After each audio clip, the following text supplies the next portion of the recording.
truth, the whole truth, and nothing but the truth. I do. Thank you. All right, good morning, ladies and gentlemen. Welcome back. Mr. Wiggins.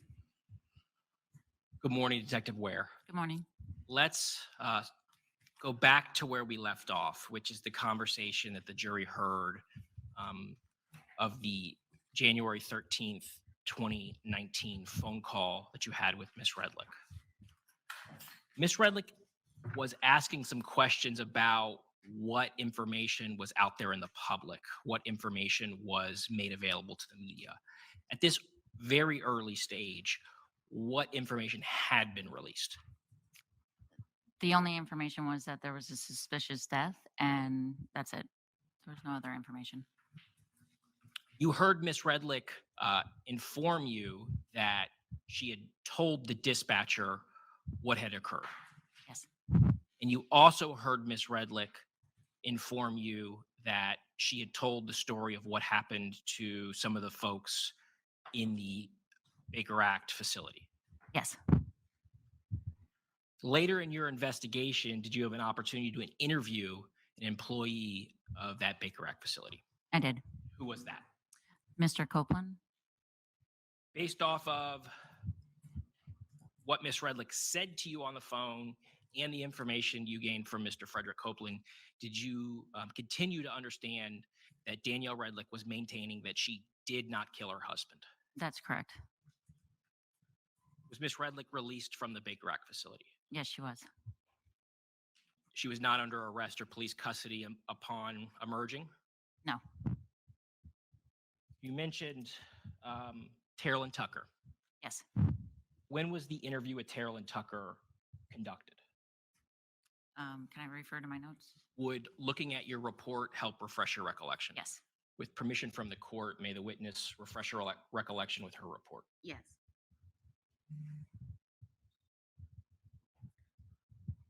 It was done on January 14th, 2019. Based off of the information you learned from that interview with Ms. Terrell Tucker, where she detailed her conversation with Ms. Redlick at the Baker Act facility, did you understand that she was continuing to maintain that she did not kill her husband? That is correct.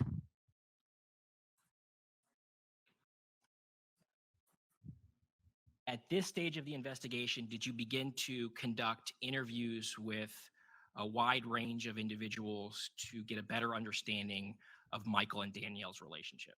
That is correct.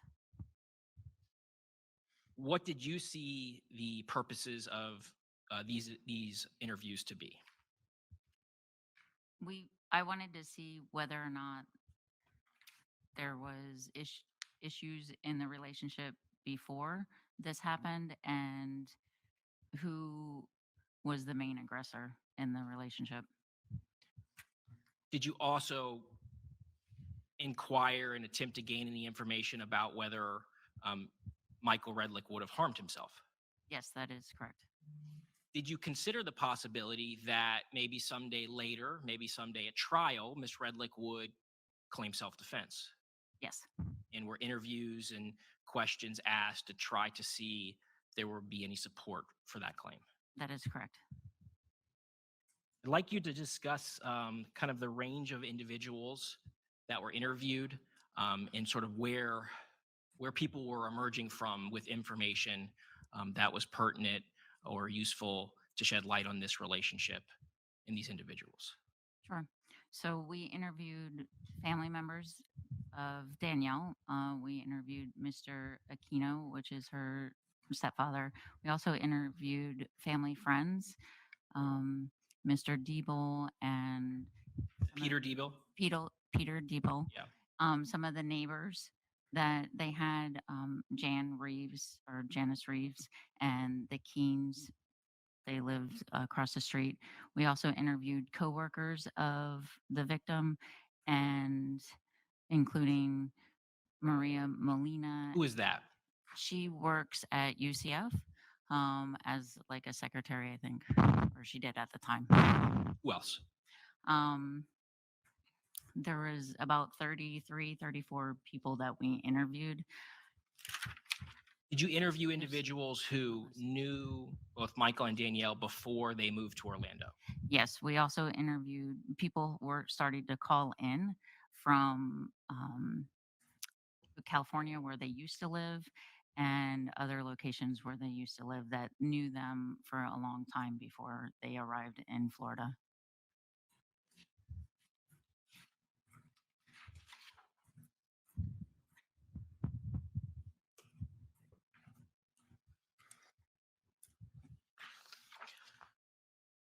Having additional contact with Ms. Redlick in person. Yes. Can you explain how that came to be? Sure. On January 18th, 2019, we needed to get a search warrant for her DNA. So we went to the house. We also did a second search warrant for the house. And I was in contact with Miss Redlick at that time to conduct the search warrant for her DNA for comparison purposes against the blood that we found in the residence. Would you explain what the basis was or what the motivation was to conduct a second search of the home? We were looking for certain items that were dated between that time, specifically any passwords, also that we were looking for, any electronics that could have been used during the time leading up and, from the time that she was released. Um, and we're looking for just more evidence that we thought we needed to get that we didn't know at the first search warrant. Can you explain why that was? Why you now thought there was more evidence that wasn't found during the first search warrant? Sure. Just based on the interviews that we had and the contact that we had with different people, we thought there was more going on that we needed to look further into that we weren't privy to at the first search warrant of the house. So maybe things that didn't seem to be potentially significant at the time, you now think may have the potential for significance in the investigation. Yes. Did that include journals? Yes, that did. Was Miss Redlick home when you traveled to execute the search warrant on January 18th, 2019? Yes, she was. Approximately what time did you arrive at the house? That, if it's in your report and it would refresh your recollection, I would ask permission from the court to allow you to do that. If it's not, and you have to just give us your best estimate, you can do that as well. Okay, I can see if it's in my report. Your Honor, may the witness refresh her recollection with her report. Yes, you can. Thank you.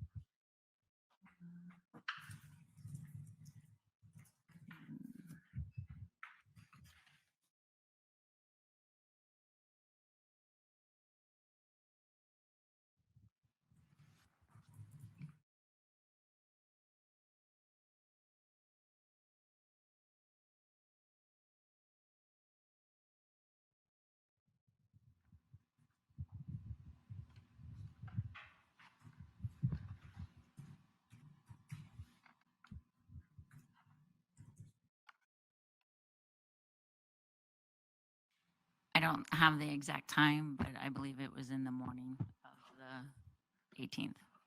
Would you please explain to the jury the process by which you were able to obtain a DNA standard from an individual? Of course. So when we need to get a standard from a person, we have to write a search warrant that gets signed by a judge, and it explains the details of why we need the DNA standards. When we're conducting the search warrant, I have to read the entire search warrant to the person that we're giving it to, and then I ask if they have any questions pertaining to that search warrant. At that point, it's really not a time to discuss the case. I'm just there to execute the warrant and get the standards for the case. If they have any questions about the process of getting the DNA standards, then I can explain that. And it's just 2 swabs and it's inside the cheek. And then we put it in a evidence folder. Your Honor, I'm approaching the witness with what is marked as states C and states BC for identification purposes. Approach. Yes.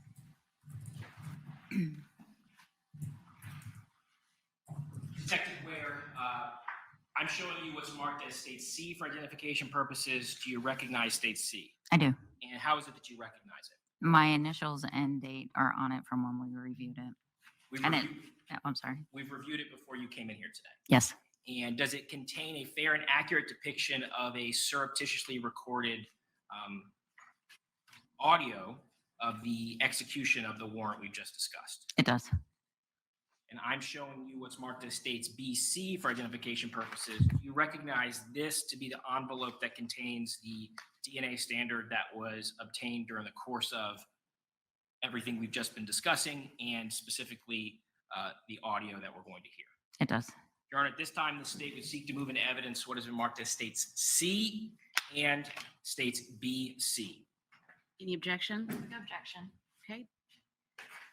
C is admitted as the next numbered exhibit, and BC will be admitted as the next numbered exhibit after that. C, State Exhibit 41. BC, State Exhibit 42.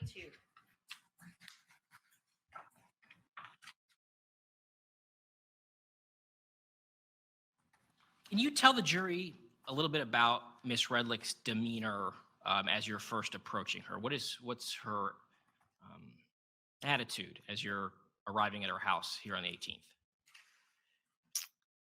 She wasn't very happy to see us arrive at the house. She was upset. Publishing what's in evidence as states 41.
Your Honor, could I trouble you for a third disc Yes. player? This might not work.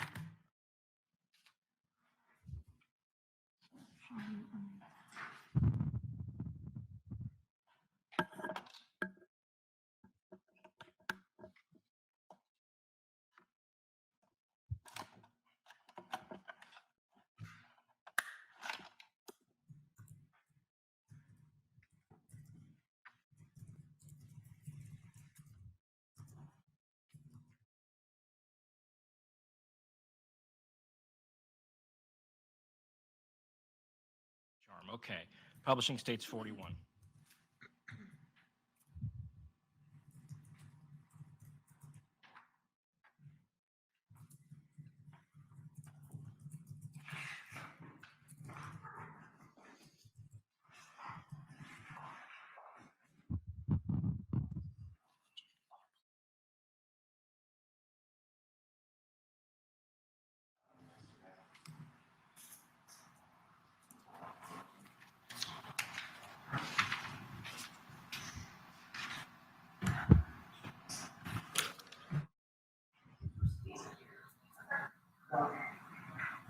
Yes. Can you get the kids away, Jack, please? Yes. Just get the kids.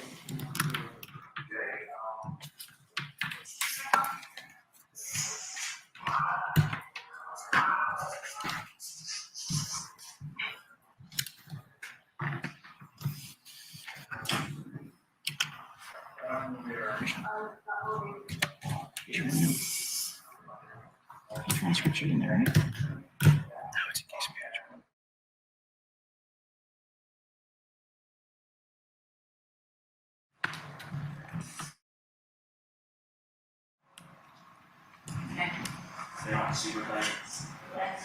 That's fine. Dan, I just want to talk to you, okay? Right now, you're not under arrest, but we have secured you for our safety. We do have a search warrant for your house, and a search warrant for your DNA. So if you can just sit in the car.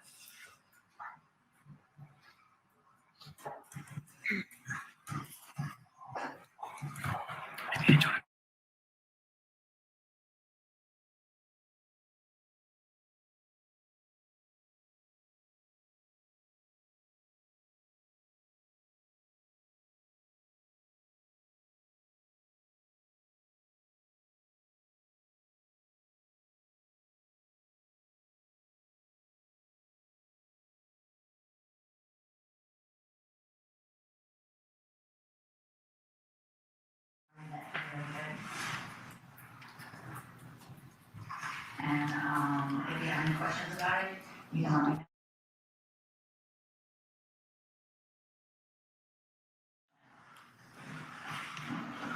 Search warrant, Park Police Department. Thank you, car 31 staging.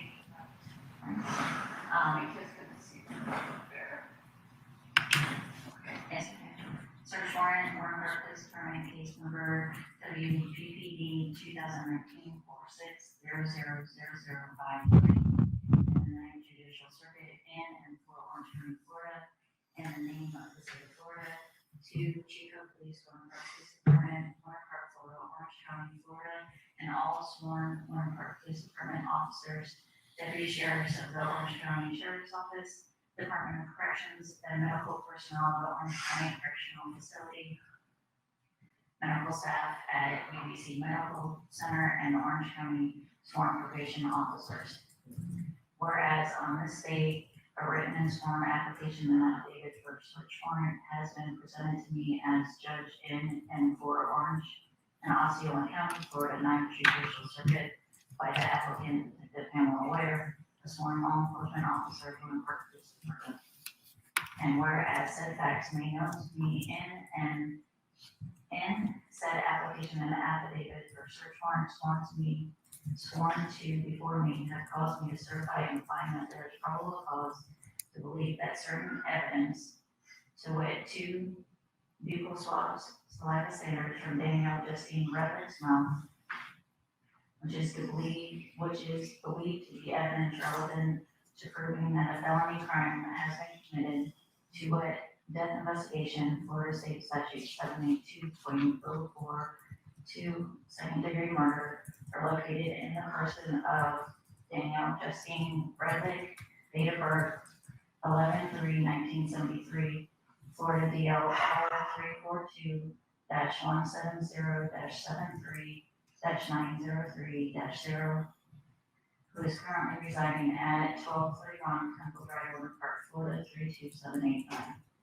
Now therefore, the law enforcement officers named above and such lawful assistance as may be necessary from the Orange County Corrections staff or other law enforcement officer using reasonable force if necessary are hereby committed in the daytime or in the nighttime or on Sunday in the presence of Detective Pamela Ware for the Winter Park Police Department or his or her designee to collect from the person of Danielle Justine Redlick 2 buccal swabs saliva saver from Danielle Justine Redlick's mouth. Forensic testing is specifically authorized of this evidence, and such testing may occur multiple times and outside of the 10 days as needed without coming back before the court. A proper inventory and receipt shall be given for any evidence seized, and a completed duplicate copy of the search warrant shall be delivered to Danielle Justine Redlick or left for her property. An original of the search warrant and return recording the execution of the warrant and an inventory of any evidence or property seized under the search warrant shall be filed with the court within 10 days of the date of issuance. It is further directed that any evidence or property seized under this warrant shall be brought before a court having proper jurisdiction to be disposed of. I did not murder my husband, please, I don't understand this jargon. Into law upon request, ordered and sealed this 16th day of January 2019, signed by Judge Gail A. Adams. Okay. Am I clear? What do you understand? You're saying the saliva, when there was resuscitation done, that's second degree murder? No, I'm collecting saliva standards from you, as is in this warrant, to be tested. Because of the resuscitation? Because of other evidence that we have collected. I don't understand. So, it's to differentiate your, DNA against your husband's DNA. And because your standards aren't on file, we need to collect a copy of your standard. This is a search warrant. I'm not asking you any questions. You can tell your attorney afterwards, and I will leave you a copy of the warrant. But right now it's a search warrant that needs to be executed. Tragedy.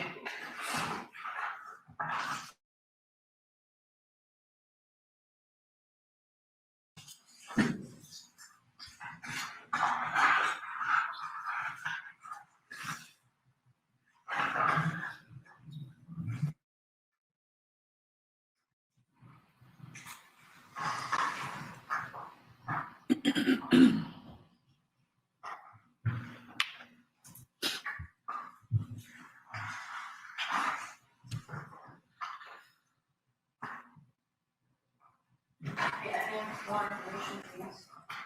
I don't know what type of information you need. For other evidence, you said. I'm not going to discuss the facts of the case. Right now, I'm just here to execute the search warrant for your DNA standards.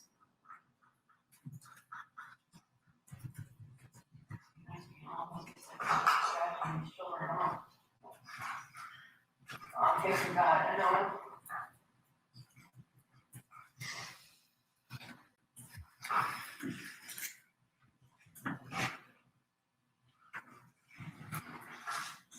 Do you want me to explain the process of collecting your DNA standards? Okay. So, I have two sterile swabs here. I'm gonna ask you to open your mouth, and I'm gonna swab the inside of your right cheek, and then put it in this box, and then I'm gonna ask for you to open your mouth again, so I can swab the inside of your left cheek. Do you understand?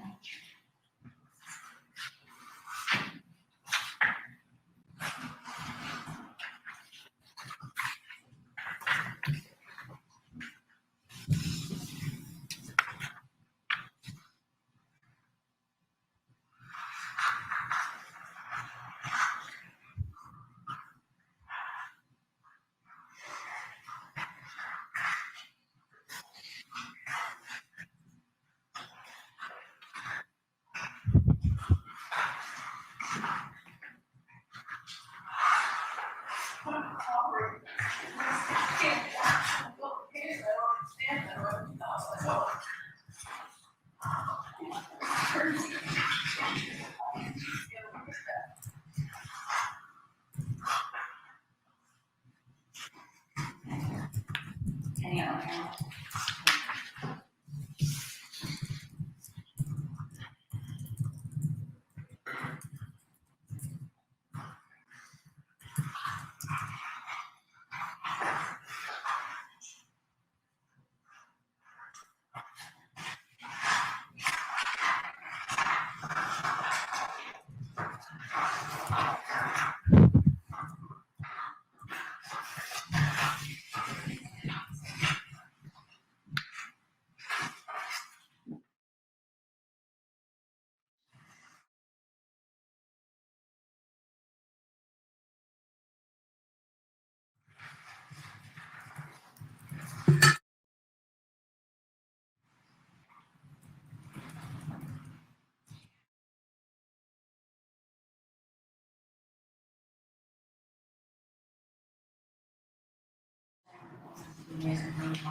That's not what I'm saying. I'm saying I'm collecting this. Because of, yes, when we go to the same house, we need to be able to differentiate, your DNA from your husband's DNA.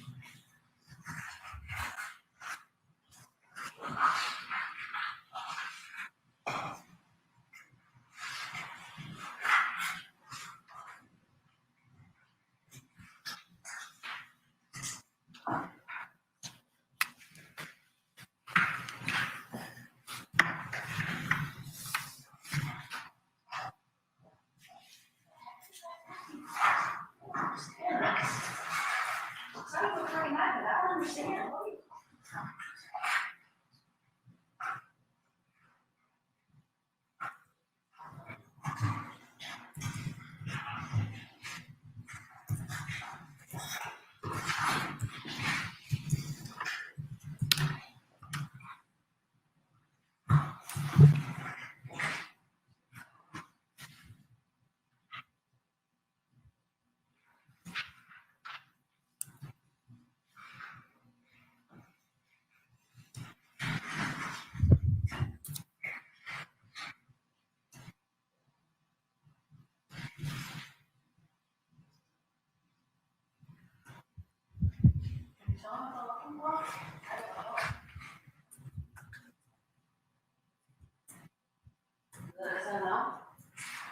We also have a search warrant for, to collect any other evidence, that we think is necessary.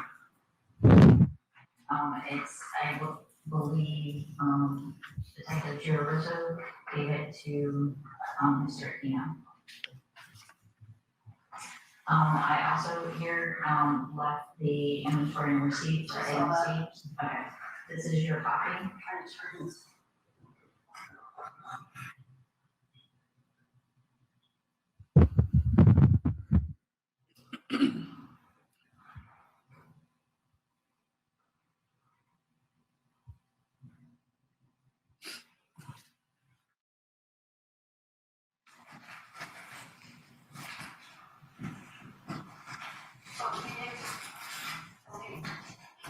I told you, we have a search warrant for the house to, search for any other items that we think are necessary for the case.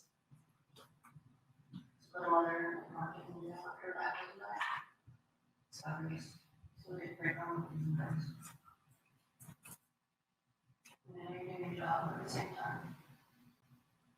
I had no chance for defense or anything. I'm not asking you any questions, Mr. Redlick, I'm just here to ask you the search warrants.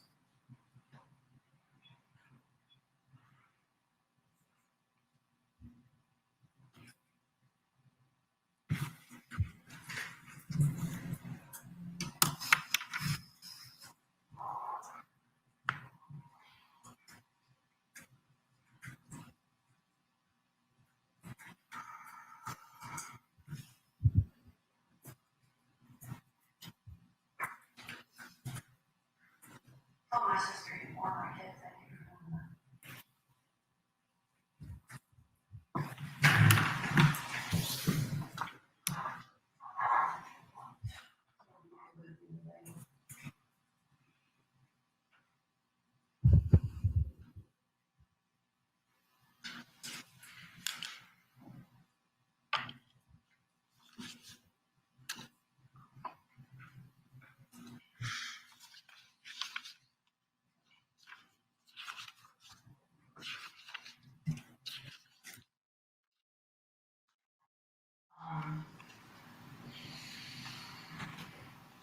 That's fine, you have my contact information, you can set up a date, but right now, we finished with the warrant.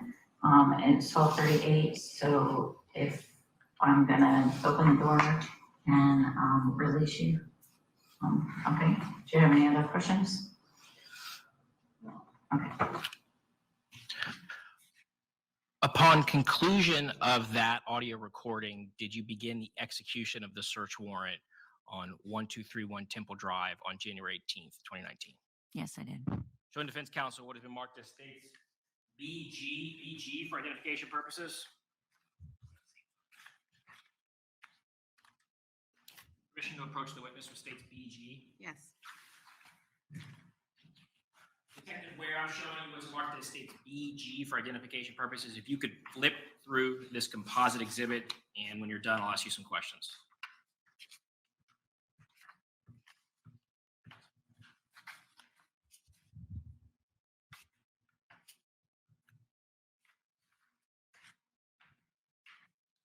Detective Ware, do you recognize the contents of state's BG composite exhibit to be a collection of writings that you encountered or was discovered during the course of that search warrant that was executed after that audio ended? Yes, I do. And are they fair and accurate depictions of those writings? Yes, they are. Your Honor, at this time, the state would seek to move into evidence what has been marked as state's BG for identification purposes. Any objection? No objection. States BG will be admitted as the next numbered exhibit. State Exhibit 43.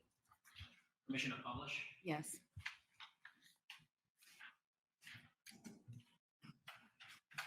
So upon entering the home, was this notebook laid out in this way Yes, it was.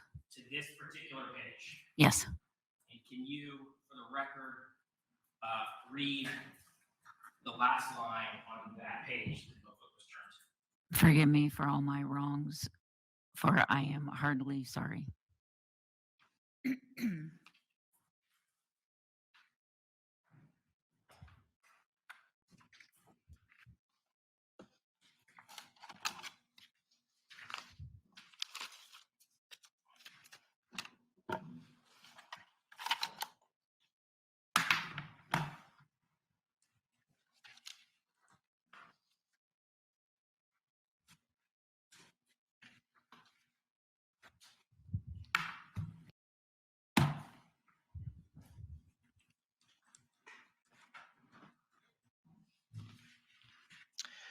During that search warrant, did you also locate the laptop that was in the back of Michael's car? Yes, I did. And that was the car that had the egg residue on it. Yes, it was. Was that laptop forwarded to the Florida Department of Law Enforcement for forensic examination? Yes, it was. What is your involvement in the decisions that are made after everything's been collected, as far as what gets sent to FDLE, what gets processed? So as lead detective, we look over all the evidence that we have, and then we determine what pieces of evidence need to go to FDLE. Right on the first round, we have so many rounds that we can submit evidence. So we decide which is most important to go to FDLE for submission for review. Were there multiple submissions to the Florida Department of Law Enforcement DNA laboratory over the course of January? Yes, there was. And were you getting reports back in pretty short order within the month of January? Yes, we were. In addition to receiving those reports, did you have a chance to more fully and completely examine the contents of Ms. Redlick's cell phone? Yes. What sort of data sets did you review from Mr. Redlick's cell phone? So there were basically, it was like a timeline of things, and some of the we saw that some of the messages had been deleted from the phone, and then also some activity that was done on the phone after the altercation occurred, and that there was a missed 911 call the night of the altercation. Or not a missed 911 call, but a sort of a misdialed 911 call. It was a failed 911 call. It didn't reach the tower. It was disconnected before it reached.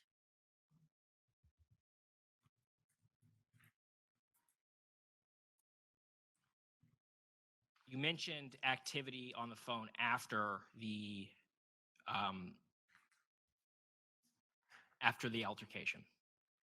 did you see activity that you believed suggested that Miss Redlick was browsing a dating site after she murdered her husband? Yes, we saw that she had opened her dating site and she was looking at the profile and looking at messages. Did you draft and have a search warrant signed in order to obtain the records related to this dating website that you saw evidence of within Miss Redlick's cell phone? Yes, we did. Did you receive those records? Yes, we did. You review those records? Yes, I did. Your Honor, at this time, the state would seek to move into evidence what has been marked as states AH for identification purposes pursuant to the notice of intent to rely on business record certification. Any objection? No objection. AH will be admitted as the next numbered exhibit. State Exhibit 44. What was the name of that website? Meet Mindful.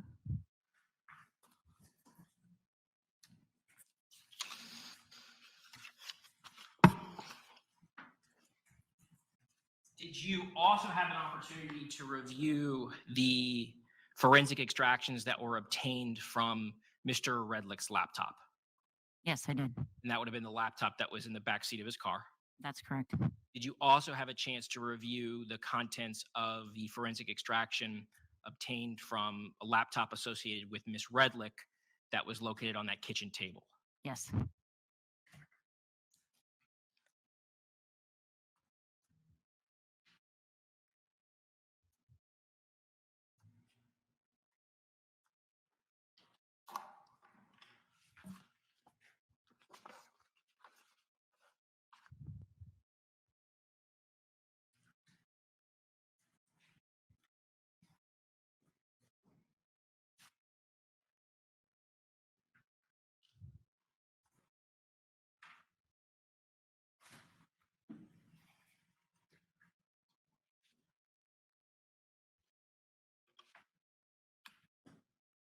I want to back us up in the timeline a little bit.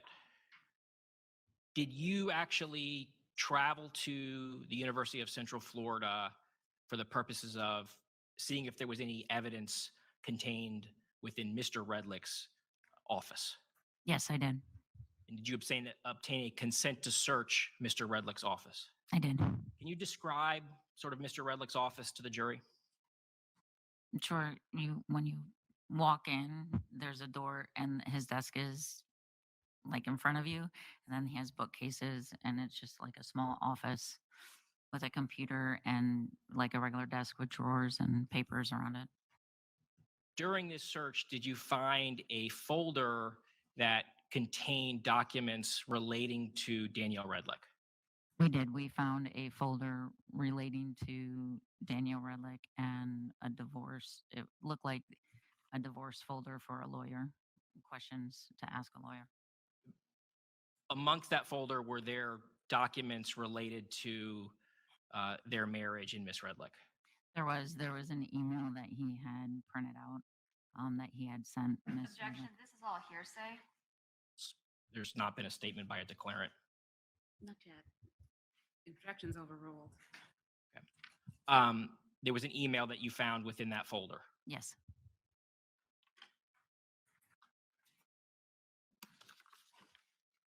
I'm showing defense counsel what is marked as states AV for identification purposes.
There were a lot of papers that you ended up collecting on that particular date from Mr. Redlick's office. There was.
Permission to approach with states AV. Yes.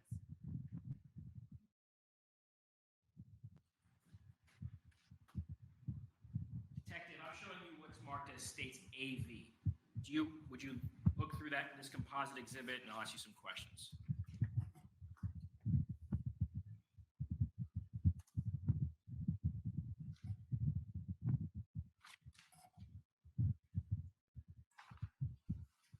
Okay. Do you recognize this as the printed email that we've just been discussing that you located within the folder of divorce-related items in Mr. Redlick's UCF office? Yes. Is a fair and accurate depiction of that email? Yes, it is. I want to ask you a few questions about the document itself. Does it contain an email address from the sender? It does. Do you recognize that email address from any other sources within this investigation?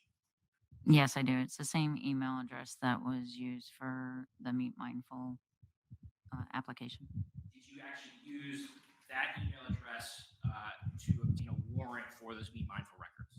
Yes, I did. And were records in fact returned that showed that email was in use to sign up for a Be Mindful account? Yes, it was. Did you also review the contents of Mr. Redlick's laptop? Yes.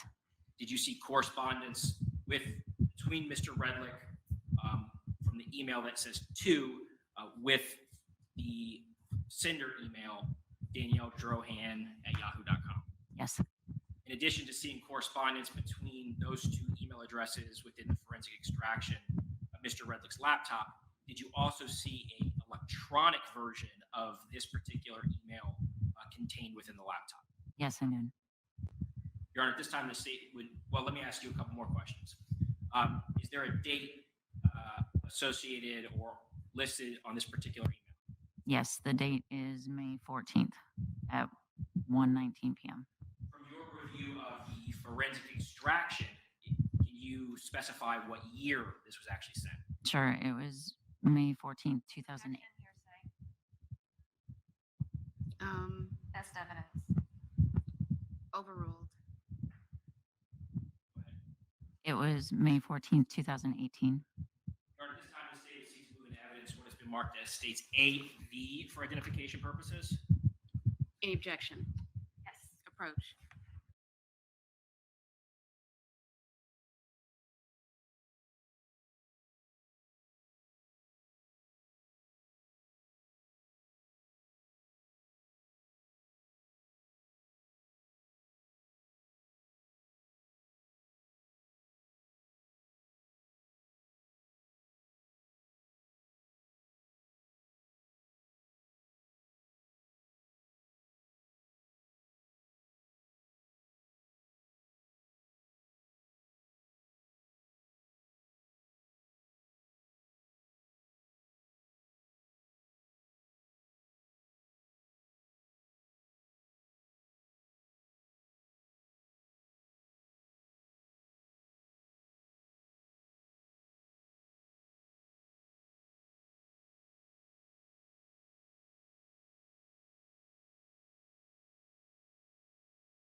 related to this exhibit? Sure.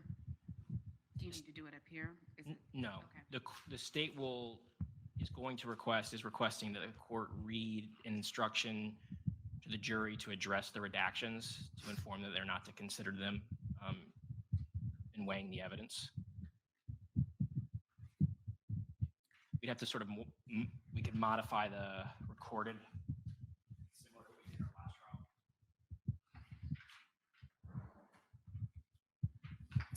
Okay.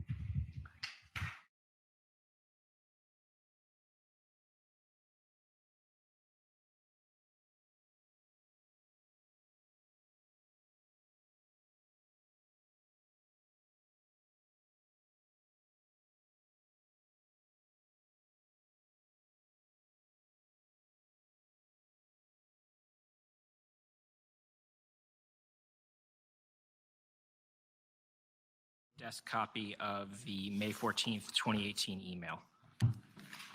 That document will be admitted into evidence as the state's next numbered exhibit. State Exhibit 45. All right. This time the state requests permission to publish. Yes. Do you want me to read that now?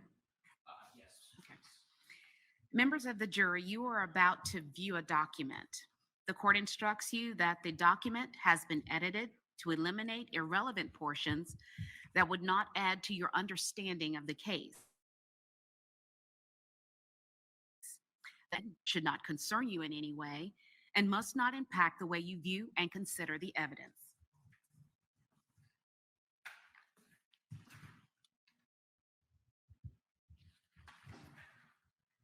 Okay. So we're going to start at the top, and Detective Moore, I'm going to have you read this exhibit. We start with the sender. The You top. see it? Yes. Yes. Sender is Danielle Drohan, And who is it to? mredlick@yahoo.com. What is the date? May 14th at 1:19 p.m. You know this would be 2018. Yes. Please read the first paragraph. Taking the time to write this morning because things need to be addressed. Just going to cut to the chase. If I don't, then my emotions get let out in other ways that don't always serve me, anyone, well. Clearly, yesterday is a good example on the beach, BTW.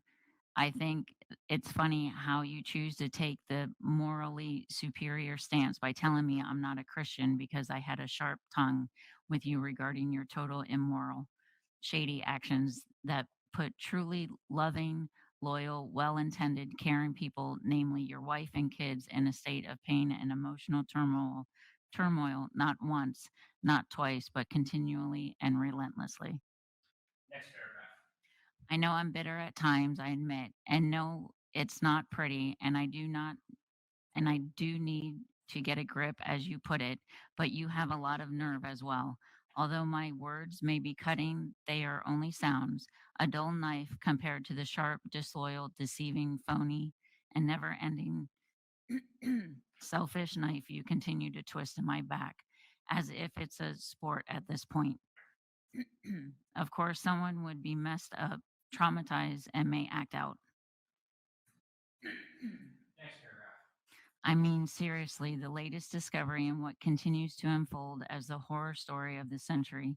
You know that letter, speech, page of thoughts, garbage, whatever you want to call it, is about as hurtful as it can get in a marriage ending or not. Not to mention, it shows what a dishonest, unscrupulous person you are. Not sure if you even realize that, and blaming it on someone else is sad. In that letter, you are as far from Christ as the devil, and your lies about it all are too. Next paragraph.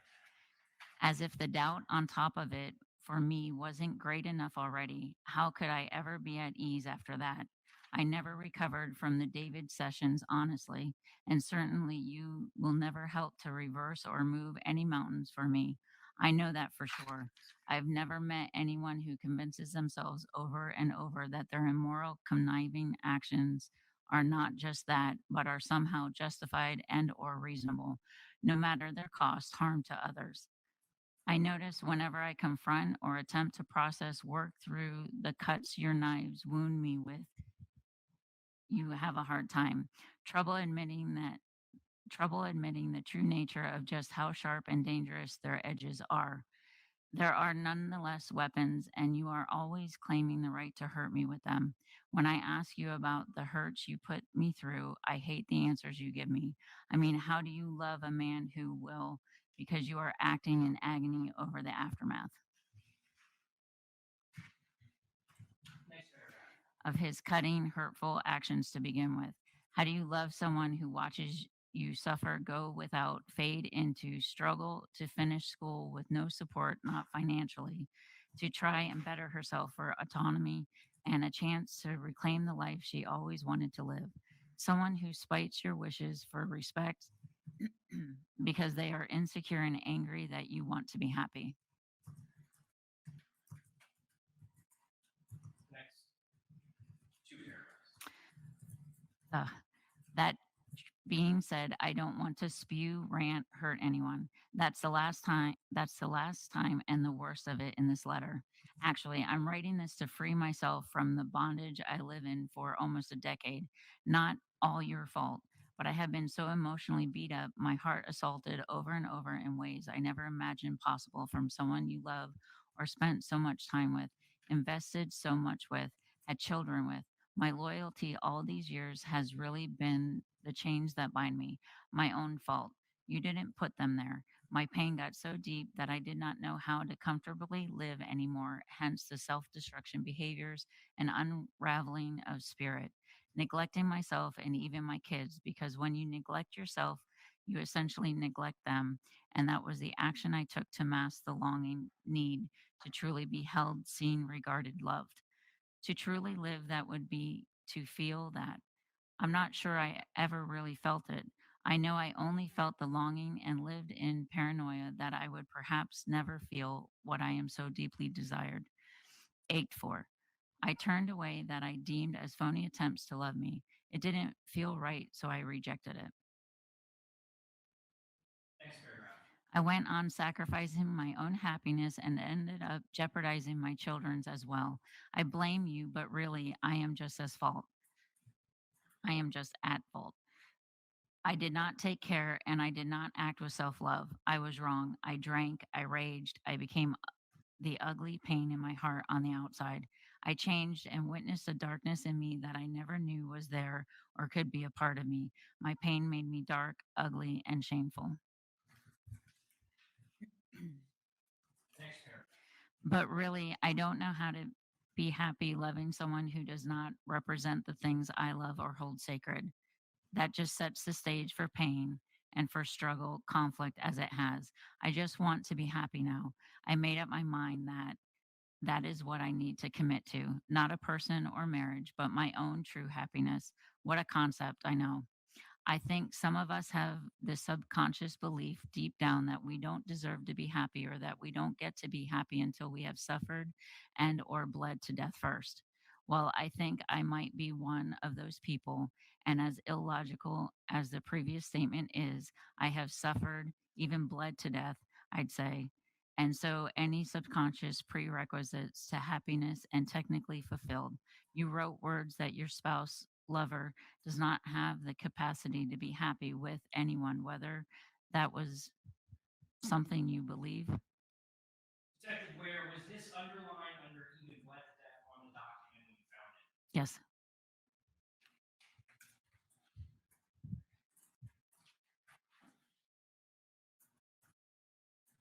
Next paragraph. Relate to are just part of the act for your audience. I know I can be happy. I just haven't committed to it. And I realize you do not hold the keys as I may have mistakenly given you permission to hold for so many years. In fact, it is only I who can hold that key and only I who can unlock the door to my own unhappiness. I know what makes me happy and I shouldn't let you or anyone rewrite, deny, or offer me anything less, let alone claim that I am not capable. Continue. Yes, next paragraph. I was hopeful, sweet, full of life and love when I met you. I came with that and I'm leaving with that. Whether you see it or not doesn't matter anymore. My face may be dirty and all I have to do is wash away the grit. But a little TLC back into it, and it will shine as clean as it did the day I met you. It's called taking care and deciding to really tend to my happiness. No more sacrificing, no more sacrifice, suffering, begging, pleading, crying, reducing, wasting away, or wondering what kind of scary pain lurks around the corner next. Anyway, we have to figure out some stuff. I know it's all a mess. Money, my issues, our issues, kids, let's say beach houses and traveling the world aren't exactly the immediate future. I'm embarrassed, ashamed, and sick about everything, but I have to keep trying. And most of all, somehow make it up to the kids, redeem myself as you refer to as well. BTW, for the record, I really wanted to the Romeo and Juliet story. I wanted a soulmate to trust, melt into, be there for, even die for if it came down to it. Show the depth of my love and hopefully vice versa. Or just that one person who had your back and you had theirs no matter what, no matter anything. I wanted to be special and I wanted to treat someone special. Even when the walls came down, I wanted to know that nothing shakes the foundation otherwise. It's the kind of love I wanted our kids to see so they could find it for themselves. Well, I guess you can't take away a person's faith in those things, even if they never come close to them. Or it's just a fairy tale, at least they have something to believe in. Continuing that paragraph. Was game, but I don't believe you were ever fully game. You talk like you were, but your so-called love actions never really felt much more than surface or a feed the need type deal, and still do to this day. I knew when you pulled your arm away for that first time, I tried to make it a special love, and I knew it the day I married you. I think you limited me to serve and protect yourself. You are deathly afraid of being vulnerable and or selfless. You are definitely nobody's victim, and I have to say good for you, but when you protect yourself so much to the point you miss the opportunity to experience something completely real, you lose anyway. And sadly, so does the other person. I wish we could have had that. I really do. And don't say we can, because all that has happened canceled that potential, and I would always wonder what is in your head because I discovered so many shocking things that you hid. I see you as always self-serving, and you can't really trust that. Trust is the biggest part of all of this. Love is trust. I hope we pull out a better future for our kids. I hope we get back to or become the right people for them, independent of the failed marriage. Help me help them, please. I'm clearly not perfect and may even be a crappier person than I ever thought I had potential to be. But damn it, I love with great depth too. As far as that stuff you wrote, we both know how crushing it is, and so I won't ask you about it anymore. And I would appreciate if you wouldn't justify, explain it anymore. You do me no favors with your answers, maybe even lies, unless you could literally write across the sky and shout to the world how wrong you have been, hurting and betraying me with the Nicole antics, not standing up for me and putting another woman you barely know before me, tearing me down as a mother to the kids, spitting me with spiting me with your meetings, outright physical and emotional abandonment, not supporting me in difficult times, and literally degrading my name and almost leaving me to rot and hurt and fight my way back to a safe place. And let's not forget not taking care of my needs as a human. Yep, that's a lot, I know. Most of that you deny, justify, or excuse. Plus, it isn't physically possible to write that in the sky or shout it for all to hear, including Nicole. I'm realistic.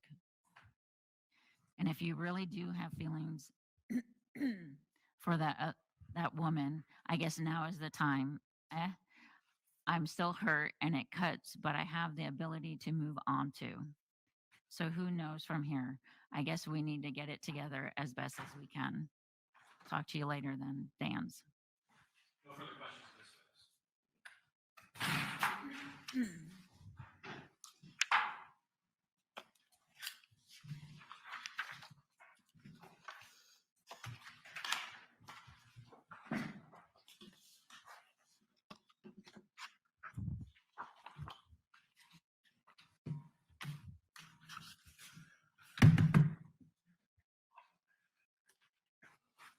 So you're the lead detective in this case, Yes, ma'am.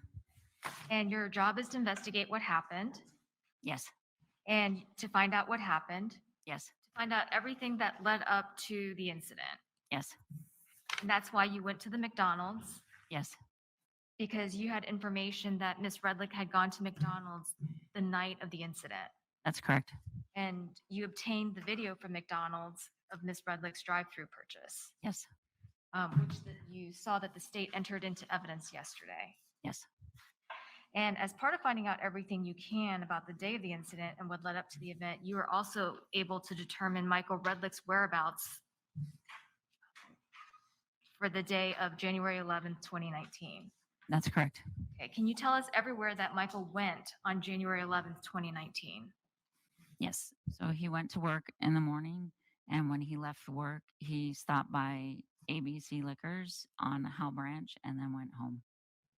And after that, he went to his son's football game and then came back home.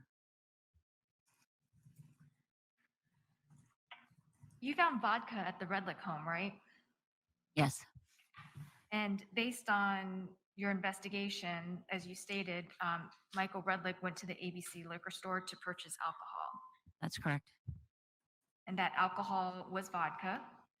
Yes. And you knew that he went at 16:42 hours, That's correct. which is basically 4:42 p.m. Yes. And this is the one that's located at 1425 Howell Branch, Winter Park. Yes. You knew that ABC Liquor Store had video surveillance, That's correct. and you obtained video surveillance of Michael Redlick purchasing vodka at ABC Liquor Store the day of the incident. Yes. You met with a Gregory Miller from ABC Liquor Store. Yes. He was the records custodian of the video surveillance for the store that Michael Redlick visited. Yes. And you obtained a business record certification from Gregory Miller. Did. And he swore to you that the video he was giving you, Objection, hearsay.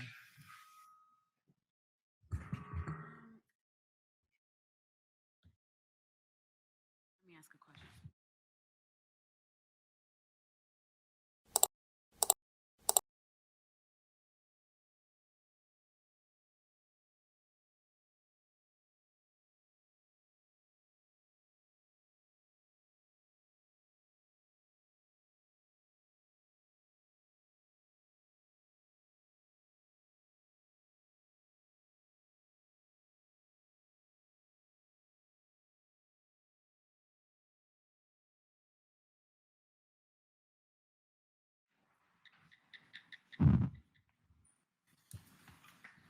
So that objection is sustained.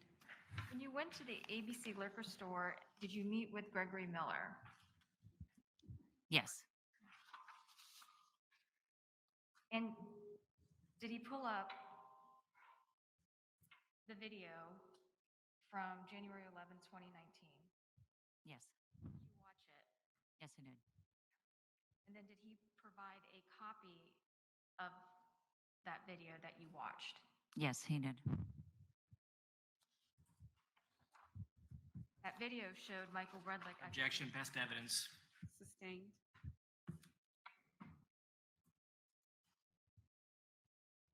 Is this the only video you've obtained from Gregory Miller? Yes, it is.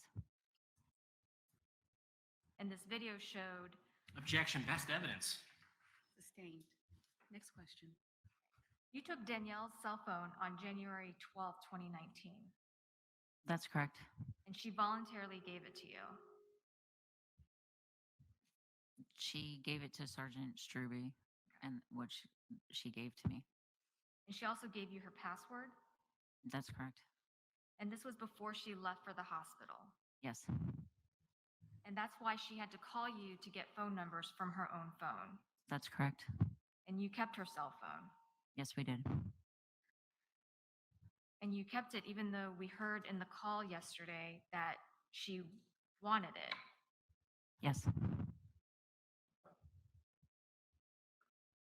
And the phone has been kept in evidence. Yes. It has never been returned back to her. Correct. The house was also not released that same day, was it? It was released Not that same day. And what day was it released? It was released on the 13th of January. And you had also collected electronics from that house. That's correct. There were laptops, Yes. iPads, Yes. cell phones, Yes. and you collected it all. Yes. Now, as part of your investigation, you went to the medical examiner's office as they were conducting the autopsy. That's correct. And you stayed with the medical examiner throughout the entire autopsy Yes. because you wanted information for your investigation. Yes. You wanted to know how many wounds Mr. Redlick had. That's correct. And you saw that Mr. Redlick had a stab wound. Yes. That's correct. And you learned that Michael Redlick would have bled out within 5 to 6 Objection, improper opinion, hearsay, as to what the medical examiner's opinion regarding the time of Michael's death. Ms. Conlon? I'll rephrase my question.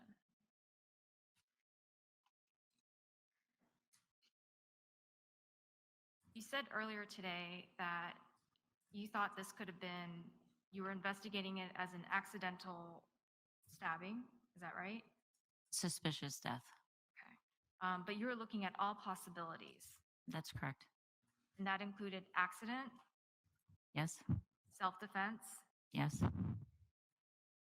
and part of your investigation would have been important for you to know how long it took for Michael Redlick to die. That's correct.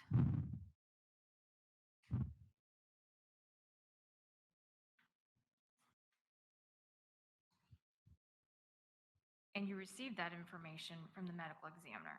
Yes, I did. Now, Michael Redlick had a cell phone. Yes, he did. It was in his pocket, Yes, and you have that in evidence. we do.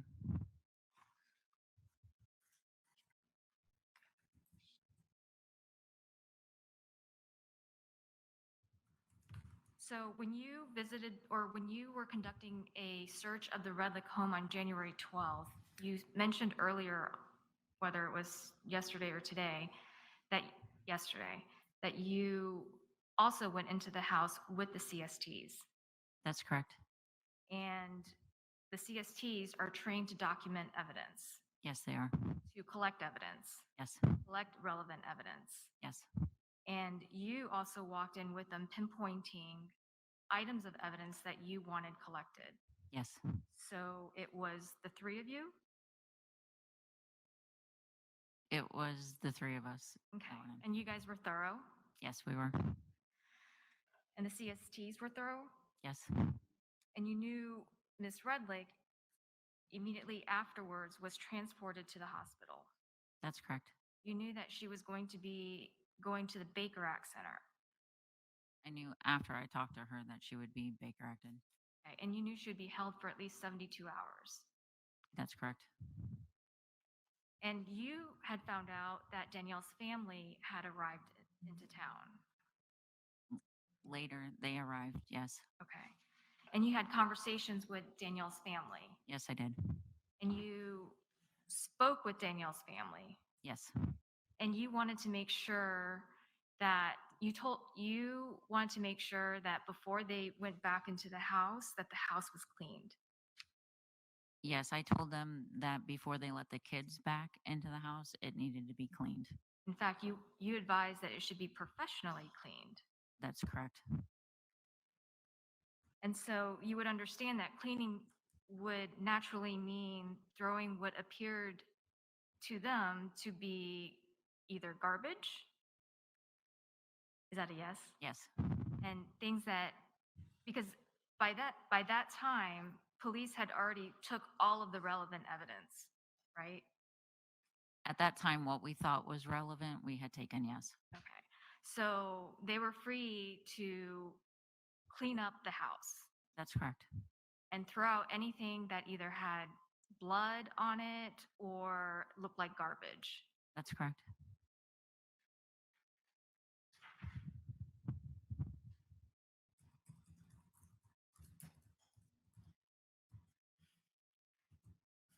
You mentioned on the second search warrant that there was diaries found, Yes, and you read all of the entries. yes, What was entered into evidence, those were just some of the diary entries. that's correct.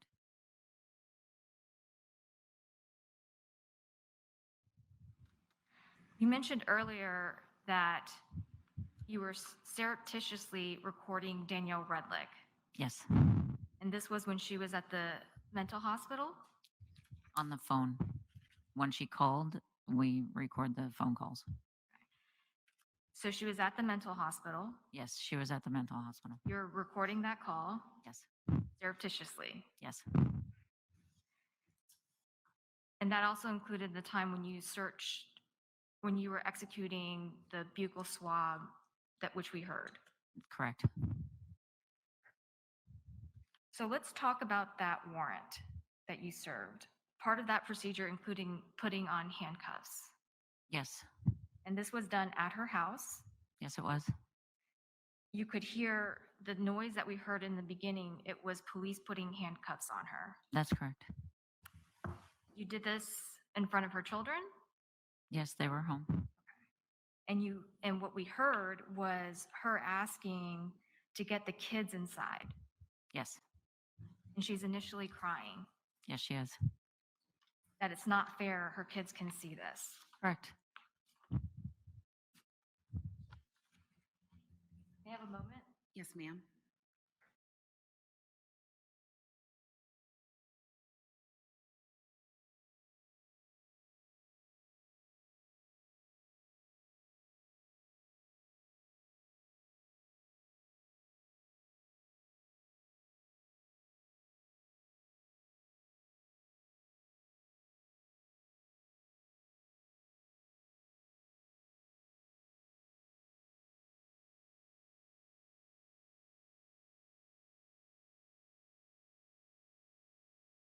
Thank you, Ms. Common. Mr. Wiggins, redirect.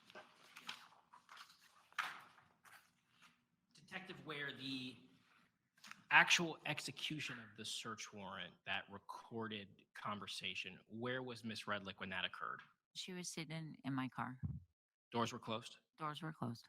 so her children couldn't hear what she was saying. That's correct. No further questions.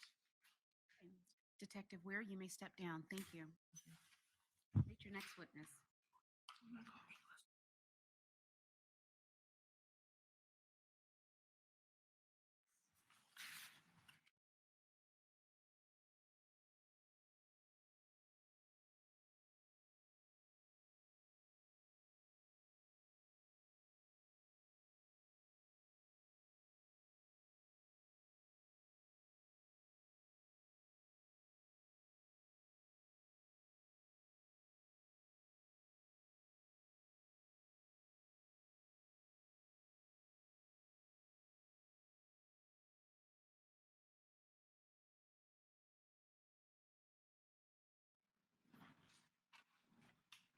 Do you solemnly swear or affirm the testimony you're about to give shall be the truth, the whole truth, and nothing but the truth?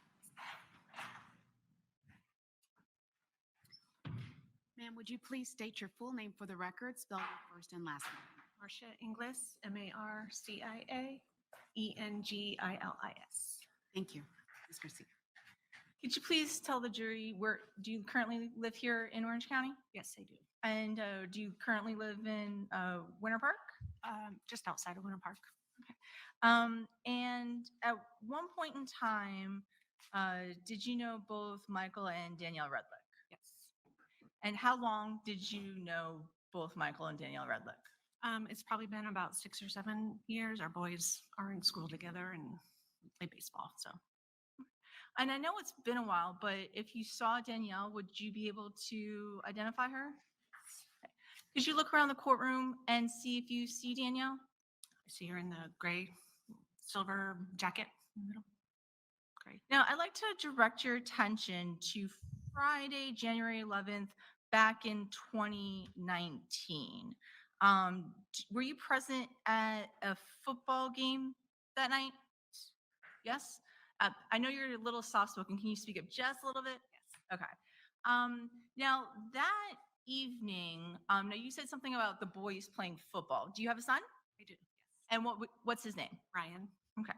And you said that he played football with Sawyer? Sawyer, they're on a flag football team together. Okay.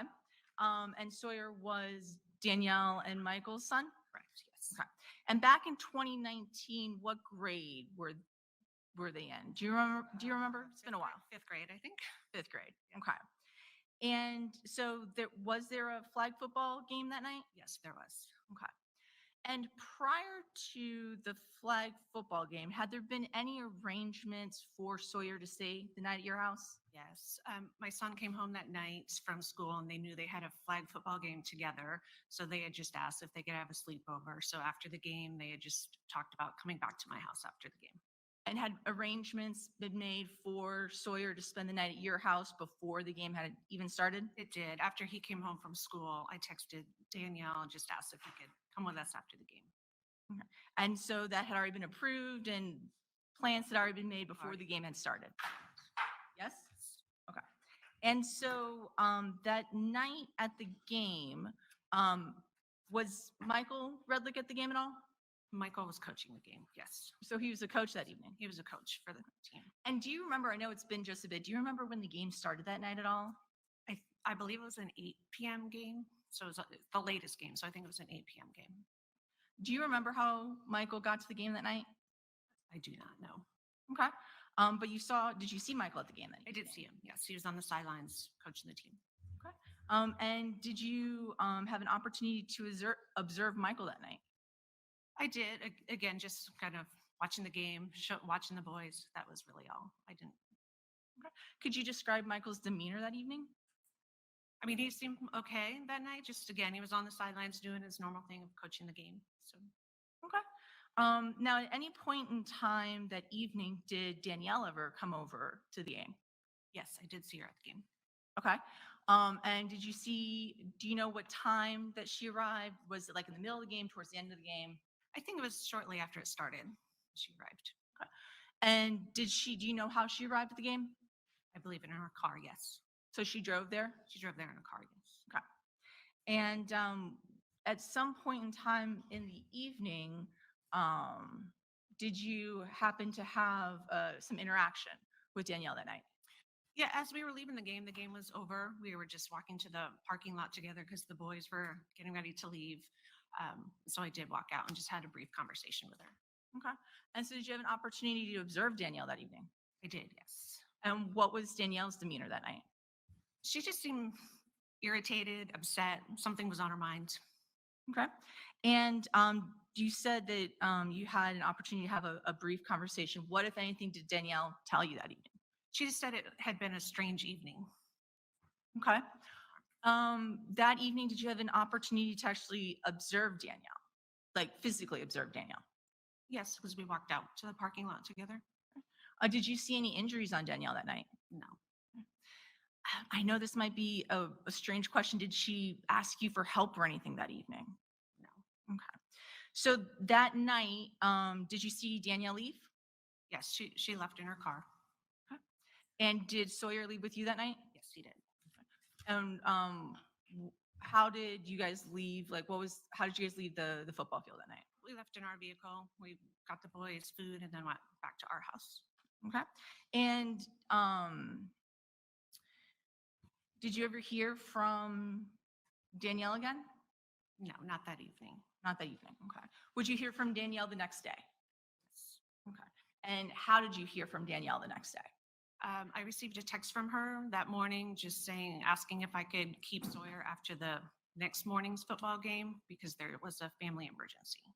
Okay, so let's chat about that for just a minute. So you said you received a text from Danielle. Was that a text to your cell phone? Okay. And what cell phone number did you have at the time? It's the same The same number you have now? number I have And what number is that? 407-399-1749. Okay. And so you received a text from Danielle, and was that from her cell phone? Correct, yes. Okay. And I know this is going to be a leap. Do you remember her cell phone all these years later? I don't. No. Okay. But when you received the text, you recognized it coming from her cell phone? Yes. Okay. And so that morning, what did that text say from Danielle? If I recall, it said, can you please keep Sawyer after the game? If not, you can stay at Brian Brown's. We have a family emergency. So, To that effect. okay, so she said that there was a family emergency. Is that right? Yes. And do you remember approximately what time you received that text in the morning? I think it was maybe around 10 a.m. I think they had an 11 o'clock game or something that morning. So it was morning time. Okay, so prior to the 11 o'clock game. Yes. So that was on Saturday. Did you ever hear from Danielle after that text? So then let me ask you this. Did Sawyer stay with you all day on Saturday? Did, yes. Let's go forward to Sunday. Did you hear from Danielle at all on Sunday? Yes, I did. Okay.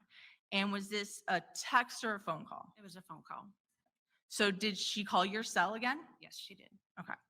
And when she called, was it from her cell or from a different number? Or do you not remember at this point? I don't think it was from a number I recognized. So Okay. And when she called, what did she tell you? she said, hi, this is Danielle. You know, you've heard there's been where's an emergency. And she had just mentioned Michael had passed away. I think it was a heart attack. And then she requested to speak to Sawyer. And did you let her speak with Sawyer? I did, yes. Nothing further, Your Honor. Cross-examination, Mr. Parnell? Yes, sir.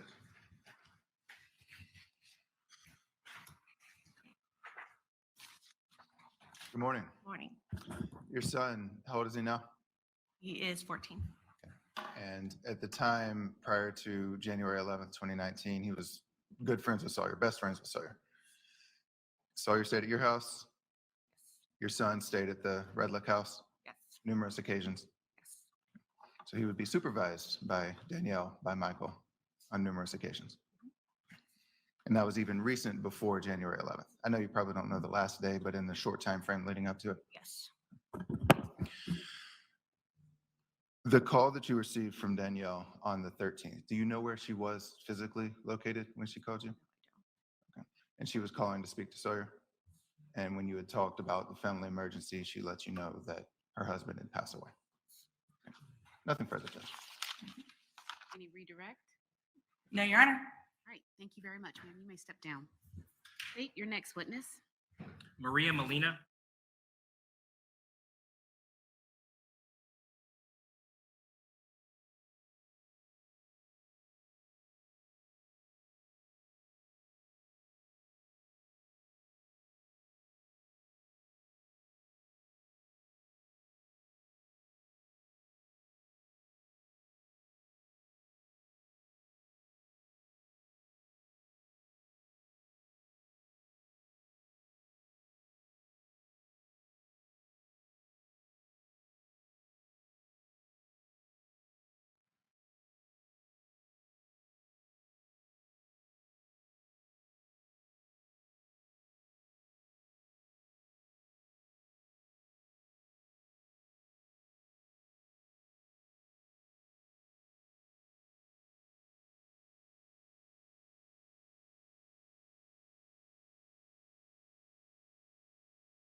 Maria Molina, M-O-L-I-N-A. All right, thank you very much. Thank you. Mr. Wiggins. Good morning, Miss Molina. Good morning. What do you do? What do I do? Yeah. Okay, right now I've been 3 years retired from UCF. What do? I spend a great deal of time with my humongous family. We have like 10 grandkids, 4 great grandkids, and there's never time for me to do what I need to do. Okay. I have so many. I'm a very diverse person, and so basically, I like to do so many things, and I like spending time with my family, etc. All right. You mentioned you previously worked at UCF. I did. I worked for, I want to say 26 years. Was it while working at UCF you met an individual named Michael Redlick? I did. Can you explain to the jury how you came to meet Mr. Michael Redlick? Okay, well, so Mike worked at the DeVos program where I worked from the onset of the program, which is 2002. So by the time he came in, I was already established there. And so he was there for already maybe 5+ years. Can you tell the jury what he did for the DeVos program? I do believe that he was the one that was in charge of placing the students in jobs, etc., which is actually, I would say, the most important job because once they graduated, they got their dual masters. They wanted to be working and making money, etc. So he was kind of like, you know, I think his job was amazing. Okay. And he had a lot of connections and made it. He was really good at his job.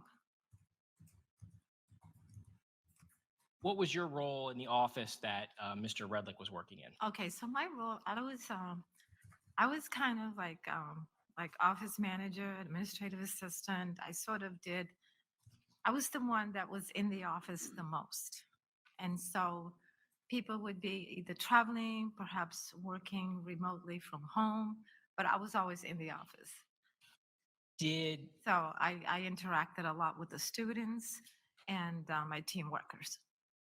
did your working relationship with Michael develop into a friendship? Yes, it did. First of all, he was quite charming. He was Objection, bolstering, narrative. Sustained on bolstering.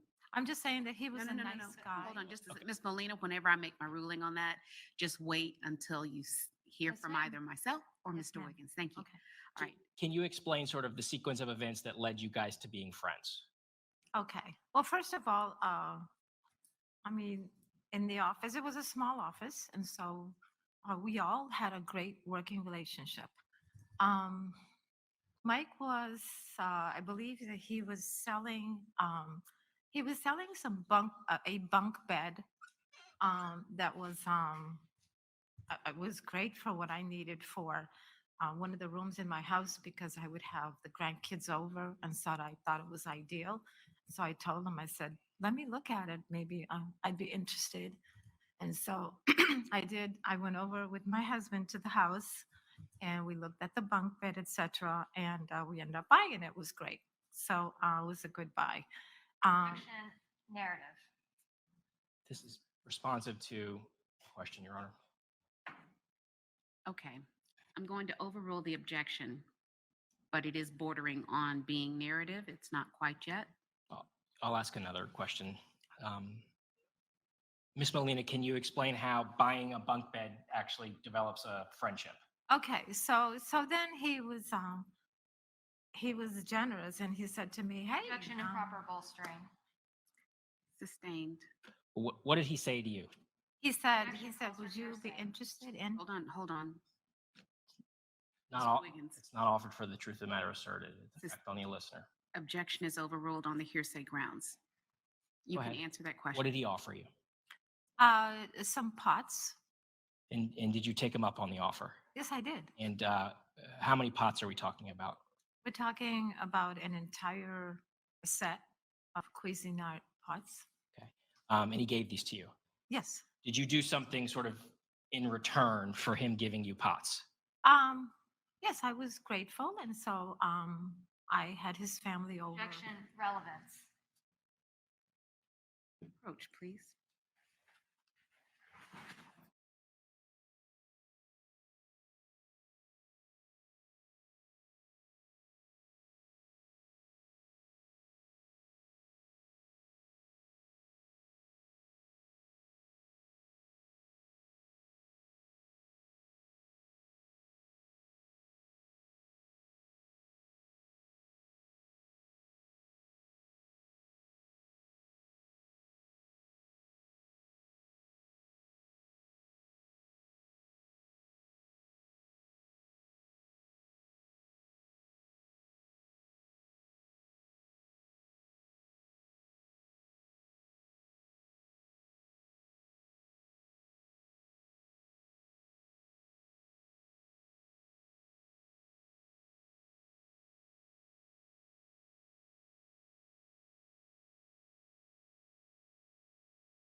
use those pots to cook a dinner for the Redlick family? Yes, I did. And is how many years ago was that? That was, I'm gonna say, how many years ago? Oh boy, 3, perhaps 4. Okay. From there, does this working relationship kind of also take on a friendship relationship? Yes. Do you spend time in Mr. Redlick's home? Uh, You go over to his house sometimes. uh, well, they came over to our house and then they wanted to reciprocate and so we were supposed to go over, but we actually did not. Okay. So he came over to your house, but you didn't go over to his. Yes. Did you have an opportunity to get to know his children through this Oh, yes, relationship? very well, because he used to bring them to the office, I- especially the younger one. Would Mr. Redlick share personal things about his life with you? He would talk about his kids all the time. I think that he was Objection, extremely- non-responsive, narrative. Overruled on narrative. Overruled on non-responsive. So he would share things about his kids. Yes, yes. Did you become aware in 2018 that Mr. Redlick was moving out of the home that he shared with his family? Yes. How did you become aware? Yes, because I did his paperwork for travel, etc. And so obviously reimbursement purposes, etc. I would need an address, and so I was provided with another address. That you had no longer that was new for Mr. Redlick. Exactly. Before providing that new address, did he actually ask you for some advice about maybe where he could move? Yes. Yes, he did. How did he know to ask you for advice on Because maybe? we had a couple of properties, and so we knew people with properties, etc. And so I actually showed him one of our friends' property. Did you become aware in late 2018 that he actually moved back into the residence? Yes.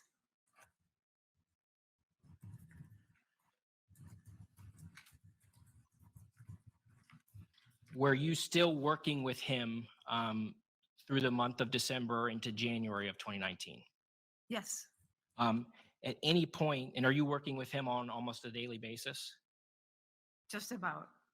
At any point, did Michael Redlick ever give you an indication that he was depressed or had lost his lust for life? No, sir. Were you actually in the office with Michael on January the 11th? I was. Can you tell the jury about what you kind of observed of Michael when you were in the office with him? Okay. It was a Friday, and he was in the office. Before I came in the office, I would normally come in around 8:30. And so he was already working because he was in charge of the students that morning. We normally had speaker series, but that Friday, we did not. And so I don't recall exactly, I think the students had presentations, etc., but he was in charge of the students. And so that was in another building. Did you actually get to interact with him that day? Yes. Did he seem like his normal self Yes, he did. Just tired. from a long week? Tired from a long week, from a long morning, because he started earlier than usual.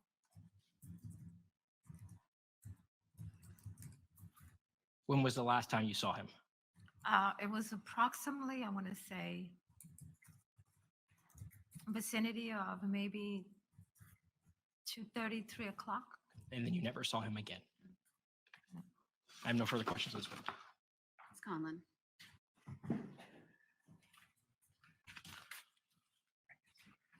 Ms. Molina, on January 11, 2019, when you saw Michael at work, he let you know he was going to leave early that day. Is that right? Oh, we already knew because everything was already scheduled. And so he was scheduled to be in one of the classrooms where the students would be doing, I think it was, like I said, presentations. So he had to be there at like 7:30. And I know, remember getting a call about setting a password on the computer, et cetera. So I know he was already there. And then when he returned to the office, I want to say it was probably after 12. And, um, and then he was in the office for a couple hours after. Okay. So he was going to leave early that day. Yes. And did you know he was considering a new job? Say it again? Did you know that he was considering a new job? That he would consider a new job? Not That he- really. No. And did he confide in you about his medical issues? Well, he would, I know he had problem with his leg. Objection, Your Honor, relevance. Um, Can we approach? yes.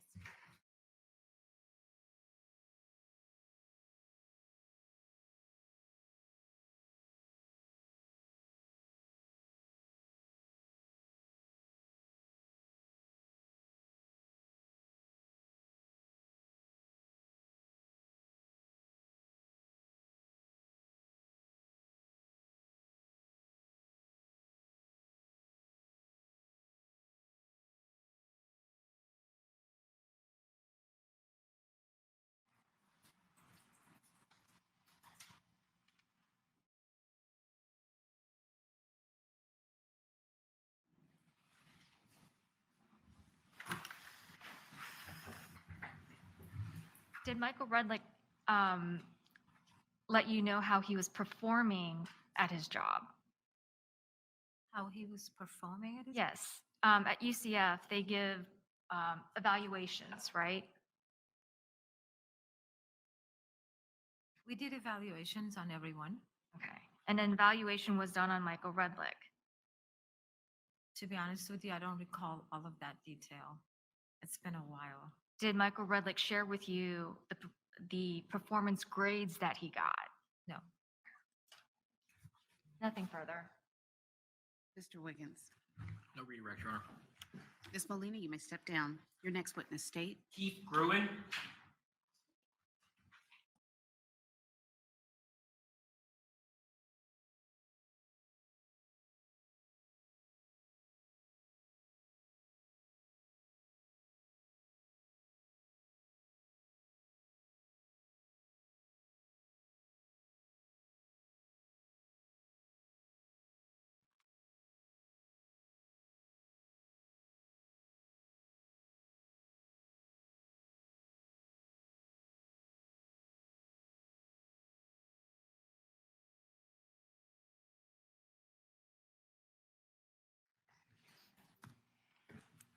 Do you solemnly swear or affirm the testimony you're about to give shall be the truth, the whole truth, and nothing but the truth? I do.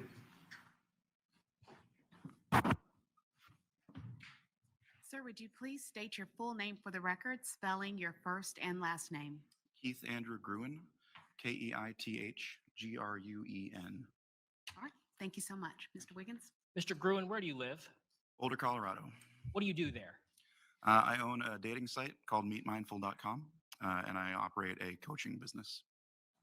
What is your role currently as the owner of meetmindful.com? Everything operational, so everything from marketing through finance, and I also handle all of the tech concerns How long have you been involved with meetmindful.com? since 2015.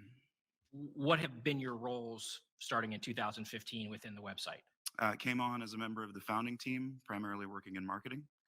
And then as we scaled and expanded, moved into operations, people operations, and finance. From there, became an owner.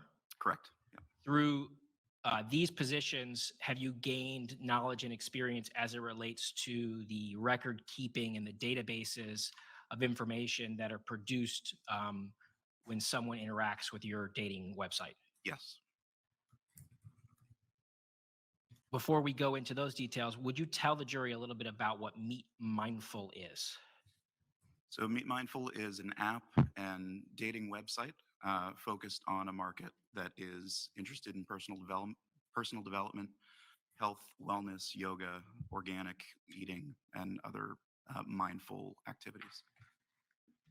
Were you contacted by the Winter Park Police Department back in early 2019 with a request to produce a set of records pursuant to a warrant? Yes, I was. And were you provided with a name and or an email address to target the search warrant at?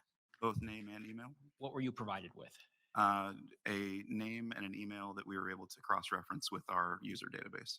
And by using that name and email, did you in fact find responsive records? I did. Okay. And do you remember the name and email?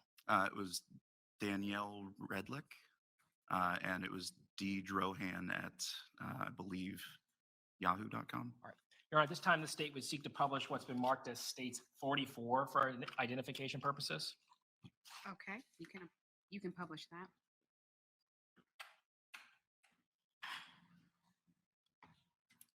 Okay.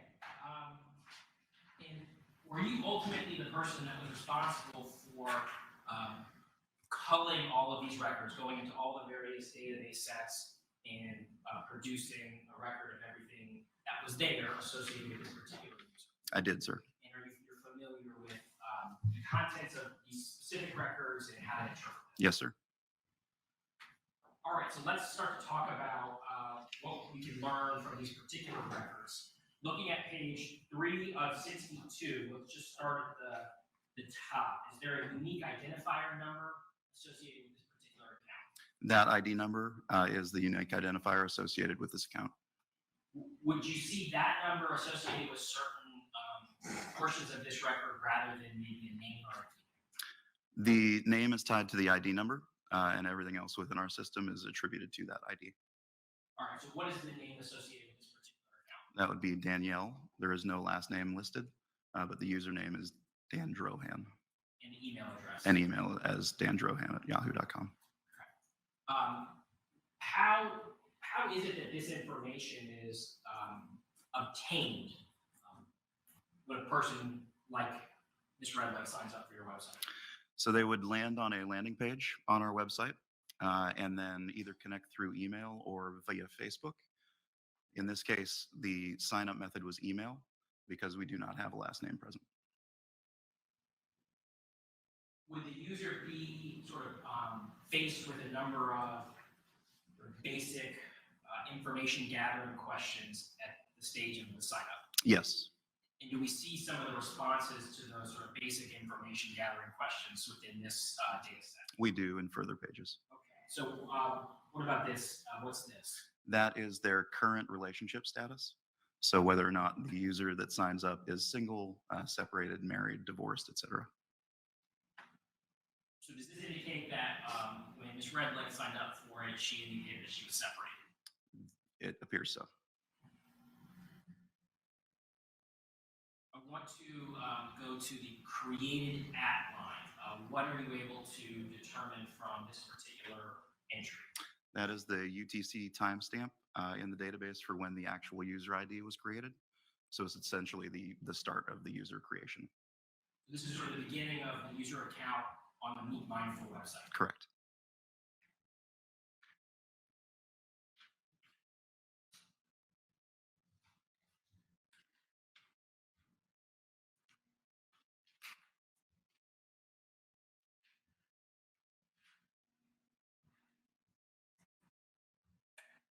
Would you tell the jury what it is they're looking at in this particular data set, page 7 of 62, user details table record?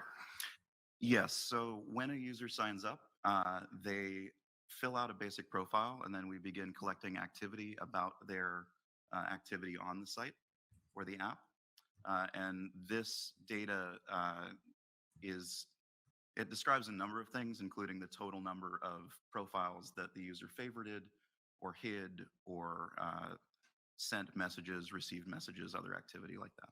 So sort of like a running tally of certain activities that the user's engaging in while employing and moving around the website. That's correct. So for instance, user messages sent, user messages received, that's a tally of sent, how many received. Exactly.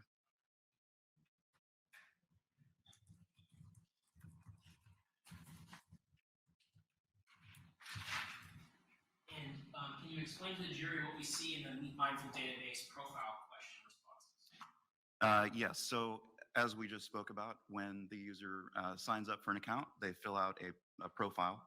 And this is the data that was entered in for a number of various questions, like what they practice in terms of their mindfulness, if they're a volunteer, what that might look like, et cetera. So we'll see some very specific sort of like mindful type questions for people who are interested in this type of lifestyle. Correct. Yep. For instance, their yoga habits or their spirituality. Correct. So this would indicate that the user does yoga on Monday and Wednesday evenings, and that's a little bit more detail that they would have given. Okay. Maybe some more traditional type queries.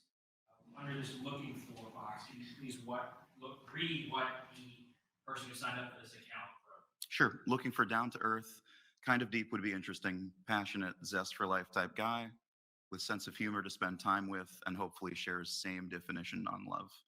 Also not going to lie, love the whole Romeo Juliet fairy tale, but I keep it real. I think having a real, meaningful, and strong connection is what appeals to me.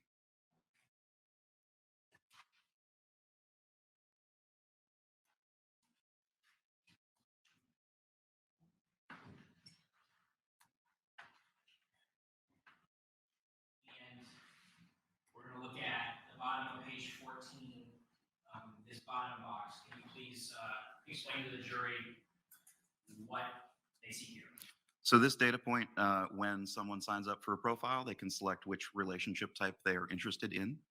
And this user selected dating, friendship, and long-term relationship as options. Now,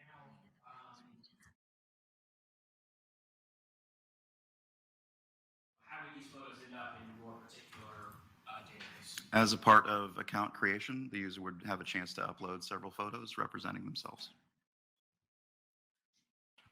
And are these photos that the person who was maintaining and using this account uploaded to associate with their data? Yes.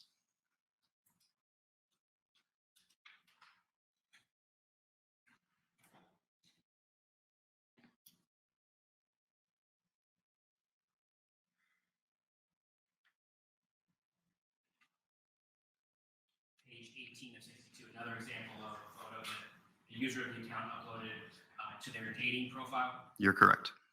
And more. All of these photos. Okay. Meet mindful user messages. What does this data say?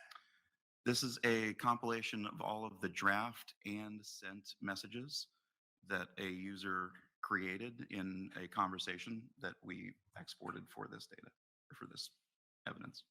So you're going to see both sides of certain conversations. Correct.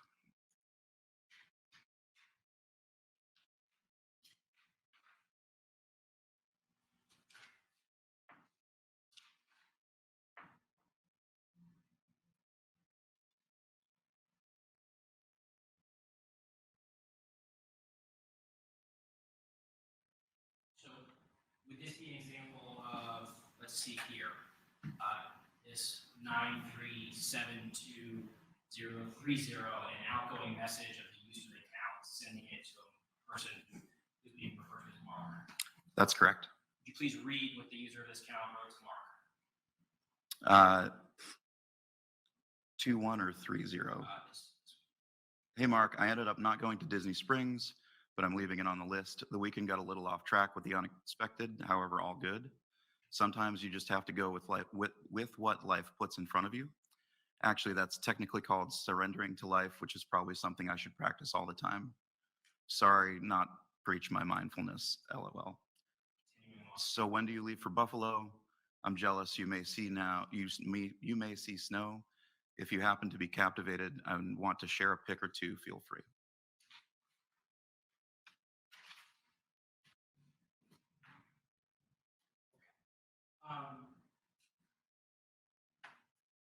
So let's turn to the back, last page of the records, page 62. What's the jury going to see in this data set as we sort of start at the beginning and work our way towards the end?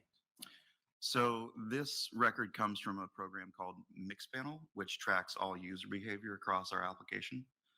So what you'll see is from the beginning, when the user viewed the homepage, tried to connect with Facebook, and then created their account, and then all of the subsequent user interactions, clicking on buttons, viewing pages, viewing profiles, etc. So basically, everything the user does, we have kind of a tick-tock of that activity. Correct.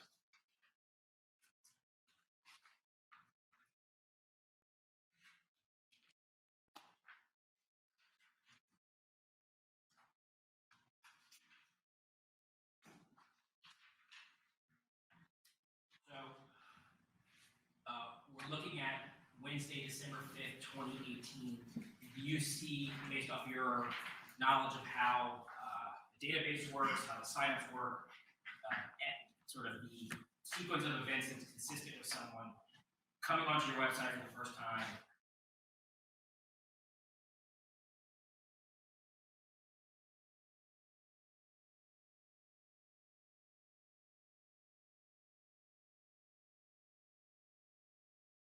Several edited profiles here, and we would go in time from the bottom to the top. So they're clicking through the onboarding tour. That's the fourth step in the onboarding, which is how we let folks know how to use the app and what to expect. You can see several photo uploads that were referenced just prior to this.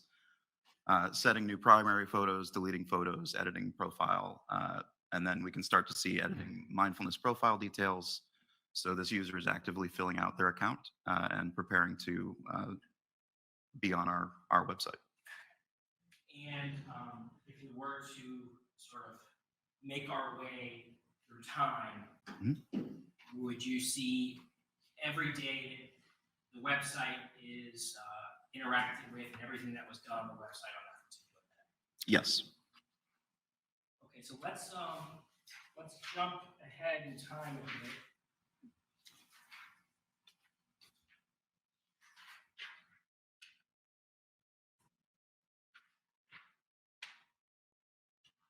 And kind of talk about what these entries tell you about how the user of this account is interacting with the website at the time. So normal use would be folks viewing profiles and then either liking or hiding profiles as they move through, which we can see at the bottom of that.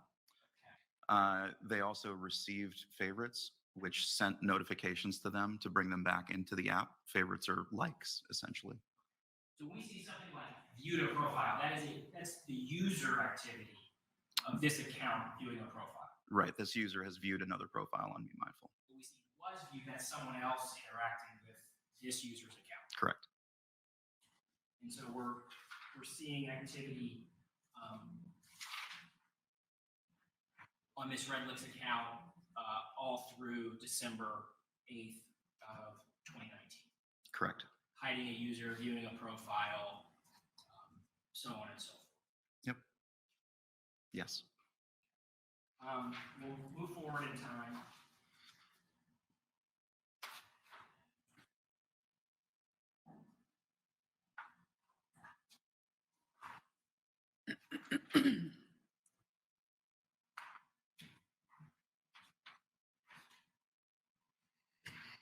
Okay, so let's go to Tuesday, December 25th, 2018, Christmas.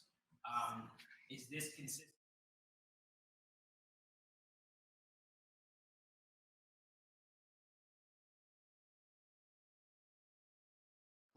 The user was sent a notification, which would have been our daily match email, suggesting new matches to the user. They opened the application, which could happen on web or mobile, began their profile session, viewed a few profiles, viewed their messages, viewed a specific message, and then reopened the app later in the evening. Is that what we see here? It sounds like you made a distinction between viewed conversations and viewed a conversation.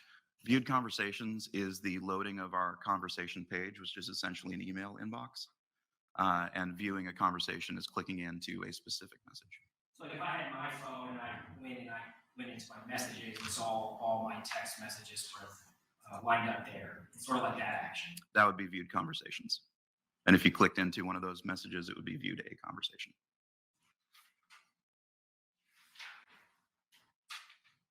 talk about this. The times that are being reported here, where are they coordinated to? Mountain Standard Time. So how many hours would you have to adjust to represent local time here in Oregon? You would need to add 2 hours, I believe. 2 hours. All right, so do we see activity of the user on New Year's Eve? We do.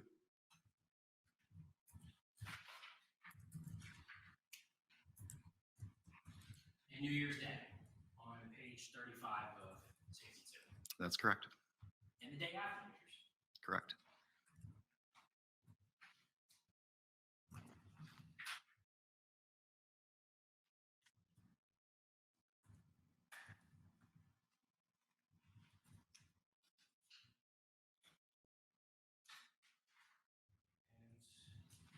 And moving through January 7th, more activity, you agree? Yes. And January 8th and January 9th. Yes. And again on January 10th. Correct.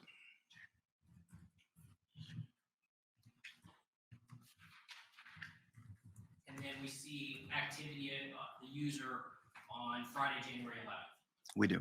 So we look here on Friday, January 11th. Let's kind of talk about what the user of this account was doing based off of this data. So based on this data at 6:37 Mountain Standard Time, the homepage of our website was viewed, which is often how users get to our login page. The app was opened, and then they continued through their daily profile sessions, viewing and hiding profiles for what appears to be around 10 minutes. January 11th, so local time, we're talking about 8:37 a.m. here in Orlando. Correct. Good morning, January. Was there user data associated with January 12th? I believe so. Is that what we see here? That's correct. So this is evidence that the user of this particular dating website on January 12th, 2019, interacted with your dating website. That's correct. And specifically, what time? 5:22 a.m. Mountain Standard Time, the application was opened. The user then viewed their conversations page. It looks like the app was closed and opened several times. That could be a refresh. And then the data continues. So adjust that for this jury. Tell this jury what time the user of this particular dating website was interacting with your website. That would be 2 hours later, which I believe is around 8:27 or 22. Well, 5 plus 2. 5 plus 2 is 7. There we go. So 7 a.m. So 7:22 a.m. the user is on your dating website. That's correct. I have no further questions to this witness. Ms. Conlon? Before you start, can you and Mr. Wiggins come up right quick?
I want to talk to you about January 11th, 2019.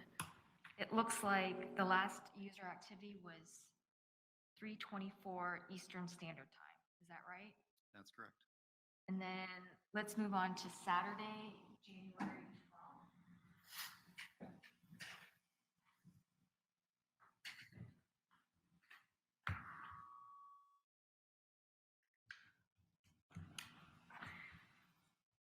So for January 12th, we have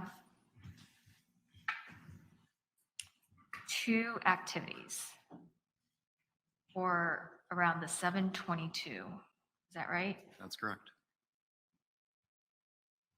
We have, it says 5:22, but it's 7:22 Eastern Standard Time. Mhm. Is that a yes? Yes. Okay, and so this was a general viewed conversations. Yes. It was not the other one that was, that you mentioned, view a conversation. Correct.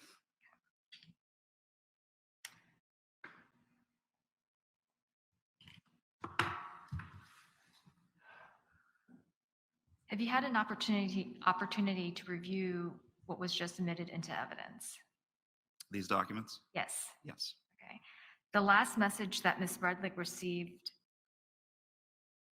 was before January 11th, 2019. The last message that she had received was on January 8th. Is that right? I believe so. Yes. Okay. And the last message that she had sent prior to January 11th was that Tuesday, the Tuesday before. Is that right? If that lines up with the dates in this doc, yes. Would it help if I, if That'd be great if you wouldn't mind. May I approach the witness? Yes, ma'am.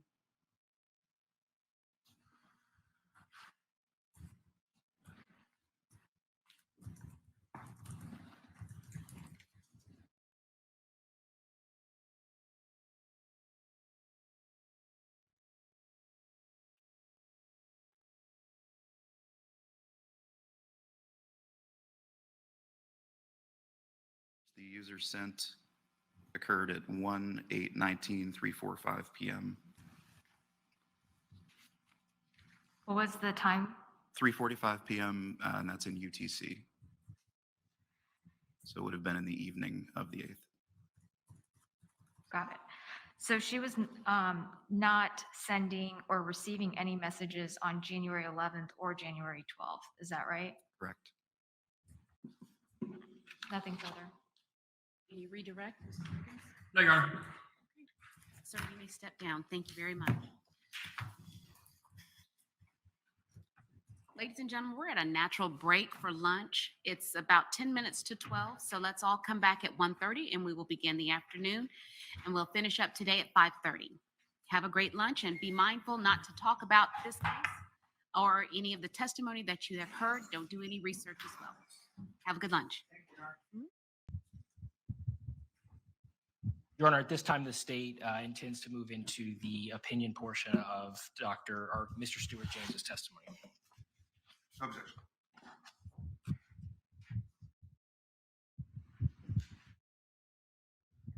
Okay, I'm showing defense counsel what's marked as state's AK for identification purposes.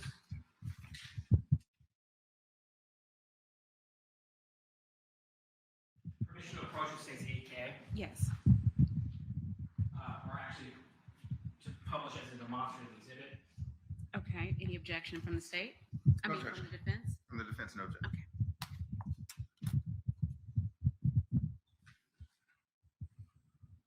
Okay, Mr. James, can you explain generally what we're looking at, and then we'll talk specifically about its content? Okay. What you're looking at here is a classification of various types of bloodstain patterns. And this was designed by myself and Paul Kish and was published in our book on bloodstain pattern analysis that was published in 2005. And it shows you've got three basic categories. Passive stains are those types of stains and patterns that require very little energy. Simple drops of blood falling only affected by gravity and air resistance. And you have drip stains, drip patterns when there's several drops falling in the same place. The drip trail, when you have drips of blood falling and there's movement, that's when you call it a trail. And flow patterns are volumes of blood that move according to gravity, whether they're coming down a vertical surface or on a slanted horizontal surface. Saturation and pool are related to one another.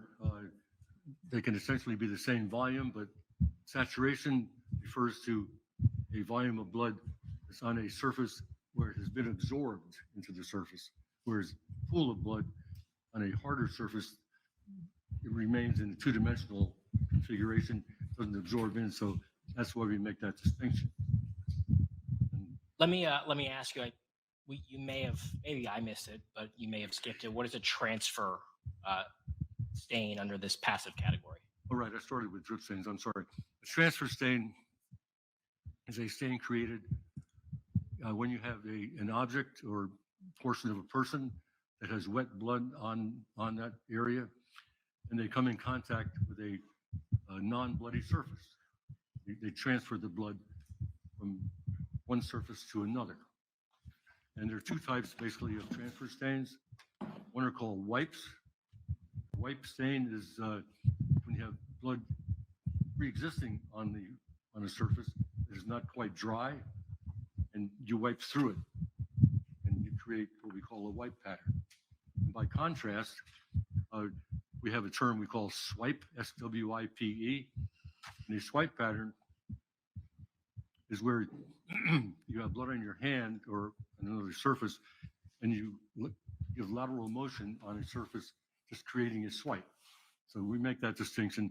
Sometimes we see both in the same area at one time, but we do make that distinction. Okay. Well, let's talk about spatter, and you might notice a bottle of water in front of you now. If Well, thank you very much. Feel free to I do take appreciate that. A little raspy throat here. Spatter, please, if you Now, could. explain. spatter requires more energy than passive dripping, and as a result, the stains are generally tend to be much smaller because they're broken up into smaller droplets. Now, impact spatter is one category, and just like what it sounds, it requires an impact of some sort onto exposed blood to create an array of small spatters that may radiate out from that surface. We have impact spatter can be produced by beatings, sometimes by stabbings, and also by gunshot. Okay, but the key to that is the blood generally has to be exposed when the impact is made. In other words, a single knife wound generally will not cause any spatter because it's not impacting any blood that's already been exposed. We have a secondary spatter, which you will hear me talking about satellite spatter. And that is a secondary spatter, which occurs when blood is dripping down onto a surface, forming a relatively small or large pool. And the drip after drip creates small spatters that radiate around it and land on the area surface around. And finally, for spatter, projected spatter is a type of pattern that we see when an artery has been damaged because the blood is exited under pressure. And we can see. I'm sorry, go ahead. Sorry? Didn't mean to interrupt if you weren't done. Go ahead. And that's what we call it projected. You can also get projected spatter from exhalation of blood coming out of the nose and lungs under not as much pressure, but the same sort of idea.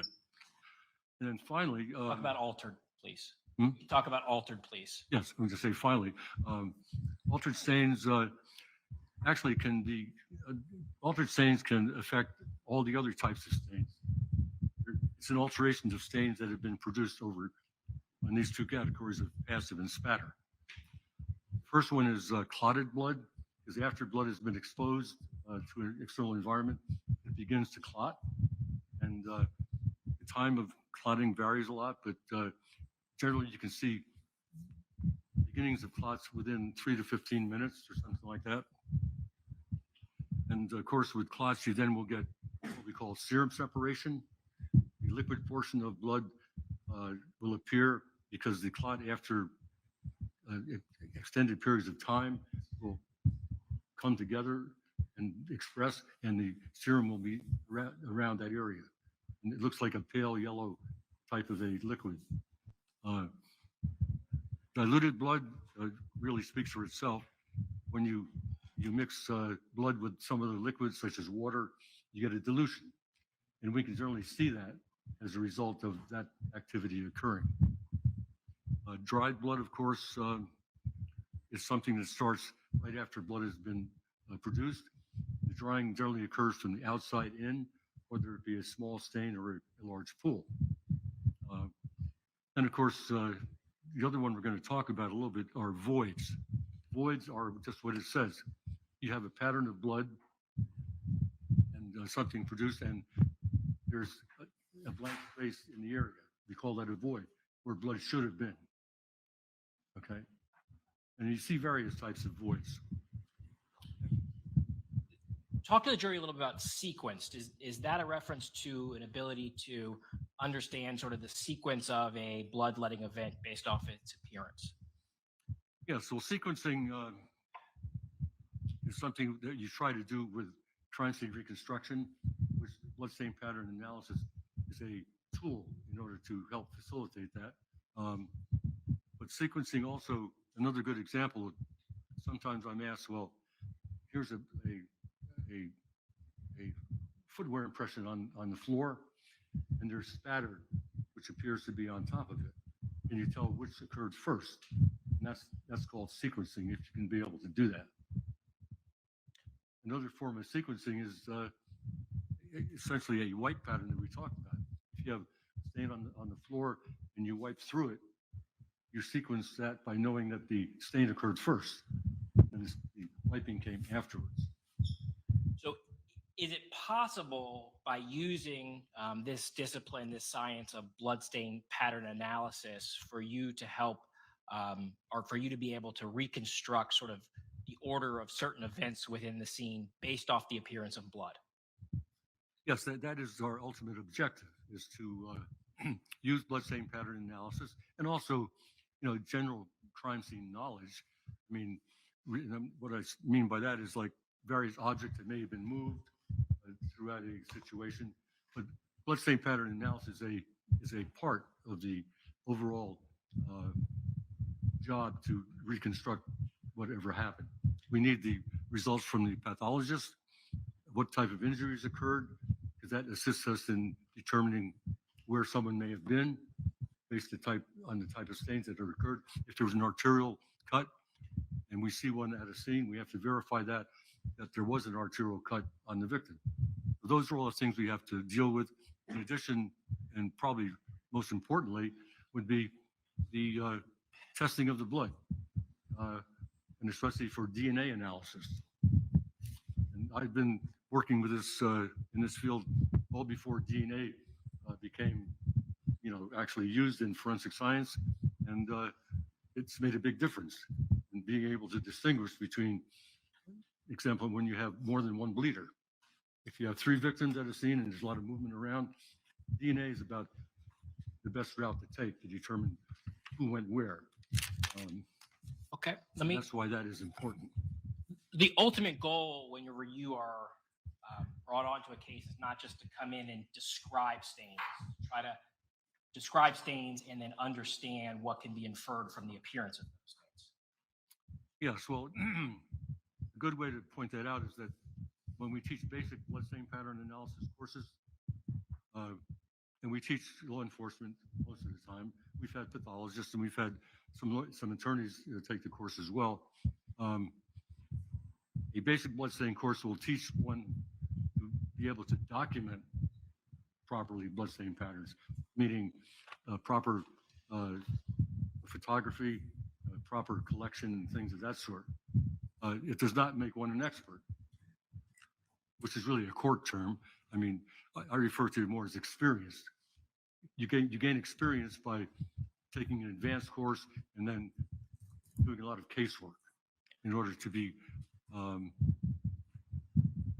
qualified to testify about the subject. All right.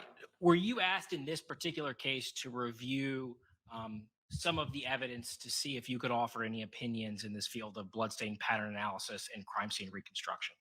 Yes, I was. Can you tell the jury what it is you reviewed? Okay. The date of approximately April 1st of 2019, I was contacted just before that, not by you, but actually by another attorney. State attorney was on the case, and I received the following items to review: scene photographs, some scene videos. Can you tell the jury how many scene photographs you looked at? Oh, I'm sorry, 916 images, and scene videos, about 20 clips of videos, photographs of Danielle Redlick at the scene, and there were 22 images of that. And then photographs of her at the hospital, there were 53 images taken of her. Then to go on April 3rd of 2019, I received a scene report and some diagrams taken by the Winter Park Police Department, investigative summary report for the FDLE, Florida Department of Law Enforcement laboratory reports of blood analysis and DNA, and also reports of their fingerprint analysis. And then on 4/26 of 2019, I received an autopsy report of Michael Redlick, ME number 2019 000059. Would you please explain to the jury why it's useful for you to review the investigative report? The investigative report? Yeah, why is that useful in the work that you do? Well, it's not of ultimate use necessarily, but it does give a little basis for the background of what had actually happened. And For instance, did it tell you in this case that there was more than one person bleeding on scene? yes, I did find that out ultimately, yes. Does it also allow you to sort of compare a certain theory of events versus what the physical evidence shows? Well, that's again the ultimate goal of forensic science is to draw your conclusions from all the evidence at a scene, and then ultimately that will be compared to various versions of the event given by witnesses, suspects, or whoever else had some knowledge of what they're saying happened. I'm sure defense counsel wants marked as states AG for identification purposes. Permission to approach the witness with states AG. Yes. James,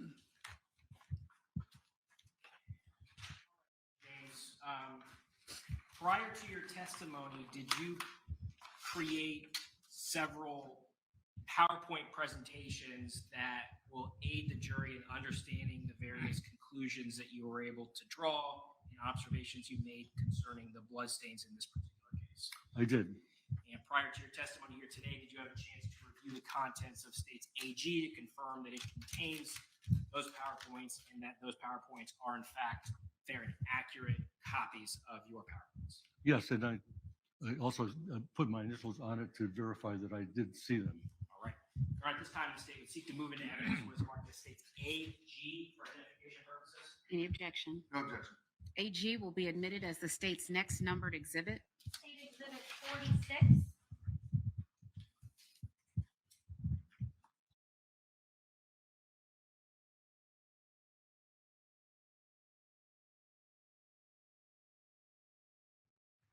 Excuse me. Permission to publish, Your Honor? Yes, sir.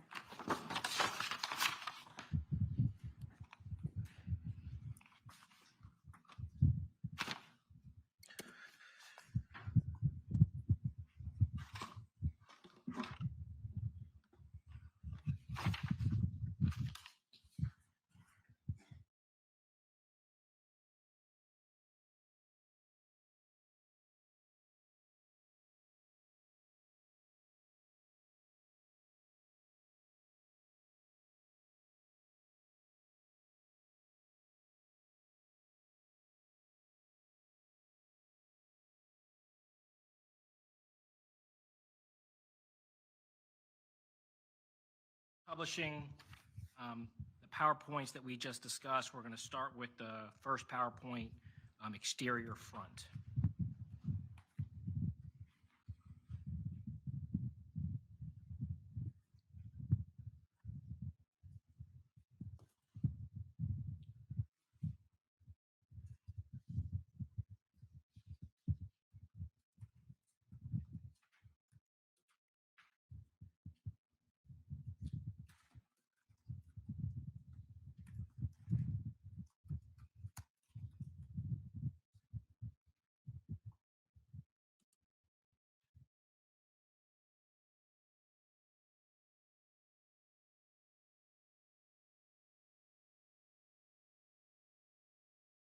Looking at the exterior front of the home, did you see any evidence of any blood stains at the exterior front of the home?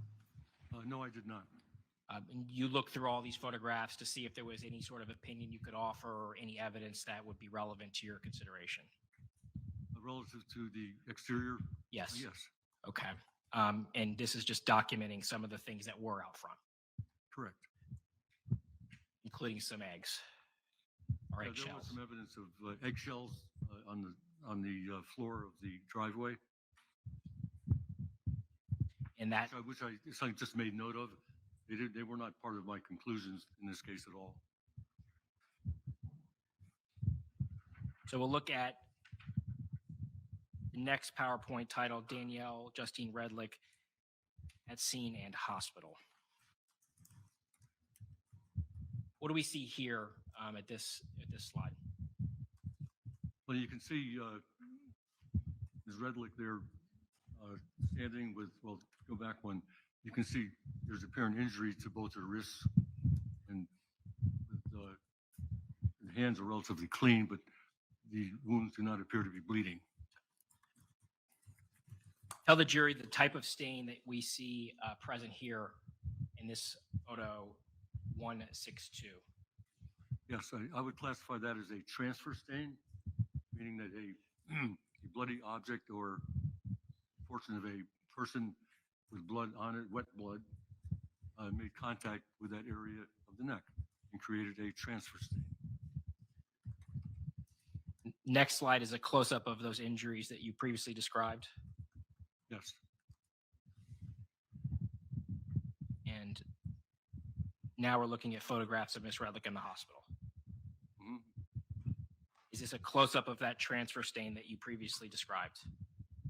Yeah, the close-up, the only difference between that and the previous photograph of showing the neck was that the blood on her neck is like kind of crusted and flaked a little bit. It's older than it was when we first saw it. And do we also see what appears to be some sort of transfer stain sort of towards the bottom of her neck as well? Very, very light transfer.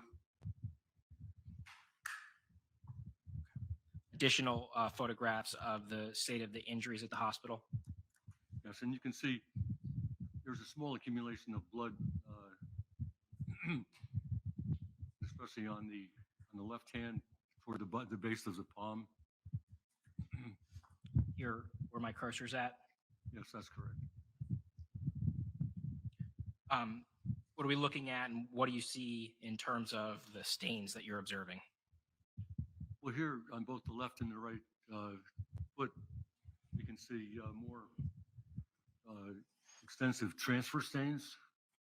In fact, on the left foot, stains come partially up the leg slightly, but mostly is on the toe areas. And then the bottoms of the feet in the next slide. Yes. Here we see more transfer stains on the soles of the feet. The shadow makes it a little more difficult to establish the extent of it, but there's definitely some reddish brown stains on the soles of the feet.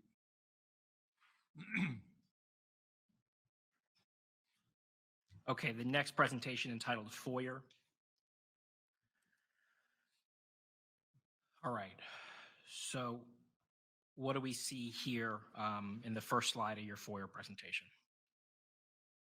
Well, we're seeing both on the left and right photograph, we're seeing some apparent bloodstains on the interior portion of the door. And looking at those, they would be classified as flow patterns, meaning the volume of blood that was applied to that area was of sufficient volume to allow gravity to pull it down toward the floor. We see a better depiction of that in the next slide, photo 3282 cropped. Yes. And you can see, even by gravity, the particular stain above the doorknob has followed the contour of the actual lock and just then continued down. It's being governed by gravity, basically. Based off of your overall review of the scene, your knowledge of the injury sustained, in the entire context of your review, did you believe that these stains were more likely associated with Danielle Redlick's bloodletting event than Michael Redlick's bloodletting event? Well, yes, to the extent that she was just outside the door when she was photographed.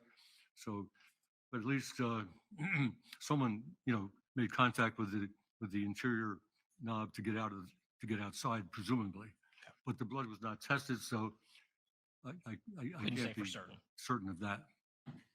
All right, photograph 3261 on the other side of that door, and we're seeing some patterns I'd like you to begin to describe for the jury. Yes, well, right by the edge of the door, in that area there, you have three fairly well-formed passive drip stains. They're more circular in nature because the surface of the floor is fairly smooth, so you don't get too much distortion. They'll be essentially round. And around this area, you see what very smaller stains, which could be classified as satellite spatter. The result of the blood drop hitting the floor and then a few small spatters emanating from that as a result of the impact of the floor. Okay, next slide, photograph 3074. What patterns are you seeing, and what are you able to infer from the appearance of these patterns? Well, what we're seeing here is almost the entire floor is covered with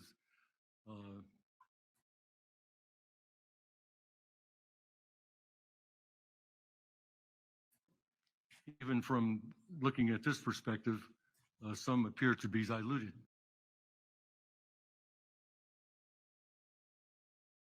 It is not in pristine form. And diluted in this context means that some liquid has been mixed with the blood that was present on the floor. Yes, because the whole area of the floor, these stains are much lighter in color than they would be if the blood was whole blood. So it's been altered to the extent where it's been diluted. And we're looking at some additional photographs of the floor from this formal living room vantage point. Yes. Okay. So now photograph 3077. This is the main area around Mr. Redlick. That is correct. And we're going to see kind of through the remainder of the presentation some close-ups on some areas of interest in and around Mr. Redlick. Yes. Okay.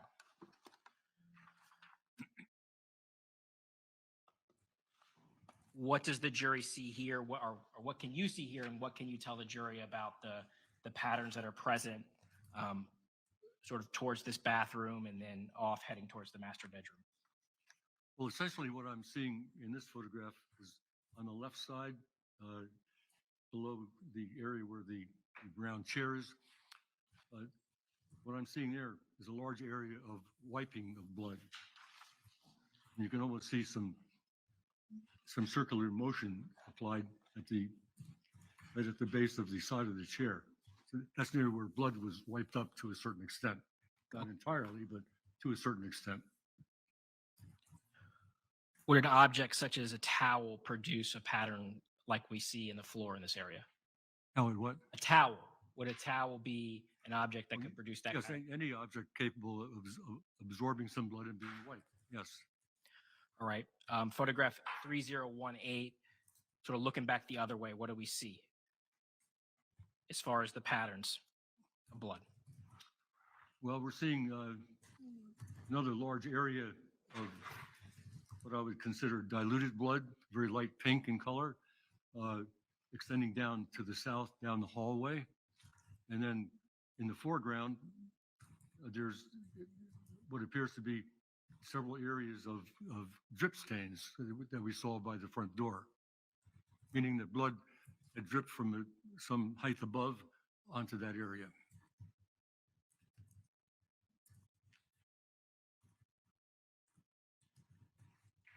The next presentation we're going to look at is titled South Side of Residence.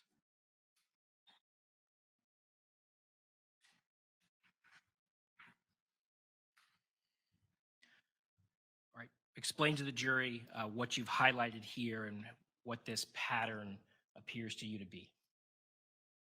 Well, that area has a linear configuration to it, if you will. And I don't believe I mentioned it in the first presentation, but that I would refer to as a cast-off pattern.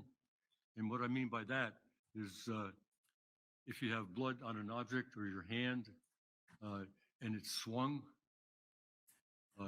you're going to cast the blood off. It's going to go onto a nearby surface or as far as it can go until it reaches the surface and look in a linear type appearance. It can be on a wall, it can be on a ceiling, depending upon the orientation of the swing. So that's, I would classify that as a cast-off pattern. All right, next slide, photograph 3416 and 3418. Why was this significant and why did you include it in the slide? Well, here we have a variety of objects to talk about. Number one is a pile of clothing, of which I believe also contains the shirt of Mr. Redlick. And that's designated by evidence marker number 1. Number 2, I believe, shows a mop which is actually leaning up against the banister of the stairwell. And the mop has a reddish brown appearance to the bottom portion of the mop. And number 3 is a bucket which appears to contain a large amount of reddish brown water. A mop and a bucket, are these the types of instruments that could produce the scene that we see surrounding Mr. Redlick's body in those prior photos? Yes. It would be producing dilution as well as wiping. Next slide, photograph 3474. Help the jury understand why you included this slide and how it factors into what you can say about the scene and the appearance of the blood. Well, it just shows you that that location is where Mr. Redlick's shirt was placed, because you can see the damage to the shirt corresponds to where the location of the stab wound in his upper left chest area. And we're seeing a close-up of that bloody mop that or the reddish stained mop that you just discussed? That's correct. Okay. Photograph 3420. What do you see here? Well, there you see some transfer stains that have been diluted. And another consideration of dilution is that, blood dries from the outside in, and you can see the rim of drying has begun. And that's why the periphery of that stained area is darker than the center. Mr. James, there is a laser pointer right there in front of you. Oh, okay. And so if it would aid you at all to turn around and use that to kind of point to some of these stains. I try to do that, but my neck may give me a little trouble doing that. I'll try. Do your best whenever you think it would be useful for the jury to understand. Mr. James, are you able to stand up and do it? Would that be more comfortable for you? Just turn like this? If that's more comfortable, yes, sir. That would be easier. Okay. Here, I can try to. It makes, how do you turn that thing on?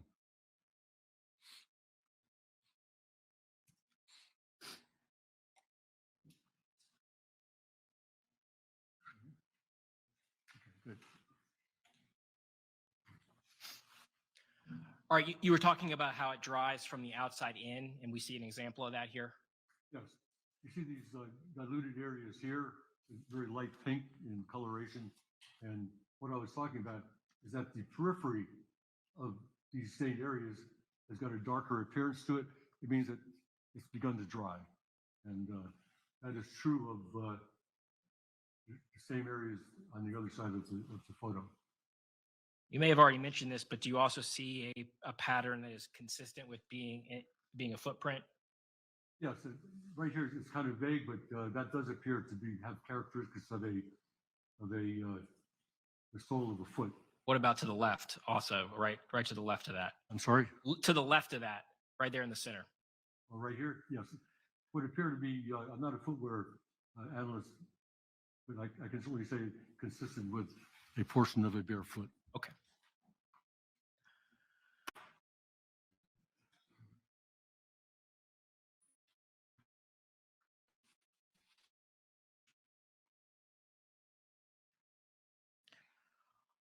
Okay, we will now look at the presentation entitled Living Room and Location of the Body of Michael Redlick.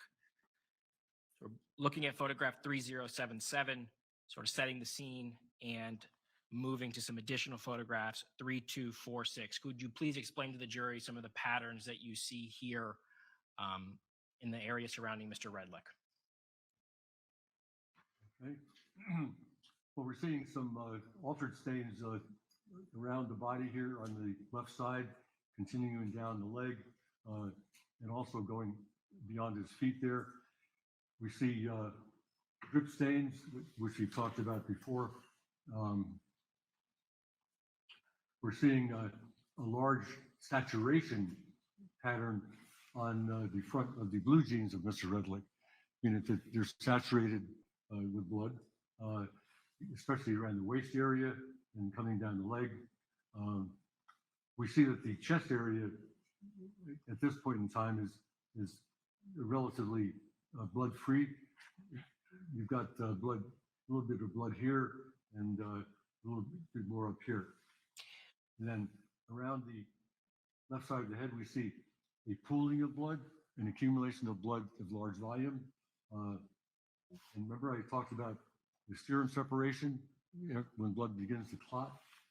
Here we're seeing a formation of some of the lighter areas right there, especially where serum has been expressed. That's a function of length of time that blood has been in that area, but it's very difficult to duplicate the, if you will, the conditions that were present at the time it happened. So we don't try to give very precise estimates as to how long that blood was there. Mr. James, I believe I heard you while we were looking at the previous slide say that there were these alteration patterns in the immediate vicinity of Michael Redlick's body. Can you, with this photo, sort of use the laser pointer, point to where we see alterations and talk about, why they're characteristic of alteration? Yes, we're seeing a lot of movement throughout here, which could be the result of more additional wiping, and especially down in here. And you see a saturated, I believe that's a shirt, saturated with blood, which is not the shirt that he was wearing, but it's another shirt that was, I believe, used to do some wiping in that area, because it appears to be saturated as well. Okay. So do we see some other saturated objects in and around Mr. Redlick's body? Yes, and I believe that these are all objects that have been utilized to wipe up blood. Clean up the scene. Sorry? Clean up the scene. At the scene, to clean it up, yeah. An attempted cleanup. Here's a better picture. We can see here that that's actually that's a towel that we've been referring to in marker 10. Yeah, you can see the saturation here, yeah. Okay, photograph 3316, what do we see? Well, here we see, again, a variety of stains. We see areas of interrupted pooling, which could be the result of some wiping. You can see some clots of blood. Here are the really darker areas, especially up here. So the blood has been there for a period of time. Here we see another fully saturated cloth material, another shirt. We see the base of this lamp here, and that lamp has been moved on top of an area of blood. Okay, and we're going to see some additional slides focusing on that lamp in just a moment, aren't we? And then right here, we see an area that doesn't look anything like the rest of the reddish brown stains. Right here, it's very brown. Certainly, it's a portion of blood. What happened to it? My best explanation is that it was subjected to a liquid that caused the blood to oxidize, some kind of a possible cleanup reagent or something. But it's another alteration. I have no other explanation. The blood has turned brown in that one area because something was applied to it. Did you say cleanup reagent? Yeah, some reagent, whether it be a soap or something, has caused it to turn brown. Okay, so soap or cleaning fluid is the fancy science way to say is cleanup reagent. Yes, I would say that's the easiest way to put it. Okay. Next photo, 3317. Do you see some stains on that towel that you can describe? Well, I see it. I don't see a lot of saturation, but I just see, some transfer stains right near the evidence marker number 12. What about around the towel? And around, we see more of the drip stains. We were talking about the circular drip stains, some satellite spatter, and you can see some of the stains have been altered. I'll go back here, like right in here. You can see the outside perimeter is darker and the center is clear. And some items that were set on that towel. Okay, well here also, can you go back? No, there you go. You can see here some very obvious areas of some serum separation. And here, for some reason, you've got this towel which contains a bloodstained cell phone,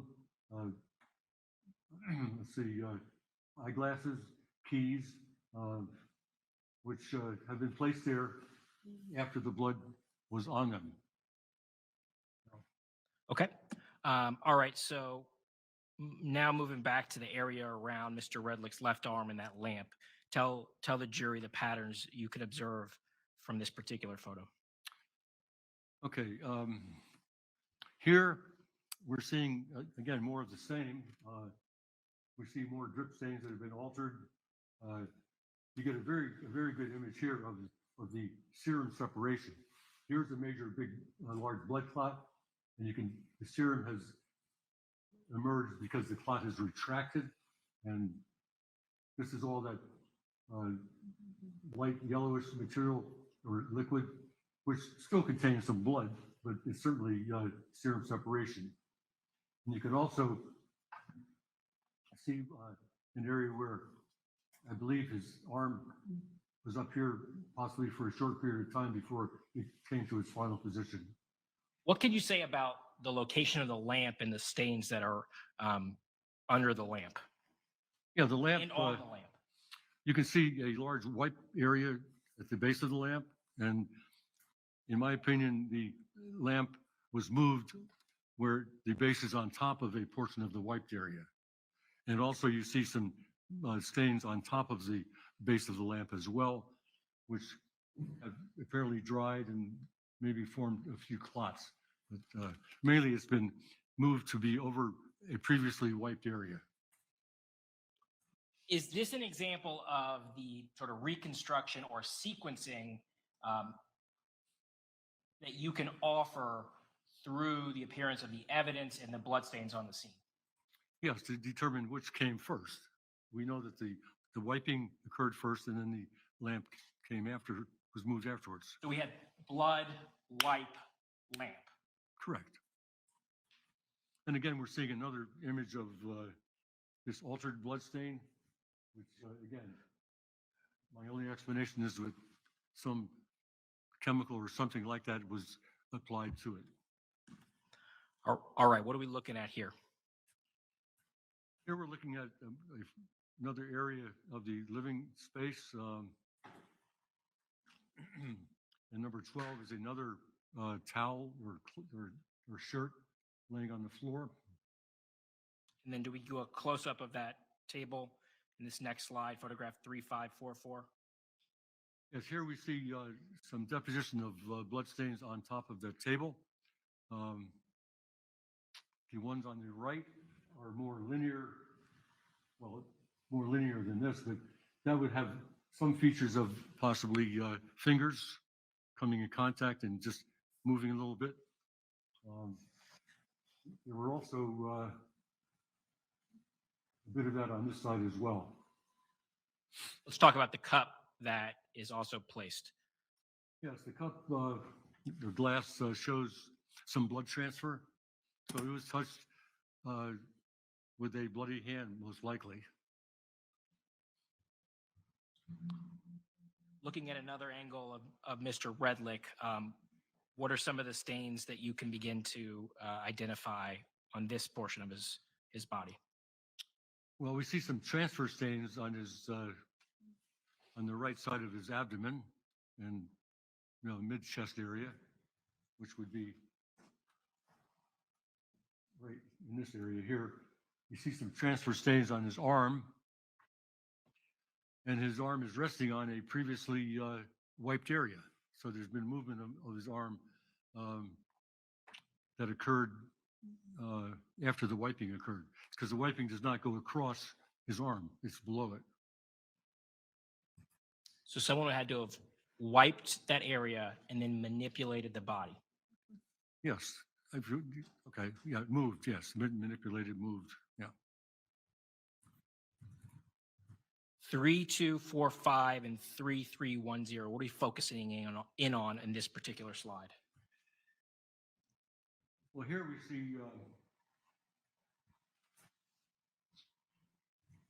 see some transfer stains on the wall in the lower wall in the baseboard. And you see a bloodstained towel next to it and his arm.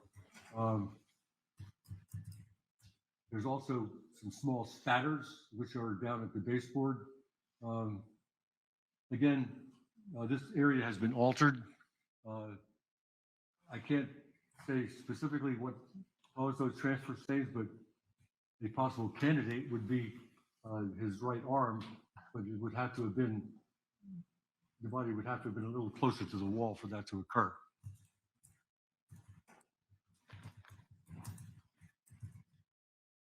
The body is no longer in a position directly next to where it would have had to have been to make that stain. I mean, assuming that the proximity of the arm to that stained wall, if the arm had created that, it would have to have been closer. Focusing in on that area of transfer stain and some spatter around it. Let's talk a little bit about the spatter. Well, the spatter, I believe, looking at the directionality going from left to right, probably is a result of the contact of that bloody area with the wall with a little bit of force to create some of that spatter to occur. It's like having a bloody hand and just going down like that on the table. If there's blood on the hand, you're going to get a little radiating spatter coming from that activity.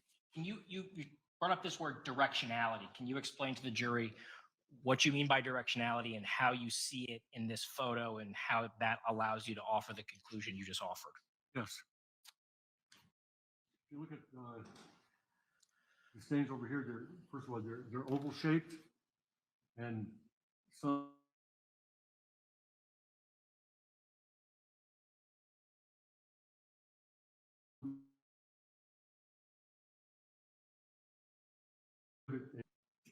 and which means that stains are moving away from the central area.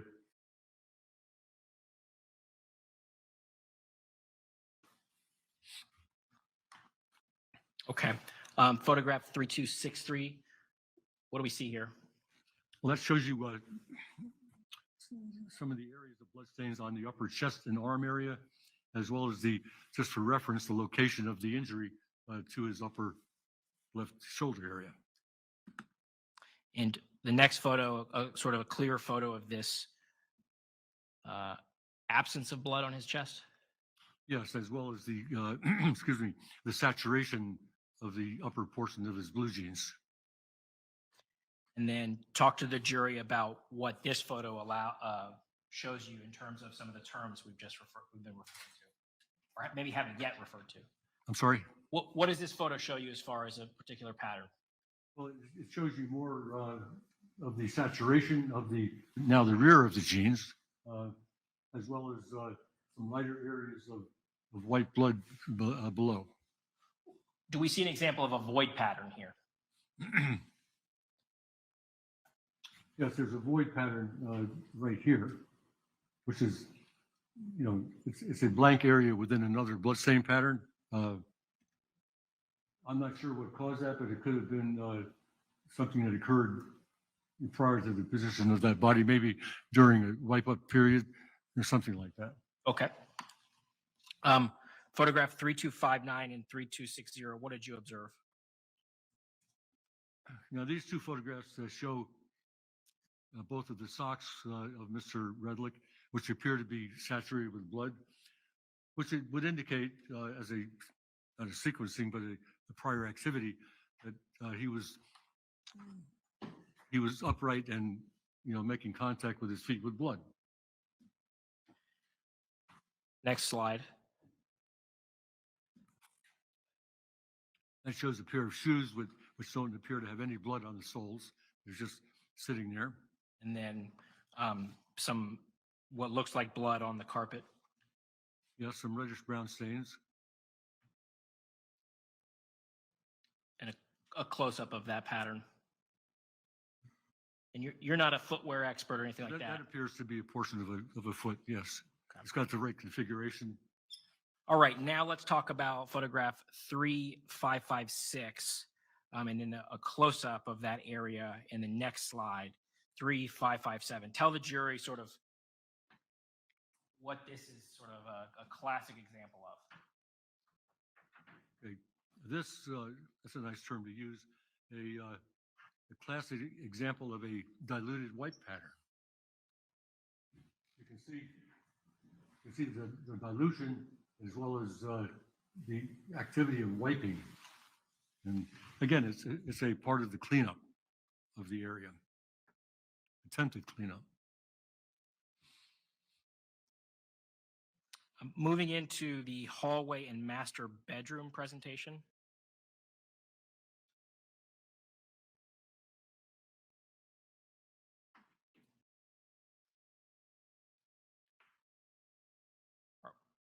What do we see here in the first slide of your presentation? Okay, on the left, we see an area behind the brown chair on the floor, which shows you an extensive area of wiping of blood. And it's somewhat diluted, but not as much as some previous areas were.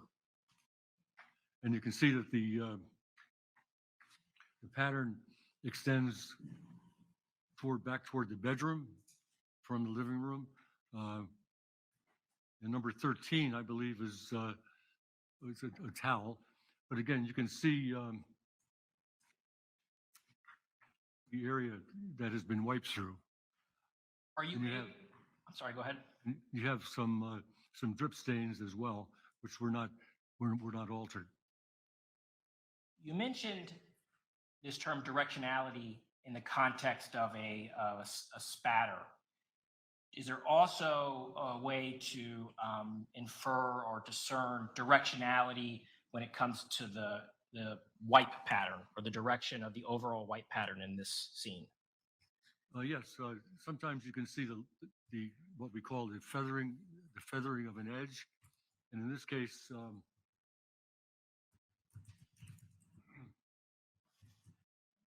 we have a little feathering over here.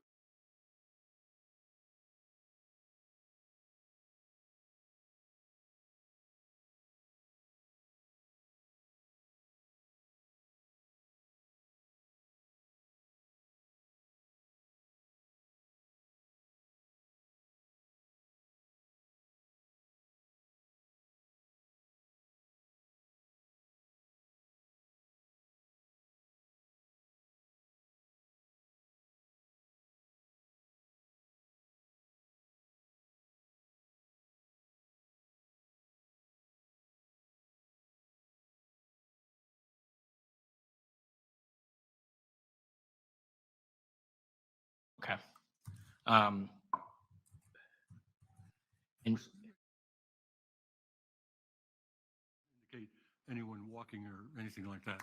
let's talk about that. So, in a scene like this, where you have a person who is bleeding in multiple areas of the home, a large home, would it be possible for you to offer some opinion, some reconstruction about where the person walked first, where they went to next, or maybe even where the stabbing or the bloodletting event started? Would that be a possible opinion that you could offer? Not in this particular case, I'm talking about generally. Generally speaking, that is possible to do based on bloodstain patterns in some cases, yes. Was it possible to do in this particular case? No, it wasn't. And what I'm really referring to, if you have a bleeding person who's moving, let's say a distance down a hallway or whenever, and dripping blood, you'll see a drip trail. You may or may not see directionality depending upon how fast they were walking. And then if they went down a hallway and came back, you generally would see a second drip tail going, not too far from it, but there'd be a pair of them, one going up and one coming back. I can't say in this case because it's been too altered. The entire scene? Yes, totally altered, yes.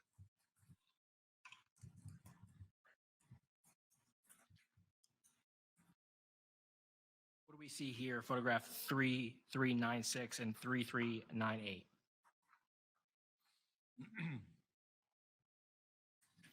Okay, here we see some small spatters that are, if you look closely, you can see they've got a downward directionality, so they're coming from top to bottom. Okay. And now moving kind of farther towards the primary bedroom in photograph 337, continuation of that white pattern with the directionality that you previously discussed? Yes, and here's a better example of the feathering I was talking about. See, it's more concentrated here, then it lightens up. That's why I was saying directionality, looking at the photo from right to left. That's what I was talking about.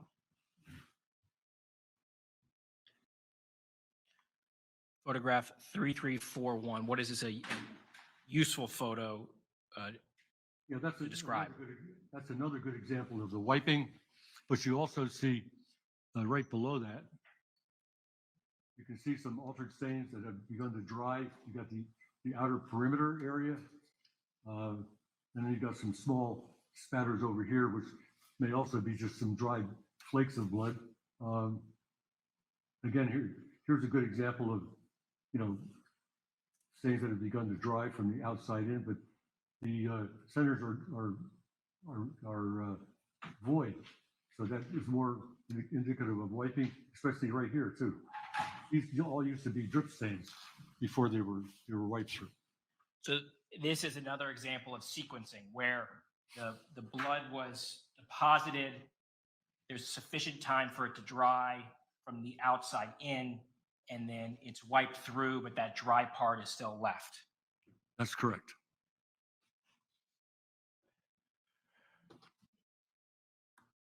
Okay. Continuing to follow that pattern as we move towards into the primary bedroom?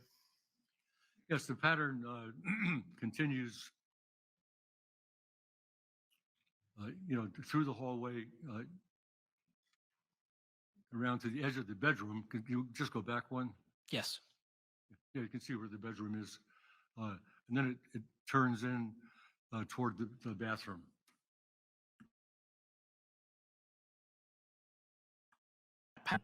In this next slide, photograph 3347 and 3346. Yes, again, more wiping area. If this area was not wiped, you would see more drip stains. And you may be able to tell more about what happened in the scene. If the wiping had not occurred, there was, I believe, a lot of information was lost by the wiping. Destroyed. Objection, argument. Sustained. I'm sorry? Moving on. Photograph 3206.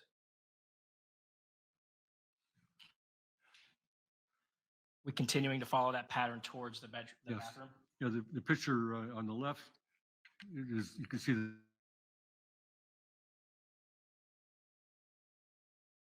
the going now on the right side, the pattern is going into toward the bathroom.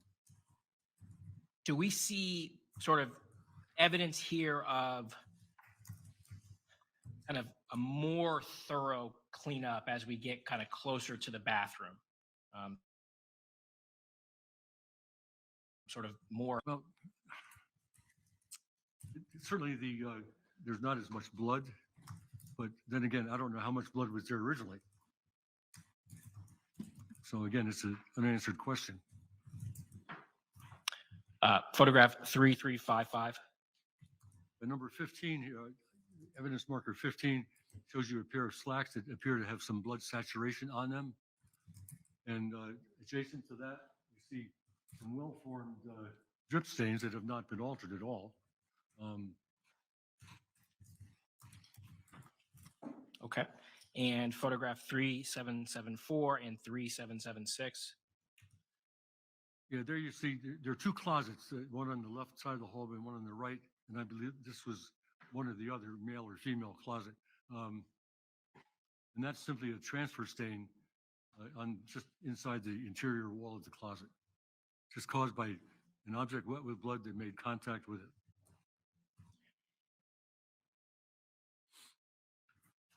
From your review of the entire set of photos, would you be able to say that this particular transfer stain was kind of sort of isolated or separate from the main pattern of blood within the house? Yes, it's kind of off by itself for whatever reason. Okay.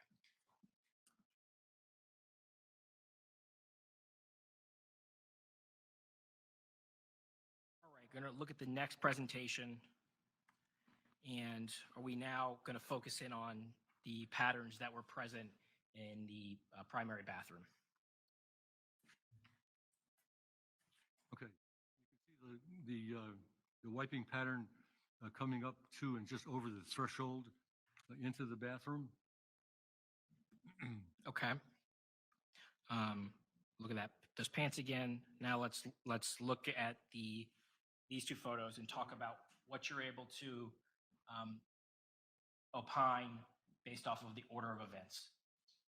Yes, we're looking at the interior floor of the bathroom. And you can see there's a broken piece of molding here, which actually fits up here when it was all one piece. But what is significant to me is that that piece was broken prior to the spatter being produced. So it was on the floor when the spatter was produced. It was not part of an activity contemporaneous with the blood spatter. Based off its location, are you able to conclude that that door must have been open when that pattern was produced? Yes, that was a bit confusing, and I made an adjustment to my report. Yes, the door was open. And you've got the blood pattern that continues onto the lower casing, which would have been obliterated by the door had it been closed. So it's a drip pattern that was produced with the door open. So you refer to it as a drip pattern. Why are we calling this a drip pattern on the casing? Because satellite spatters are caused by drip patterns, but we don't see the drip pattern, or we don't see the pooling that caused the drip pattern because it's gone. Are you able to say whether or not that satellite spatter, so blood dripping into a pool of blood, is coming from a person who's bleeding or an object that is soaked with blood and that's dropping blood into a pool? Could you say one way or another what the source No, might be? As long as the object has sufficient blood to cause blood to drip from it, it can be any object, or it can be a portion of a person. Now, let's talk about what you did and did not see on the exterior of this door. Did you see any sort of blood stains, any blood pattern on the upper portion of the door? Well, there's a small flow pattern, which is right here. Yeah, I would refer to that as a lower portion. I'm talking about the upper portion of the door. So from the handle up, did you observe any blood stains? No, wait a minute. Oh, you mean up here? On this side, on the left? Yeah, the left. Yeah, there's nothing there. Okay. But we see a flow pattern on the exterior, Which on the lower portion, yes. lower portion. And then how would you describe the pattern on the bottom portion of the door? Well, there's some additional satellite spatter, which in this photo appears to be continuous with the small spatters on the floor. But again, we don't see the parent stains, so I can't say what object or anything may have produced it, but something above was dripping blood, creating a satellite spatter. I want to talk a little bit about this pattern that you see here that sort of crosses the threshold. How would you describe that pattern? It's a pattern that's been altered, not in the same condition as it was when it was produced. Do you see any corresponding staining to the very bottom portion of the door that would match up with the stain that sort of spills over the threshold? Not really, no. So to be more consistent that the door was open when this particular pattern was produced. Yes.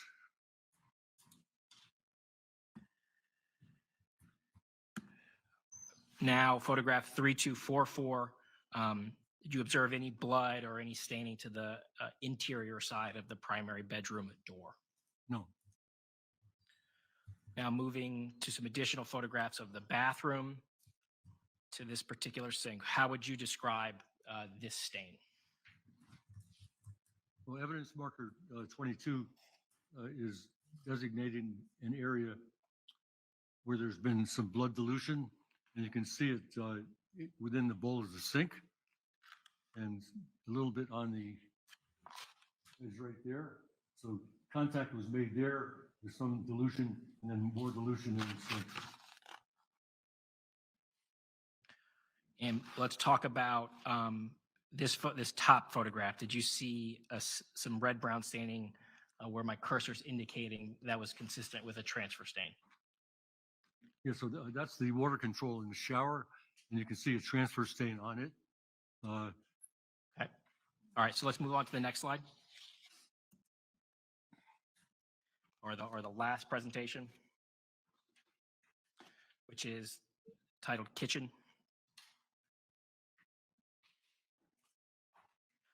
Tell the jury the patterns that you're seeing here, photograph 3437 and 3441. Well, we're seeing first of all, on the left side, we're seeing evidence marker number 4, which designates the location of a knife with reddish brown stains on it. And also there's a trash can nearby, which we'll see later. And on the right side, you see some small spatters that are, probably a couple of feet above the floor. Talk to the jury about the stains on the knife that's pictured next to marker 4 and the stains around the knife that's pictured. Well, the stains on the knife are transfer stains on the handle, which means there was blood on most likely the hand of someone grasping a knife at that point in time, and also some transfer stains on the blade.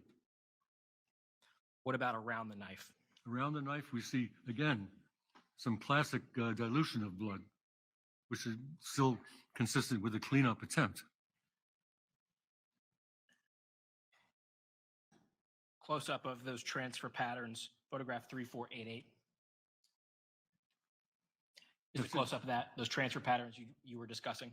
Yes. Talk to the jury about what this is a classic example of, 3438. Okay, this is another classic, in my opinion, classic example of satellite spatter. And satellite spatter, by the way, very rarely will be more than 15 or 20 inches above the floor because of the way it's produced. And we see it on the baseboard and we see it on the lower wall. Okay, how did it get there? Well, this area here is clean, but this is the area that would have produced the satellite spatter based on blood dripping in the blood, but it's not there. You cannot get this, you cannot make this pattern without having some additional blood. So at one time there had to have been a pool of blood in that area. A pooling of blood, and I can clarify, a pooling of blood or multiple drops that are close together. And whatever was there is gone. It's gone. And the satellite stains are present, but you cannot tell where the parent area was. Get more of a close-up of the satellite stains and kind of this line of demarcation towards the bottom of the floor where it's been. And that becomes a void area.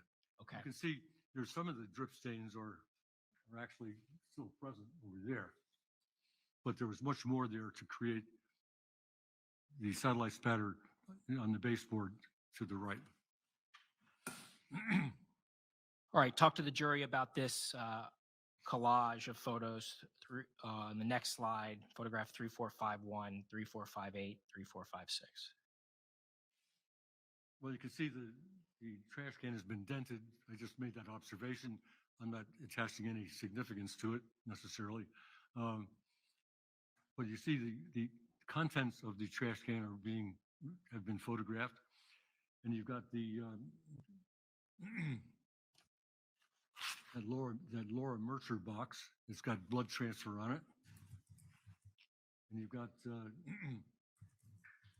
another whitish cloth or something that's got some blood transfer on it. And you have a McDonald's bag, and you also have a quarter pounder box which has blood transfer on it. So what can you infer about the presence of this blood transfer on the quarter pounder box? Well, that it was placed in the trash can after blood had been produced on it.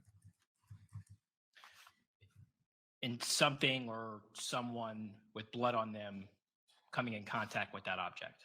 And then someone had to place it in the trash, yes. And then place it in the trash. Okay. 3514. What is this stain on this T.G. Lee milk jug an example of? Well, this photograph shows you the container of milk in the refrigerator. And right above the label of Dairy Pure T.G. Lee, there's a transfer stain, which is very close to the handle where one would attempt to pick up the container. So someone had likely came in contact with that object. Okay, photograph 3144, just a sort of an overall shot of the kitchen from an opposite angle. And moving towards the sink, what do we see here in the next slide? Well, we see three more evidence markers, 5, 6, and 7. You see a diluted stain on the edge of the sink with the peripheral rim that's darker that we've seen before. And we see utensils in the sink, labeled 5, 6, and 7 being a knife, and then a spoon and a knife, and then number 7, I can't tell right away. It's a white handle, something. Okay. Let's talk about what stains, if any, you see on any of these objects inside the bathroom, or I'm sorry, inside the sink. Yes, on number 5, there appears to be reddish. Number 7, there appears to be a small amount of reddish brown staining on the white handle, in addition to the adjacent area in the sink, which would be here and then Oh, sorry. here and then as well there. Okay. And we see some patterns that are consistent with the There's appearance more, of blood. There's more foot impressions, which you see several there in that area. Talk to the jury about the appearance of the stain that we see here in photograph 3505, 3508. Yeah, those stains are very odd looking. You can see they've been deposited there. But they've been altered. But I don't think they were altered by anyone in particular. I believe they were deposited, such possibly a drip stain, and then something on the surface of that area, like grease or something, has caused the stain to come together somehow. I kind of relate it sometimes to if you have a nicely waxed car and blood drips on it, it retracts the stain. I have no other explanation. It's something on that texture of that surface has caused that blood to do that. We see some more examples of those red-brown stains consistent with the appearance of footprints in the kitchen. Yeah, which reflect more, bare footprints. Okay. Now moving 3529 and then 3529, 3530. Tell the jury what you see. Yes, you're seeing on the bread knife, you're seeing some reddish brown stains on the handle, which are transfer stains. Okay. So that concludes your presentations. Mr. James, did you ultimately reach an opinion about whether an extensive cleanup attempt was perpetrated inside this home? Yes, it was. And did that cleanup attempt materially impact your ability to offer any reconstruction testimony to this jury? Yes, it compromised it to a large extent. I have no further questions of this witness. All right. Ladies and gentlemen, we're going to take our afternoon break. It is 2:55 now, so we can come back at 3:15, okay? And just let me remind you, don't talk about the facts that you've heard so far about the case. All right.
Mr. Parnell, when you're ready. Thank you.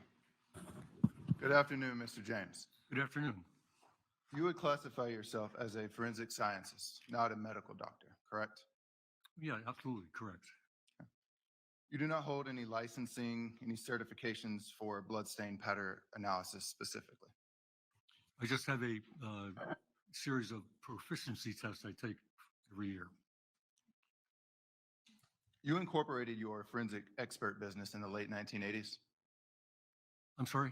You incorporated your forensic expert business in the late 1980s. I became incorporated as James and Associates in 1994. 94, I apologize for that. So your livelihood is earned as a professional expert witness. I'm sorry? Your livelihood is earned as a professional expert witness. That's not necessarily true. I work cases and I teach. Whether or not I testify is up to the case I'm working on. I do not consider myself a professional witness. Thank you. You first got involved in this case in April 2019, correct? Would reviewing your report refresh your recollection as to the date? Yeah, Do you have that in front of you? yeah, April 1st of 2019. Yeah, Okay. And you were hired by the state attorney's office in this case, correct? that's correct. The state attorney sent you materials to review for this case. Correct. You never went to the scene itself as a part of your analysis in this case, is that correct? I did not. So you were relying solely on materials provided to you by the prosecution team for your analysis and your consultation in this case. That's correct. You would agree with me that generally blood evidence is not going to tell you what happened prior to an injury. Could you repeat that, please?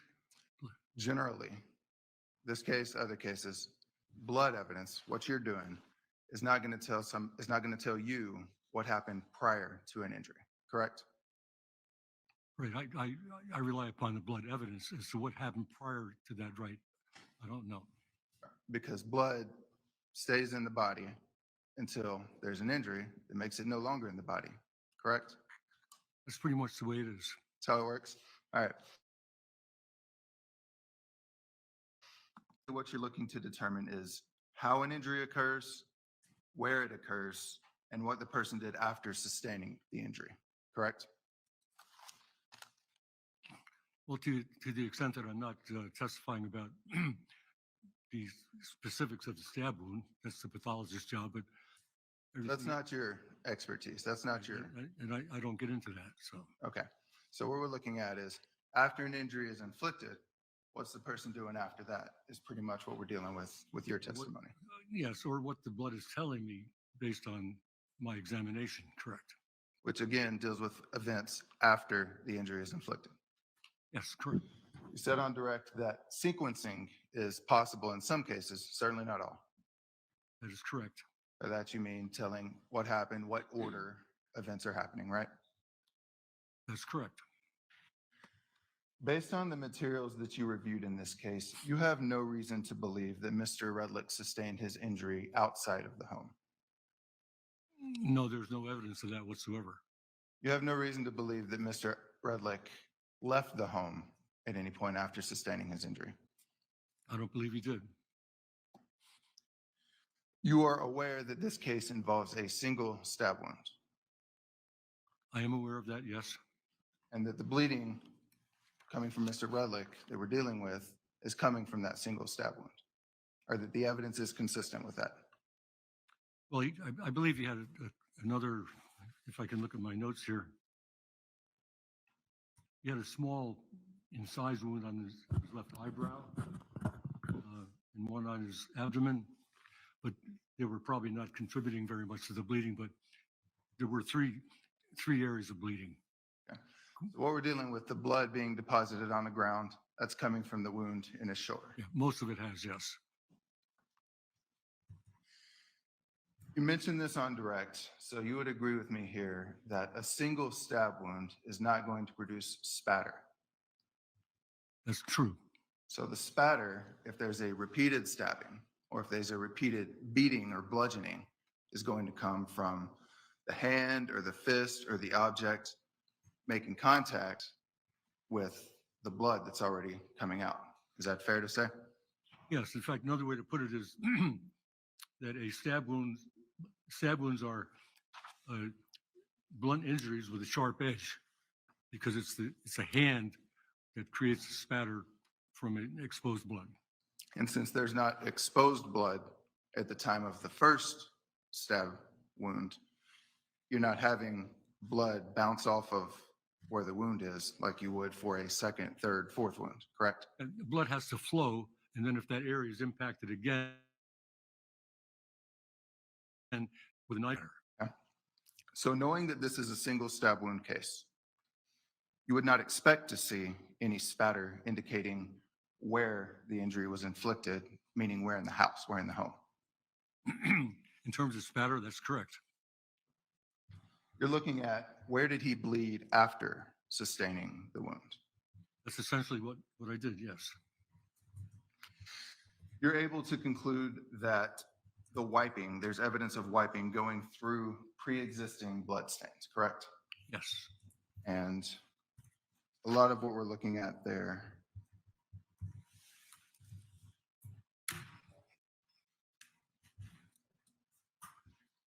I'll show you on the PowerPoint here.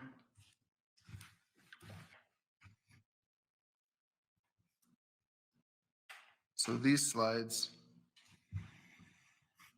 going into and through the bedroom area, is that what you're talking about? That's correct. So the evidence there is showing you that the blood fell to the ground in the bathroom and up to in the bedroom and up to the bathroom door prior to it being wiped. Yes.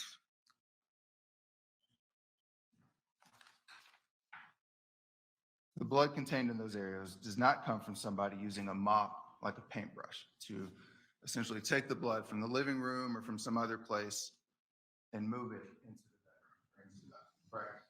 I don't believe so, no. There's no evidence of it. No, none whatsoever. So the blood that's in the bathroom, the blood that's in the bedroom and up to the bathroom door, that's being deposited, dripped from the body in those rooms, correct? Yes.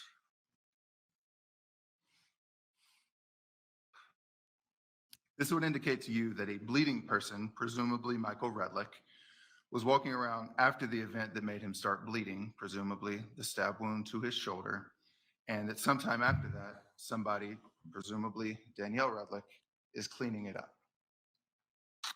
Yes, it was cleaned up afterwards. So Yes. that's the order that we're looking at. I'm sorry. That's the order of events, time-wise, that we're looking at. I would agree with that, yes. You would agree that there's no evidence that Michael Redlick's body was dragged or carried throughout the home. No. So all indications are that he walked himself to the area where he came to rest. Would you agree with that?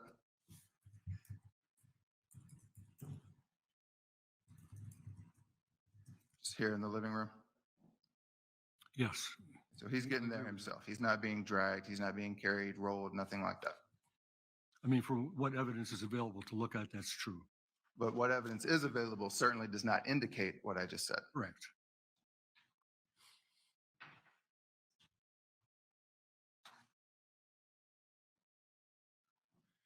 You explained spatter, satellite spatter, and in short, I think maybe a lay explanation there is that blood is dripping from above onto the ground and then kind of bouncing onto a vertical surface to the wall.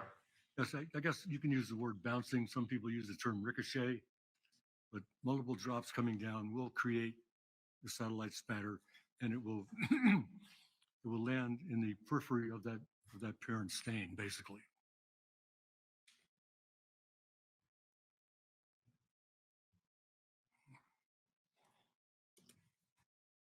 So what we're seeing here, That's this is correct. going to be 3439. Yes, that's a classic example of satellite spatter on a vertical surface. Okay. So by seeing that evidence, you were able to determine that pooling of blood existed right there on the ground underneath where that vertical surface is. Yes, because in this photograph, it's isolated. There's nothing there to say what caused it. It's missing. Well, it sounds like you've described what caused it, is the blood falling into Yes. other blood on the ground. The and parent ricocheting stain onto that the wall. produced the satellite spatter is not there. But by seeing the stains on the wall, the spatter stains on the wall, you were able to determine that blood was concentrated there. That's correct.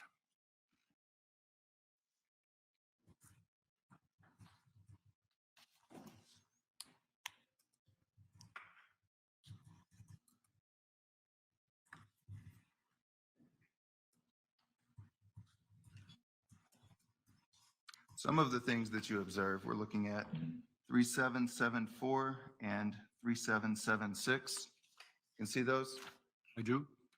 And that's two photographs of the same thing, one zoomed out, one zoomed in. That's correct. You would agree with me that some of these, you're not able to tell how that fits in, even though there's no evidence of alteration. Right. That stain does not appear to be altered. You don't know if that happened at the same time, even the same day, just based on looking at it.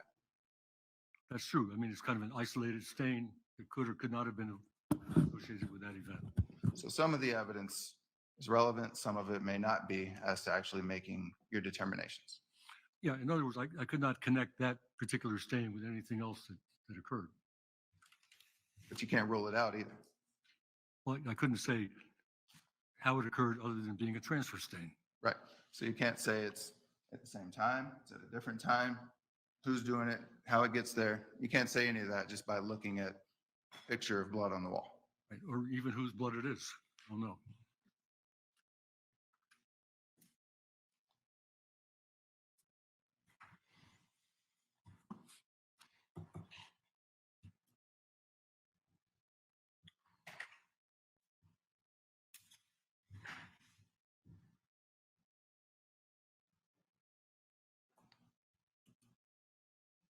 What we're seeing here, this is 3315.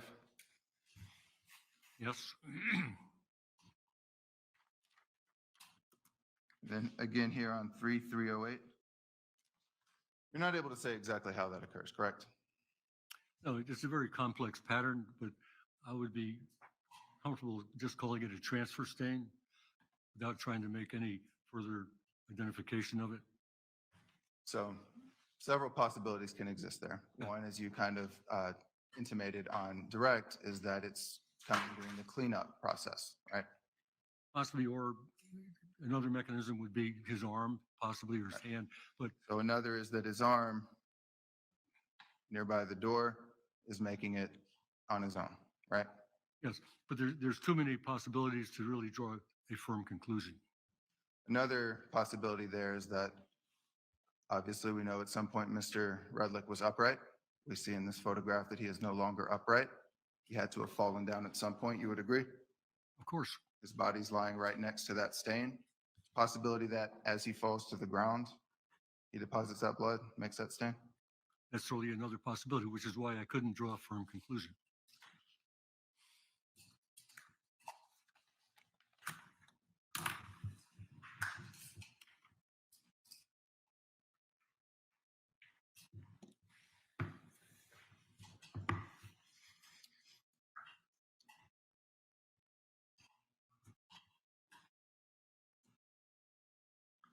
Would you agree with me that looking at 3377 and 3378, the blood we see at the broken part of that frame, That's correct. okay? So that indicates to you that the door was broken prior to the bloodletting event Correct. that introduced the spatter onto those parts of the door. That is correct. You know that because the spatter on, when it was pieced back together on that top part is not consistent with basically the spatterless part on the bottom part of the frame still intact. That's correct. You can't say when it was broken, how it was broken. You have no ability to say anything on Oh, that. I drew no conclusion to that effect. And it's your opinion today that the blood spatter at the bathroom door occurred while the door was open. Correct. Has that always been your opinion in this case? No, it would, You authored a report in this case in, let's see.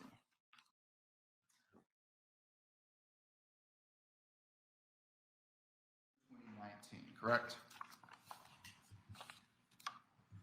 I'm sorry? Do you remember when you authored, did you write a report in this case? Yes, I did. Do you remember when you did that? The date of my report was June 17th, 2019. In the report, you give conclusions based on your expertise, based on your training, based on your experience and what you're analyzing as you see it in this case. Correct. At the time when you wrote your report, after examining all the evidence that you've seen in front of you today, Correct. after you wrote it in June, so you had 2 full months to consider everything, Excuse me, I had what? you got the evidence in April, correct? April of 2019, Yes, you received the materials? 2019, yes. And then June is when you wrote the report? June 17th, Okay, of 2019, same year, yes. so several months later.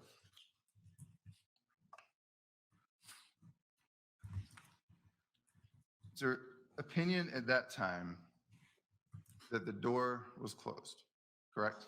Yes, That has changed obviously today. yes, re-examination, I realized that I was mixing up the bathroom floor with the hallway floor in the north and the south. So I corrected that prior to trial.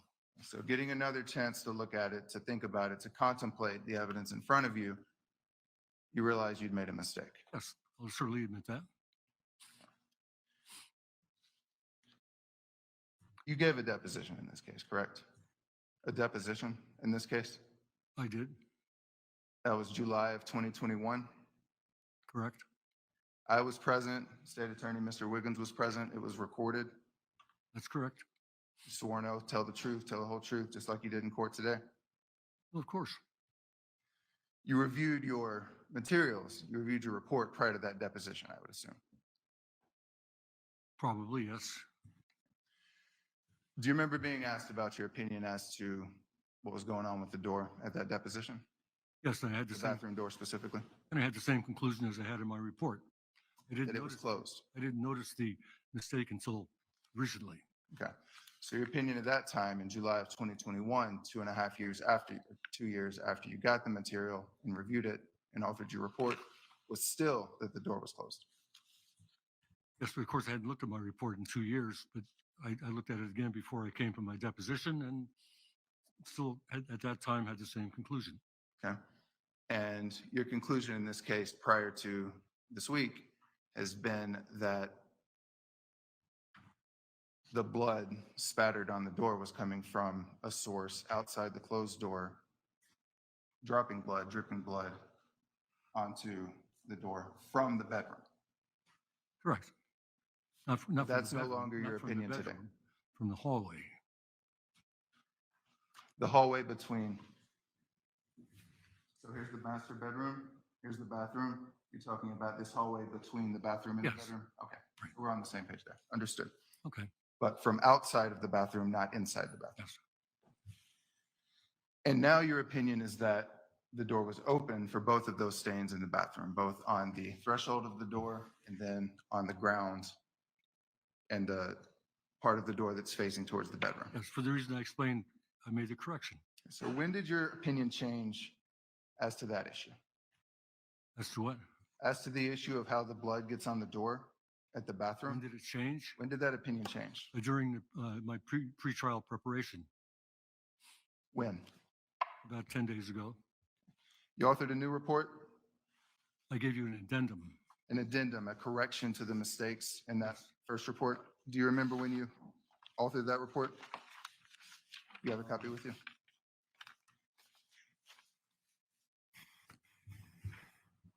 Would it refresh your June 5th, recollection to June see? 5th June 5th of this year. this year. Correct.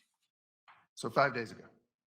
Yes, The first, as we started this trial, is when you changed your entire opinion on how the blood gets onto the bathroom door. yes. We're still dealing with drip patterns It's just a matter of the more specific location. Well, that was the same exact location that you had opined on both in your initial report and the deposition, correct? Yes. So it's not a new location, it's just a new opinion Okay. based on the same evidence. I'm asking you. Yeah. Okay. A different opinion. Sure.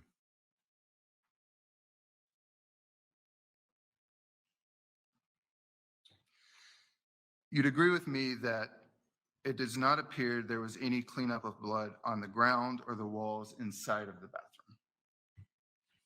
There was not.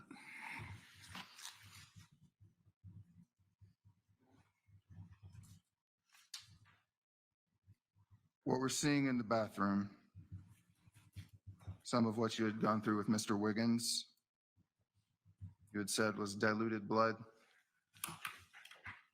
You're looking at 3571, 3365, 3371, 3373. Seeing photographs of the shower area, shower handle, shower floor, bathroom sink. That's correct. Okay. It would be reasonable to believe that the diluted blood on the bathroom sink is coming from and from the shower. Somebody who had blood on them attempting to wash it off, That is correct. as opposed to blood dripped or deposited from an actively bleeding person walking around the bathroom. There's no evidence of any actively bleeding person walking around the bathroom.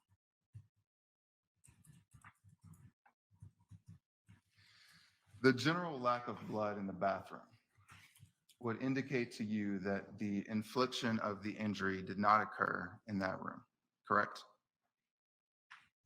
Let's just say bloodshed did not occur as a result of that injury in the bathroom. So no evidence indicates to you that the injury occurred in the bathroom. That's correct. The blood that we talked about in the bedroom, in that little hallway between the bedroom and the bathroom, as you said earlier, looking at 3346, 3347, this is blood that was deposited from a bleeding individual and then cleaned up. That is correct. So that's not indicating to you that the injury occurred in the bedroom either. It does not.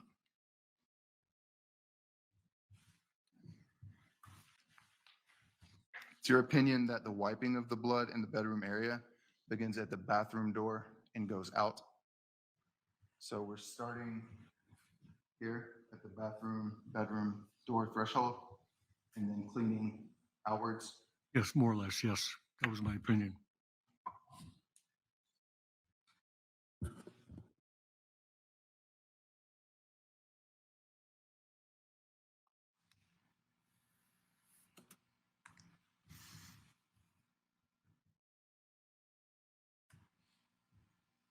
Part of your expert opinion today is that the blood found in the front door handle, I'm looking at 3281, 3282, is coming from Miss Redlick. I'm sorry, Is coming from Mrs. Redlick, Danielle Redlick, not Mr. that would be a strong possibility, but the blood wasn't tested, so I can't be absolutely certain of that. So your analysis, the rationale for your expert opinion on that blood coming from Mrs. Redlick is that you've seen photographs of her outside with bleeding wrists, correct? Yes. It's most likely from her.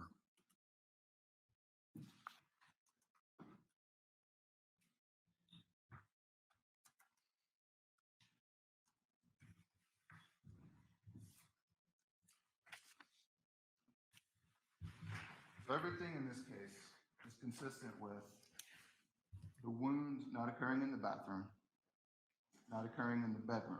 You agree with that? As far as I can tell, yes.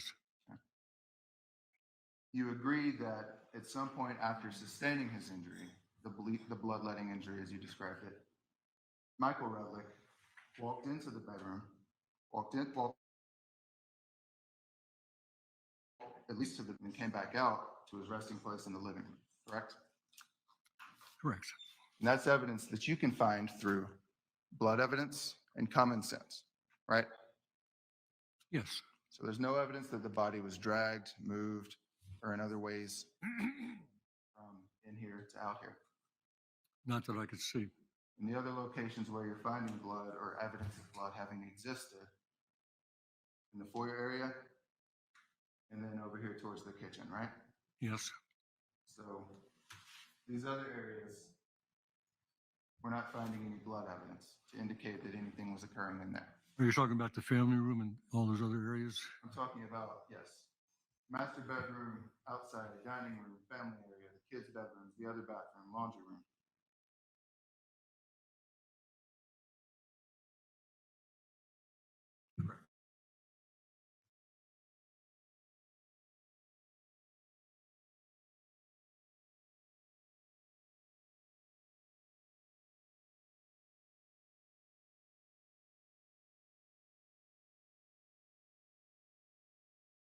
See.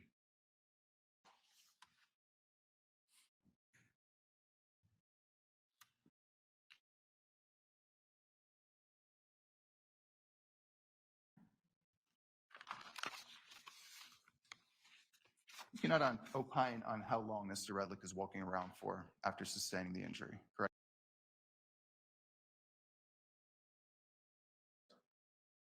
I have no opinion about that because that has to do with blood loss and survivability, and I'm in no position to talk about that. It's the venue of the forensic pathologist. You can't opine on how long he's alive after sustaining the wounds. I would say, give you the same answer. It's the venue of the forensic pathologist, if he can even make that determination. You cannot opine on time of death. Same answer. So your expert opinion in this case, as Mr. Wiggins had asked you, was limited to 2 key points. Number one, that there was a cleanup attempt of the blood in the home, that somebody had cleaned up the blood after it was deposited. That is the major point I was making, yes. And number two, that the cleanup materially impacted your ability to offer reconstruction testimony. That is correct. The blood analysis, the evidence of the case, blood in the kitchen doorway, blood in the foyer, blood going from here to here, back to where the body rests. Correct. That's all evidence that you are able to see yourself from what we have. Yes, Correct? and that's what I testified about. Blood evidence analysis is not ever going to determine why somebody was stabbed or why somebody obtained the injuries that they did, correct? No, bloodstain evidence can sometimes determine what Why somebody stabbed someone is not something you'd ever be able to speak to. I would never consider that in a bloodstain pattern case. Nothing further, Your Honor. Thank you, sir. Mr. Wiggins. Mr. James, is the presence of impact spatter the only means by which you are able to determine the location of an attack or the location of a stab? No, it's not. There are other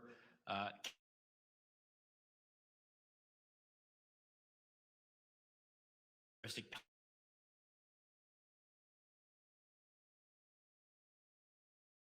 impacts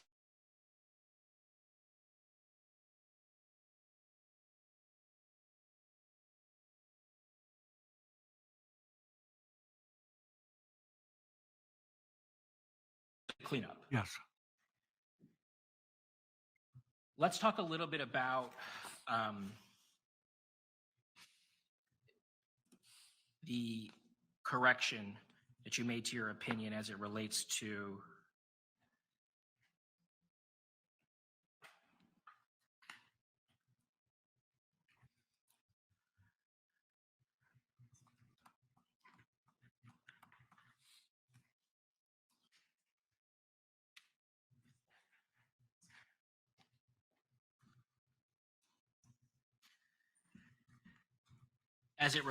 this area. Can you explain for the jury, you were talking about the floors and some confusion or some misunderstanding relative to the floors, and maybe you could use your laser pointer and just help them understand where the misunderstanding originated from and how that connects to the floors.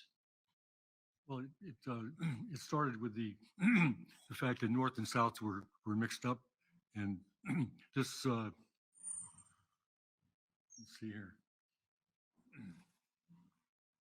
It became very clear that the satellite spatter continued onto the entire frame of the door, so the door had to be closed. Okay.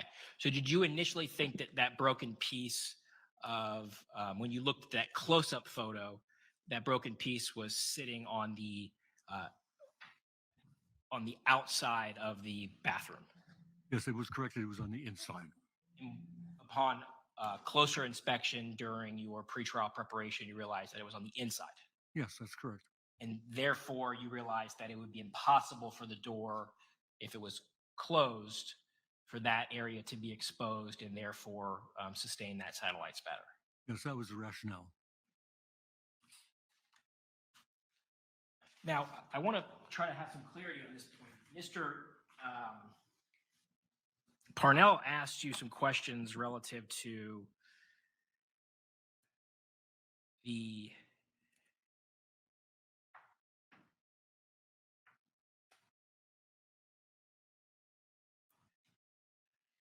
I think we was talking about this area.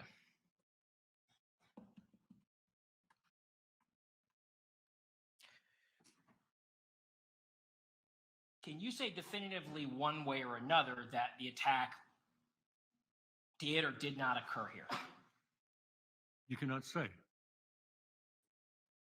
Could one be maybe more possible than the other?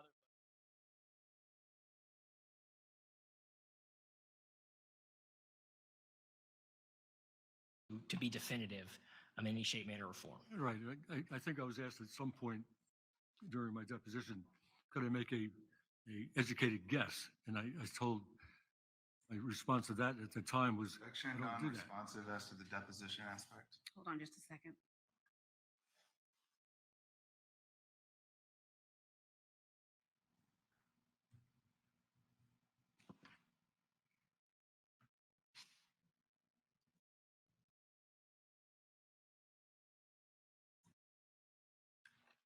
Objection's overruled. You may answer, sir. Unable to even make an educated guess. I'm sorry? You're unable to even make an educated guess. Yes, that's all I was saying, yes. And again, that's because of how the scene was altered. Well, plus I don't like to make educated guesses. Well, then, a moment ago, it sounded like you agreed with Mr. Parnell that the attack didn't occur there. Did I misunderstand you, or did you I misunderstand? just believe I said I saw no evidence there. Okay, so the lack of evidence doesn't mean the presence of evidence. You're just saying there's not evidence, but that doesn't mean that you're not saying it didn't happen there. Correct. I have no further questions on this witness. Mr. James, you may step down. You may step down. Thank you. Your next witness, Mr. Wiggins. Your Honor, at this time, the state calls John Keene. Thank you, Ms. Garcia.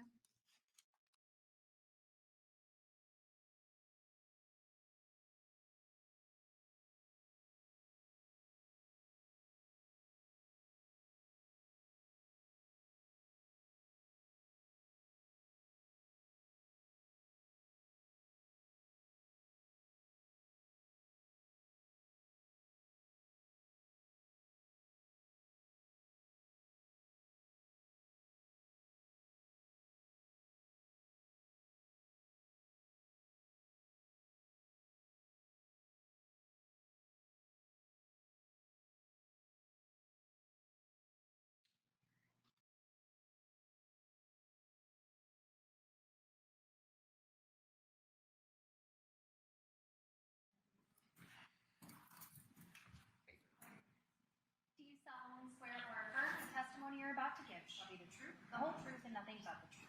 Yes. Good afternoon, sir. Would you please state your full name for the record and spell your first and last name? John Joseph Keene. And spell your first and last name. John, John, Keen, Keane. Ms. Garcia? Thank you, Your Honor. Could you please tell the jury where you currently live? 1230 Lake Knowles Circle, which is on the corner of Temple and Lake Knowles. And how long have you lived in that location? Very close to 40 years. And who do you currently live there with? My wife, Linda.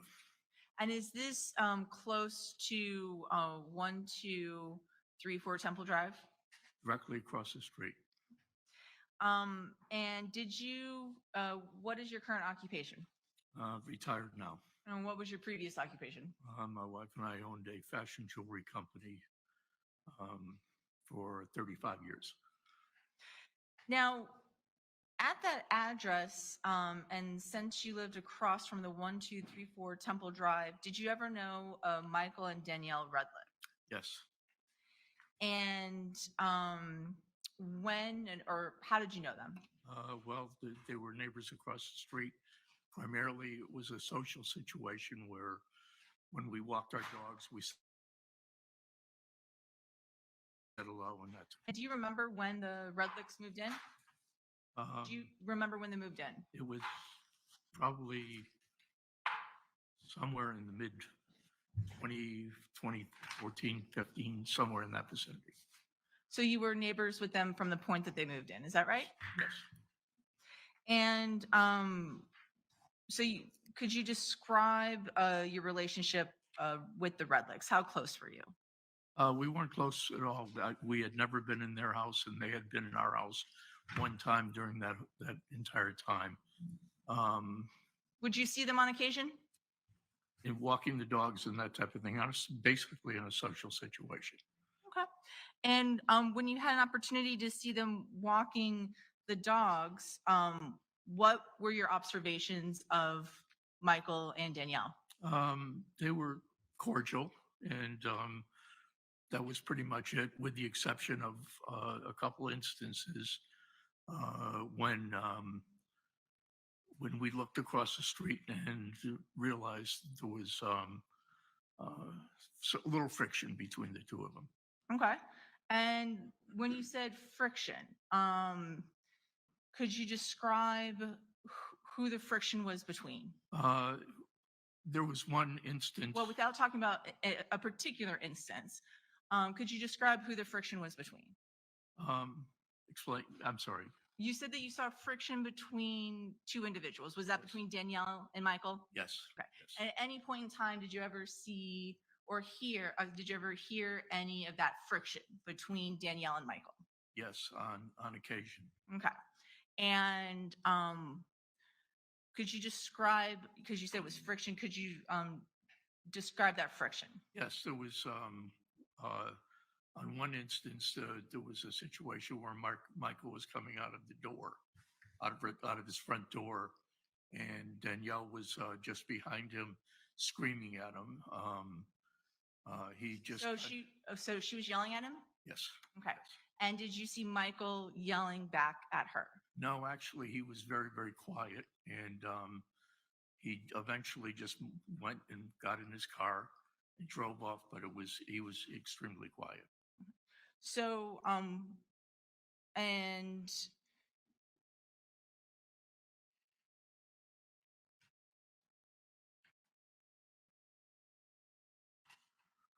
now, at some point in time, did you become aware that Michael moved out of the house? Yes, it was sometime during 2018, I think, probably in the early stages of the spring and that type of thing. Now, did you ever see Michael after he moved out in the spring? Again, he would come over to the house and pick up the kids for school and that type of thing. And I saw him walking. I don't even think he was walking the dog at that time, but he was there, cordial, quiet, and Picked up the kids? And then left. Okay. So. At some point in time, did Michael ever move back in?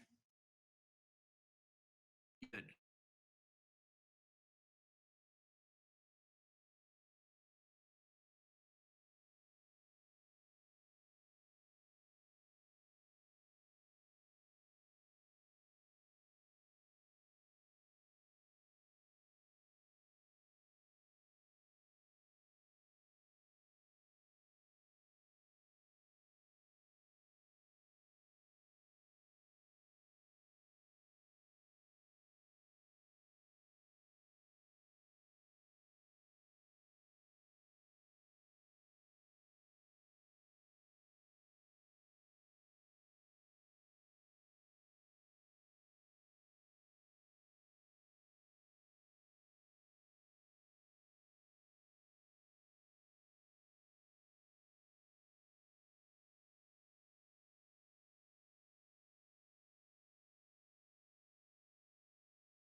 show? No, he was very passive. Nothing further, Your Honor. Okay. Mr. Parnell? Yes, Judge. Hello, Mr. Keen. Who are you? Occasions you just testified about were not on January 11th of 2019, were they? No, they were not. Nothing further. Redirect. No, Your Honor. Great, thank you very much, Mr. Keen. You may step down. Thank you. State, please.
Good afternoon, Mr. Montgomery. Afternoon, sir.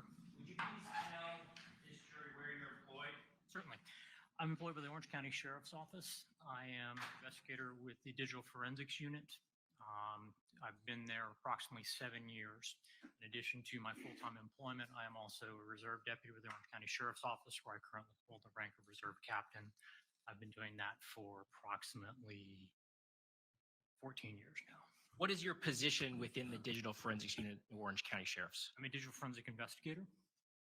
Are you the supervisor of the unit? No, sir, I'm not. Okay. Let me ask you this. Do you have any training in the field of digital forensics? Yes, sir, I do. Why don't we walk through the training that you've received? Certainly. I have a master's degree in digital forensics from the University degree in criminal justice, a graduate certificate in computer forensics, a graduate certificate in crime analysis, one in police leadership, correctional leadership. In addition to my academic career, I'm a certified forensic computer examiner through the International Association of Computer Investigative Specialists, IACIS. I'm also a Cellbrite certified mobile examiner, Cellbrite, CELLEBRITE, certified mobile examiner.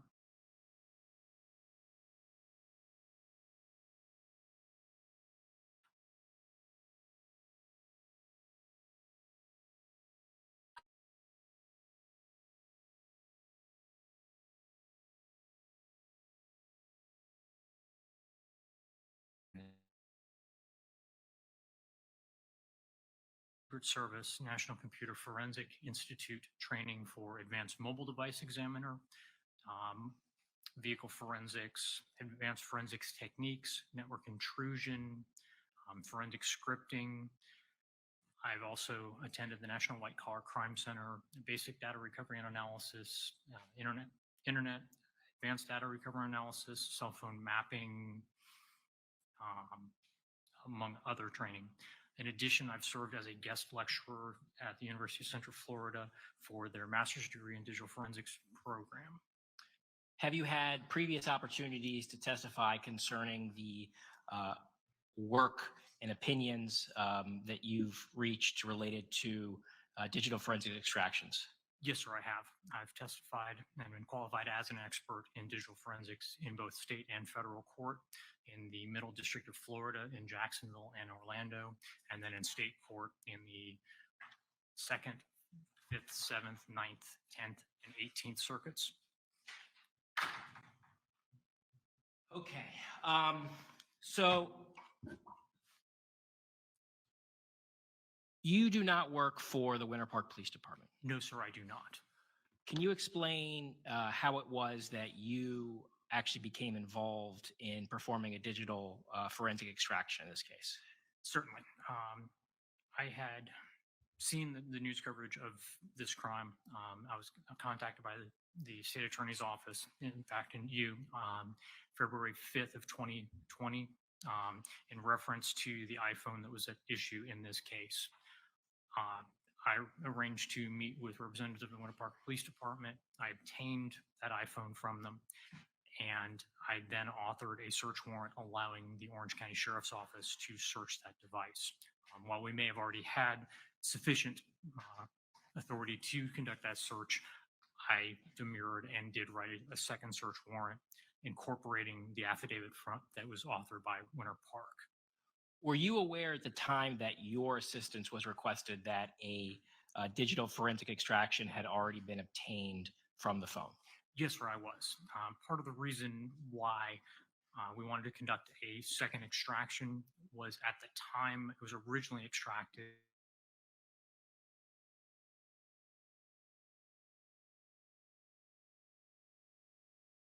Levels of extraction for a digital device, and the extraction that had previously been done would not have captured possibly deleted files. I'm going to approach with what's in evidence as states 34. Detective Montgomery, I'd like you to go ahead and go inside states 34. You can pull out well, let me actually provide you with some gloves. I have her. And tell me if you recognize that as the device that was provided to you in connection with this case to perform this second digital forensic extraction.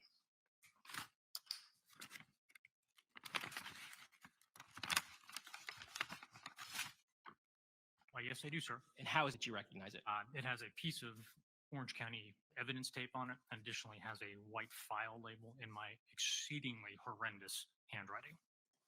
Were you able to obtain this sort of more hopefully comprehensive forensic extraction in this case? Yes, sir. Before we talk about that forensic extraction, I want to talk about another phone involved in this case. Were you aware that there was a second phone that was collected in evidence? Yes, sir. And you can go ahead and put the phone back inside. Leave the gloves on or take them off. Thank you. Were you aware of a second phone that was collected in evidence? Yes, sir, I was. Was that phone provided to you for you to take a look at? No, sir, it was not. Can you explain why you didn't even phone and trying to extract it? The second phone at issue was a Google Pixel phone.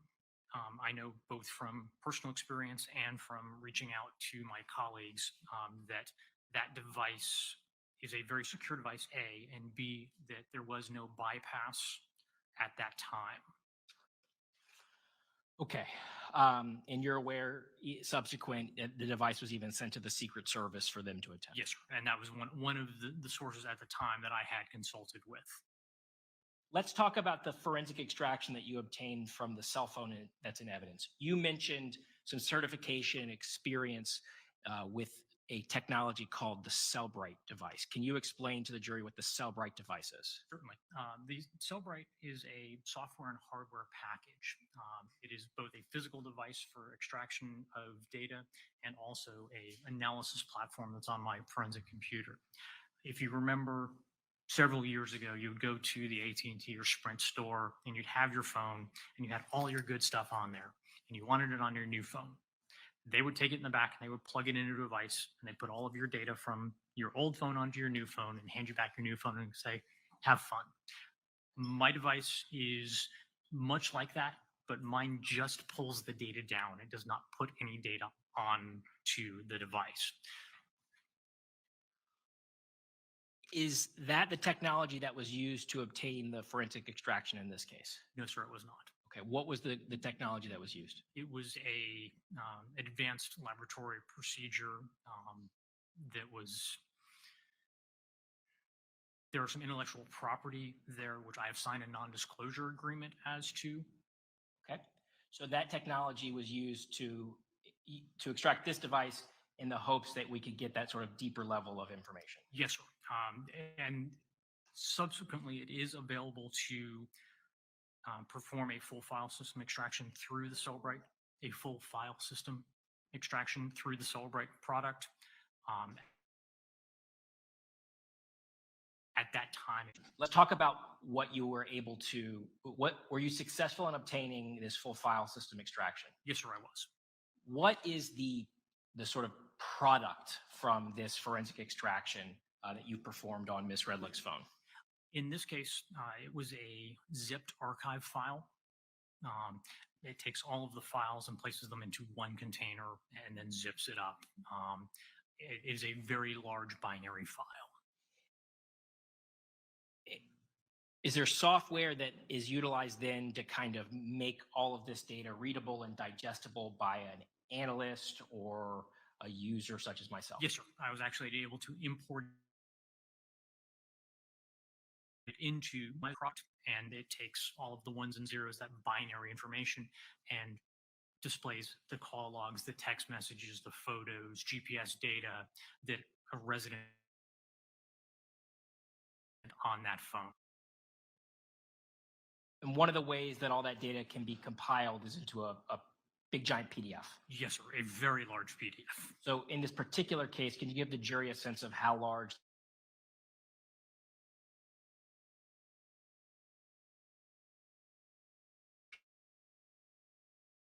PDF?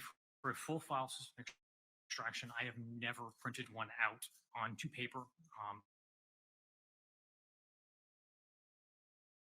I would love to know how tall a stack of paper that would be, but just the PDF itself is over 40,000 pages. Can you take that 40,000 high stack and focus in on certain areas of interest and look at sort of discrete data sets? Yes, sir. There is a table of contents which lists out the call logs, the chats, the contacts, and any images that might be on the device, web searches, web history, location data, and it actually, as a portion of the analysis, produces a timeline of all user events on that phone. So phone calls, text messages, and images that might have been taken in close proximity would show up in the timeline, and it shows a pattern of life and a pattern of activity for the user of that phone. Prior to your testimony here today, did you have an opportunity to go through a number of exhibits that are culled from some of these various data sets you just referenced? Yes, sir, I did. Talk to the jury a little bit about how the technology allows for an assurance that the data that's being represented in an exhibit, like the ones that are going to be admitted into evidence, is in fact the data that was obtained from the phone. Certainly. When the device is extracted, that zip file is run through a hash algorithm. You can think of it as a digital fingerprint for that data. If you change one of the binary ones or zeros within it, it will change that fingerprint for that file irrevocably. It will be completely different. Each time I open up the extraction, it runs a verification of that hash file against a stored hash value and says that these two match, that they have not changed since the time they were extracted.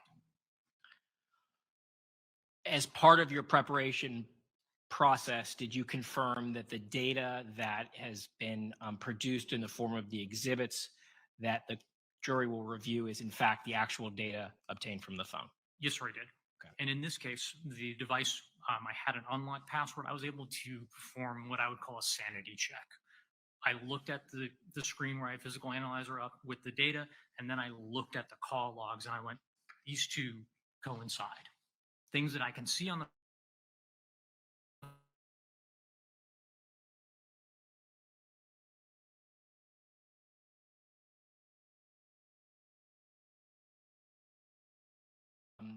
this technology allows for the possibility that if something is deleted on the phone, that you will recover it.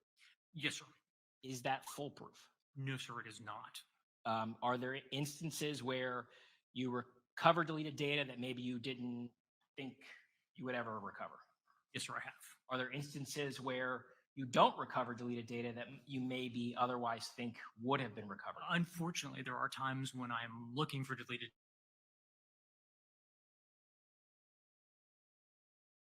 data. Phones store data. They store them in into a SQLite data and say it's no longer accessible. And if the data, a message or a call log is in a database, what it does, it goes, this record is no longer in use. It's the reason I can sometimes recover deleted items. Depending on user interactions and how that database is set up, though, often those free pages will get either vacuumed out of the database or reused, and then I can no longer recover that data. So it's sort of a bit of a crapshoot. Sometimes you're going to get it, sometimes you're not. It's generally better than a crapshoot. Okay, but sometimes it's there to be recovered, sometimes it's not, and you can't explain at the end of the day why you were successful or unsuccessful. Correct. And is generally is based on how active the user of the phone is. But a phone that's used a lot will have items overwritten much quicker. But sometimes that's not always the explanation. Correct. It can just sometimes not be there.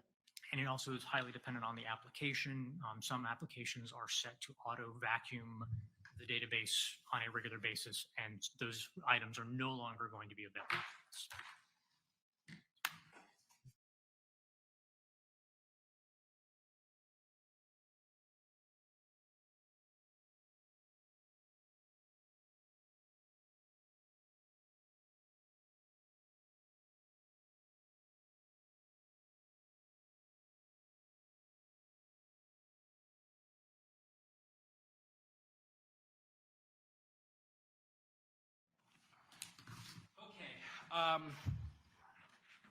I'm going to approach you with a number of exhibits here.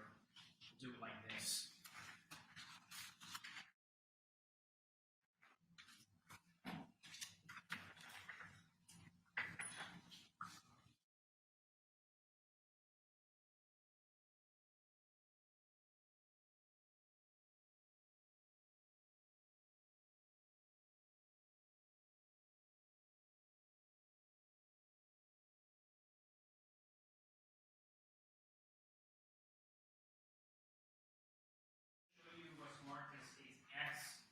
Identification purposes, and can you tell me if this is an exhibit that you and I reviewed prior to your testimony as in fact a fair and accurate depiction of the cover page and contents report of this song?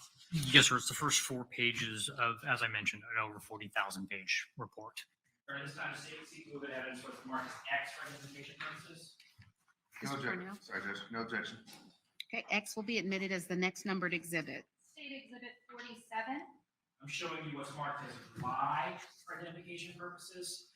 Do you recognize states Y as an exhibit that we reviewed prior to your testimony? The excerpt of the device on-off data. Yes, sir. During this time, the state will seek to move in evidence what has been marked as states Y for identification purposes. Any objection? No objection. Y is admitted as the next numbered exhibit. State Exhibit 48.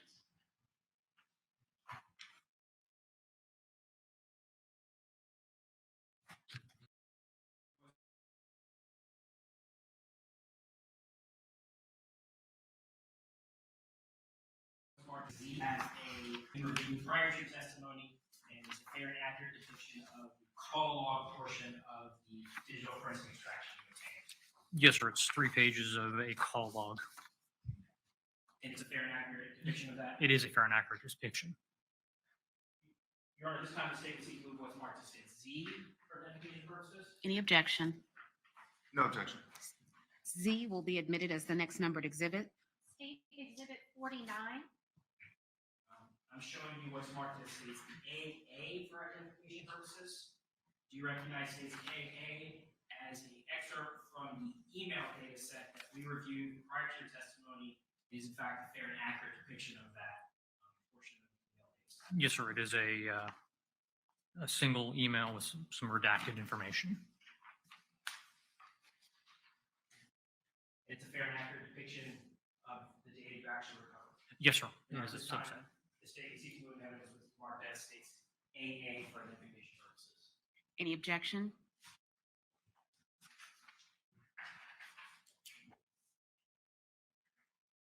No objection to this, Judge. AA is admitted as the next numbered exhibit. State Exhibit 50.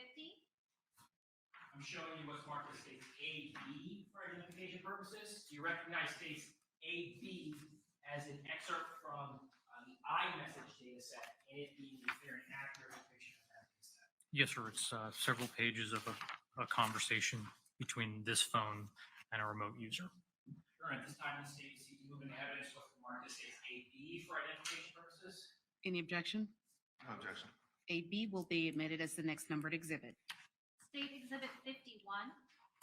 I'm showing you what's marked as states AC for identification purposes. Do you recognize this to be a excerpt from the SMS message data set that was derived from Ms. Redlick's phone? Yes, sir. It's short message service, standard text messages. Okay. And it's an accurate representation of a portion of that data set within that much larger data set.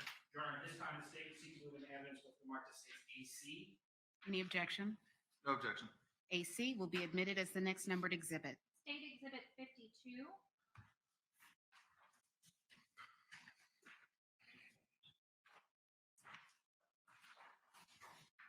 Second Montgomery, I'm showing you what's marked as states AD. Do you recognize states AD as an exhibit that you and I reviewed prior to the testimony and to be a fair and accurate depiction of some of the web history that was obtained from this phone? Yes, sir. It's a portion of the web history. Your Honor, at this time, the state is seeking moving evidence what's marked as states AD for identification purposes. Any objection? No, Your Honor. AD will be admitted as the next numbered exhibit. State Exhibit 53.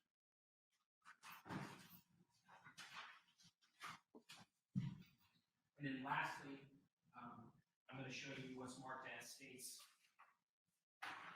AE for identification purposes.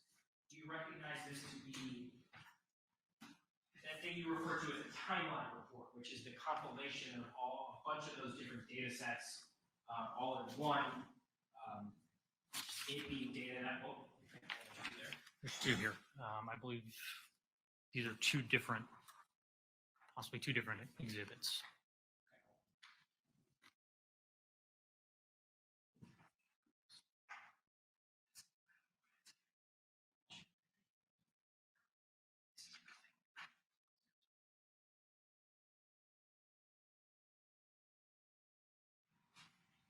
We'll come back to that.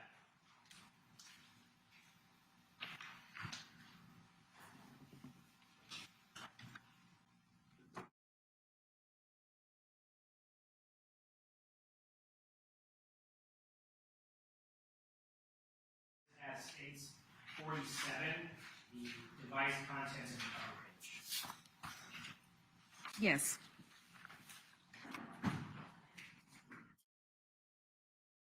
All right, thank you, Montgomery. Let's talk the jury can learn from this review of this particular exhibit.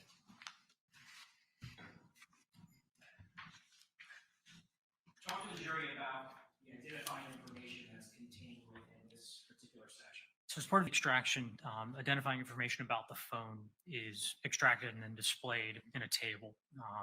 We can see here the Apple ID, which would be the iCloud account that's associated with this particular phone, a dandrohan@yahoo.com, an owner name, which is a name that the owner can assign to the device. The default is iPhone. In this case, it's Dan's, D-A-N-Z, iPhone. We also have the last used MSI SDN. That is the phone number that's currently assigned to the device, 901-355-4234. A serial number. We also have an IMEI, which is the International Mobile Equipment Identifier. That is an IMEI, International Mobile Equipment Identifier, is a globally unique identifier for phones. Each phone has their own IMEI and it is not duplicated across any other phones. It is to some extent, a fingerprint for that device. It's baked into the system. Okay. Now let's sort of peruse the contents. And if we look and we were to go line by line, would the jury have some understanding of the sort of different data sets that make up that big 40,000 page report? Certainly. And help the jury understand why we see included on the report and deleted next? So the included is the total number of items within that category. The deleted are the items which have been recovered from either a database as free pages or as a file that is no longer in use. So what that is indicating is for the application usage log, there's 7,508 total items, and of those, 18 of those were recovered from deleted space and were not at that point visible to the user. Call logs, we have 218 total calls. Of those, 2 were still stored in the database and had been deleted, and now were able to be recovered. Okay. So let's look at the next page. Continuation of the example here, web history. There was 134 entries and 116 deleted entries that actually were recovered. Correct. A total of 1,034 web history data points, and of those, 116 of those had been deleted and were still stored in the database and accessible. Now let's compare this to SMS messages. We have 332. Was your device successful in recovering any deleted SMS messages? No, I was not.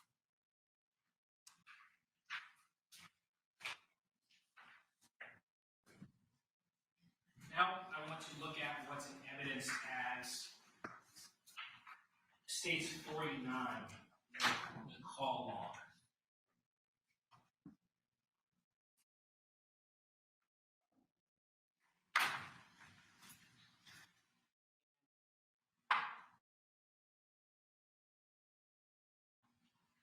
Let's just kind of use line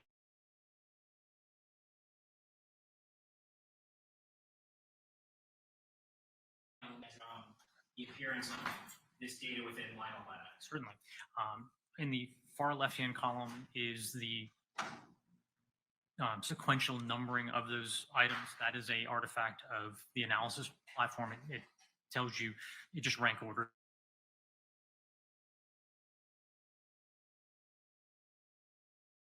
The 1802. Below that, we have in blue with the star, we have the contact name that has actually been saved.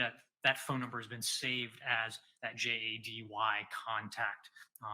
You can keep your boyfriend, your girlfriend, wife, whatever. You can not have to type in their phone number each time. You can save them as a contact. In this case, that phone number has been saved as contact JADY.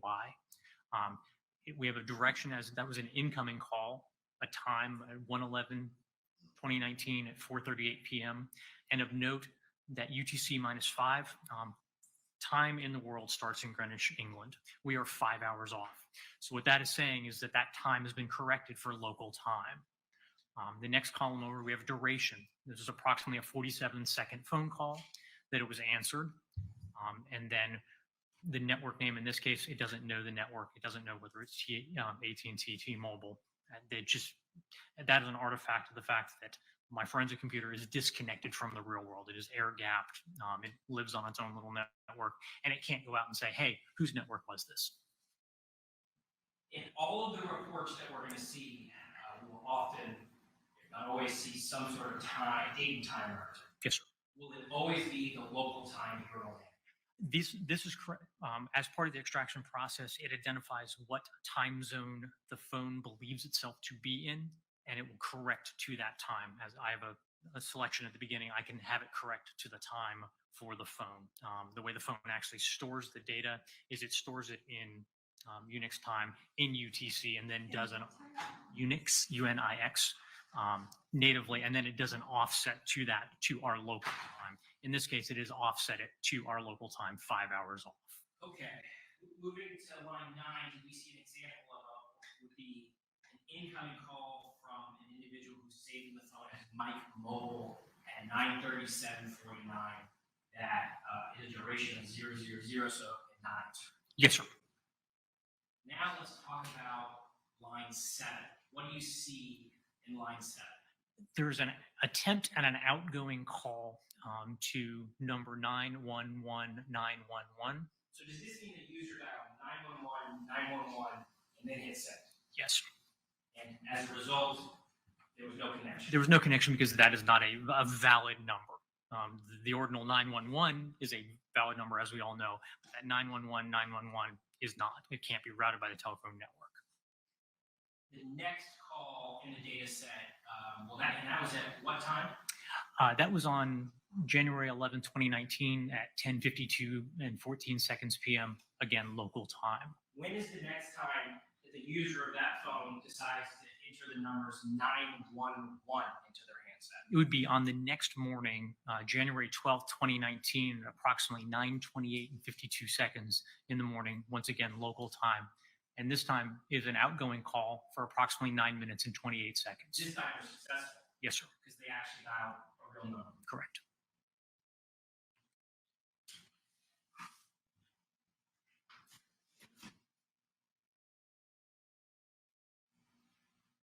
Now I'm showing you what's in evidence as, this didn't already say, moving what was marked as HY, the on-off report.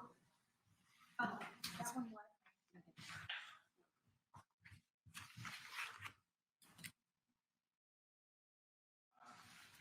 Publishing what's in evidence as stage 48.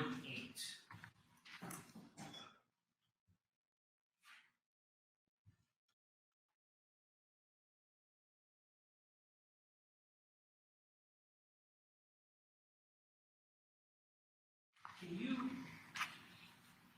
tell the jury what this data set is? What do we know from looking at each one of these lines? Certainly. And all apologies, I am a geek. Apple iPhones store so much data about everything we do with them. And part of that is a knowledge C database that can tell us when the display is on, when the display has been turned off. In this case, it's parsed out that database and shown each time the screen is lit up and then it's turned off.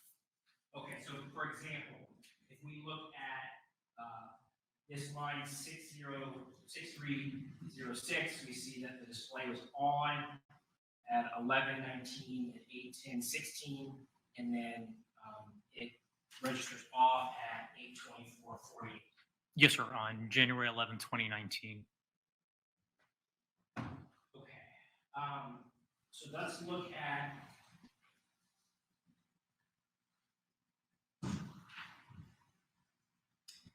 this page, which is page 7561, and we're going to look at line 6374 and 6375.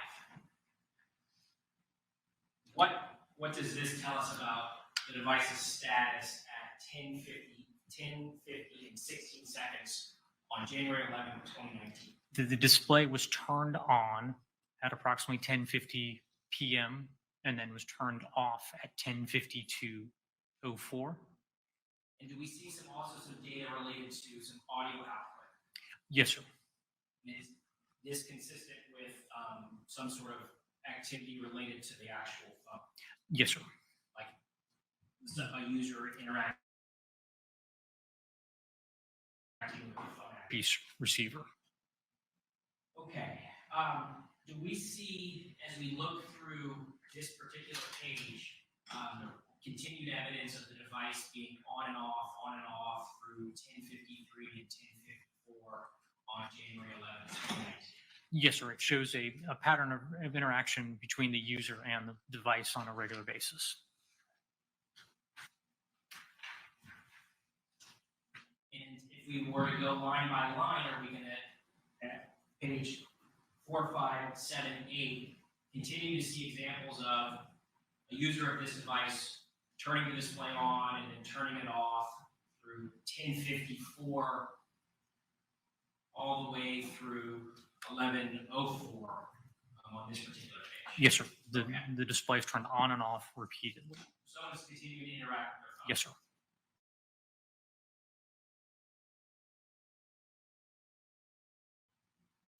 We see another instance of it being on at 11:04 and off at 11.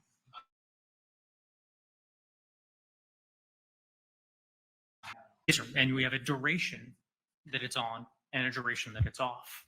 So someone is sort of, the screen is active for 2 minutes between 11:04 and 11:06. Yes, sir. Approximately 2 minutes. Did we see that activity resumes on the phone, so the device is turned back on, or is actually on again at 11:52? 11:52:08. It's on for approximately 2 minutes. And then we have it on again, or it goes off, and then the next time someone again is turning on their screen, and now it's past midnight on the 19th, and they're back on their phone. On the 12th. I'm sorry, on the 12th of 2019. Yes, sir. After midnight on the phone for about 4 minutes. Correct. Okay, and does that continue where we see another instance of the device being utilized at 12:26? 12:26 for a little under 2 minutes. And again at 12:28. Yes, sir. Talk to the jury a little bit about what we now know from the data that the user of the phone does at about 12:28. Well, in line 6405, we have a start time and an end time for a display on. In between, and then we have a display off at about 12:28. In between that, the phone is actually recorded that it was plugged into a charger at approximately 12:27, and it stays on the charger until approximately 7:20 a.m. Do we have evidence that the user is continuing to interact with their device while on the charger? Yes, sir. We see the display going off and then going back on at 12:31 a.m. on January 12th, 2019. It's used for a period of time. Display goes back off. This continues. We have a pattern of use 12:32 a.m. till 12:33. Display goes off for approximately 10 minutes. Display is back on. Display goes off, and then we have that 7:20 in the morning on 1/12/2019. So we have a kind of off period where it has been in use through the night. 11 and 12 o'clock to 12:43 in the morning on January 12th, and then the display goes off. The display goes off. And then when do we see the display come back on? Display comes back on at 7:20. That's coincident with the device. It actually shows that it was unplugged from a charger. And prior to that, we see a duration 6 a.m. The display goes off. 7:26 is off for a few moments. Comes back on at 7:32 a.m. For a few seconds. Goes off for about 13 minutes. Is back on for 2 minutes. Off for 6-ish minutes, and then back on for a very short period of time. Okay, so continuing to be on and off all through the 7 o'clock hour once it's picked up. Yes, sir.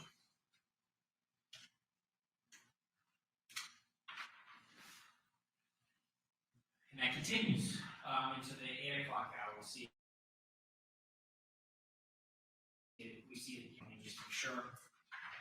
Our last data point.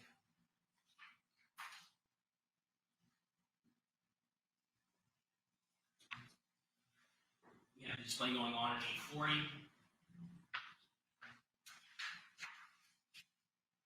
Then going off, and then we see more activity through this 8:40 and 8:50. Yes, sir. And again, more activity, display on and off. Now the clock's at 9 o'clock in the morning. Correct. 9:02 a.m. It's on for approximately 2 minutes. It's off for approximately 6 minutes. It's on for approximately 4 minutes on line 6447, up through 9:14. The display is off on line 6448. And it continues. And the display is on for a short period of time. Its display is off again at 9:14 through 9:15:24. It's back on for 4 seconds on line 6451. It's off for a few seconds. It's on, and then the display is off from 9:15:56 through 9:16:16. Interestingly, 6455, it actually says that it's tilted to landscape. So it's like, rather than up and down, it's in and then it's tilted back to portrait mode straight up and down again. So this data is so granular, we actually can know how the phone is being manipulated in space. Correct. Okay. And we also know the phone continues to go on and off, consistently. Yes.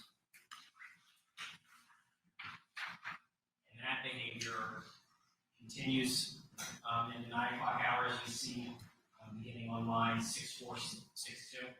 Yes, sir. The display is off, and then it turns back on for a little under a minute, then back off, and we're back on.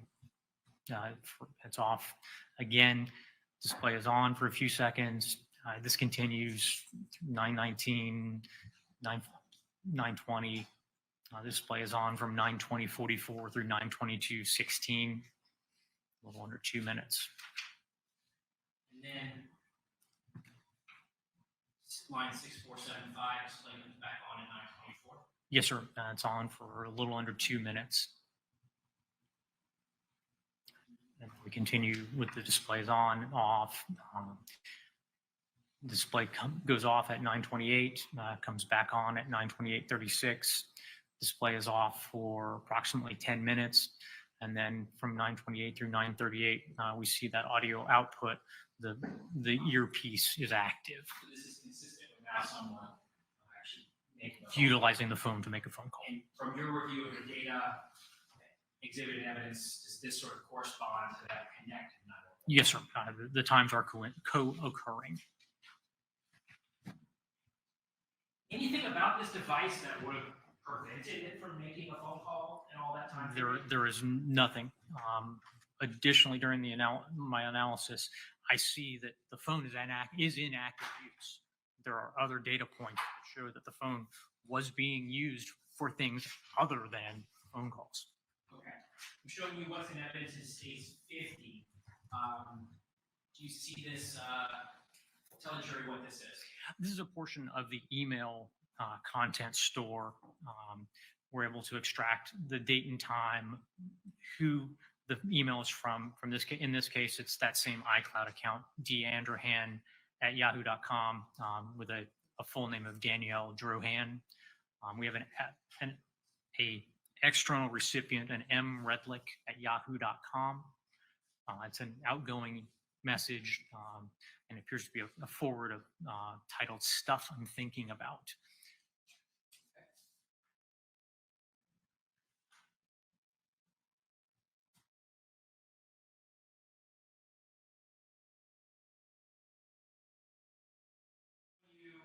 What's in evidence as states 52?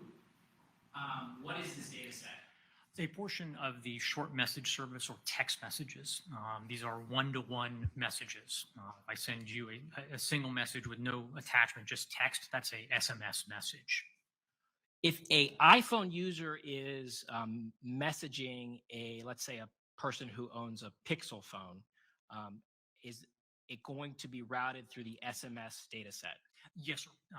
The Apple iPhone supports a one-to-one messaging system between Apples called iMessage, but that does not extend to a device like a Pixel device, an Android, or a feature phone. Those would be either simple message services, a one-to-one between two individuals, or multimedia service messages, one to multiple, or one with a picture or a file attached. And you, in fact, found record of SMS messages existing on Ms. Redlick's phone? Yes, sir, I did. 332 of them? Yes, sir. Did you find a single SMS message between Ms. Redlick's phone and the contact that she has saved as Mike Mobile? No, I did not.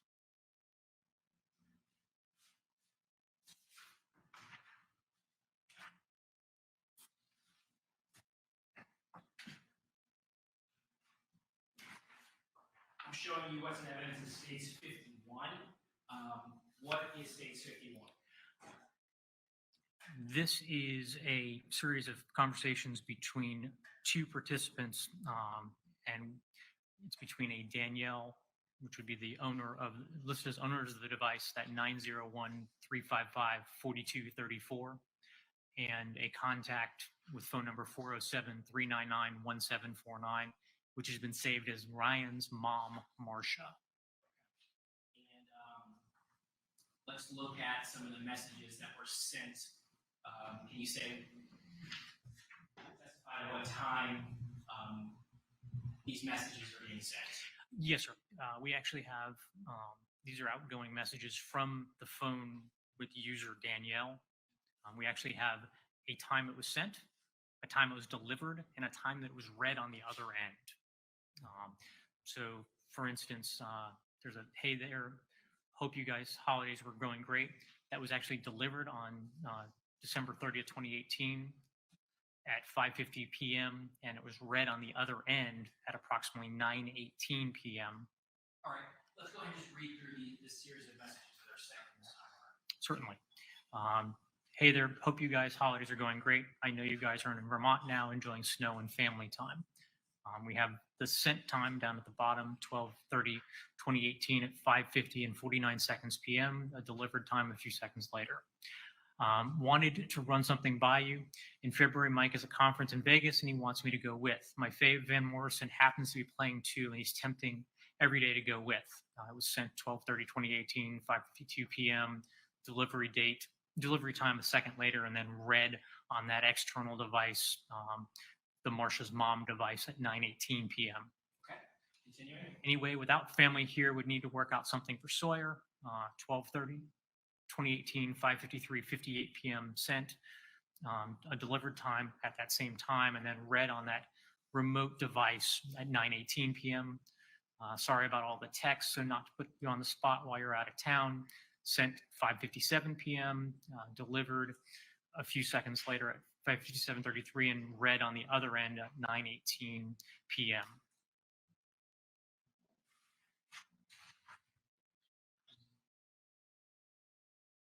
That conversation within that time frame Continues 5:59 p.m., 6:05 p.m., 6:06 p.m. Go ahead and read the text into the record. Certainly.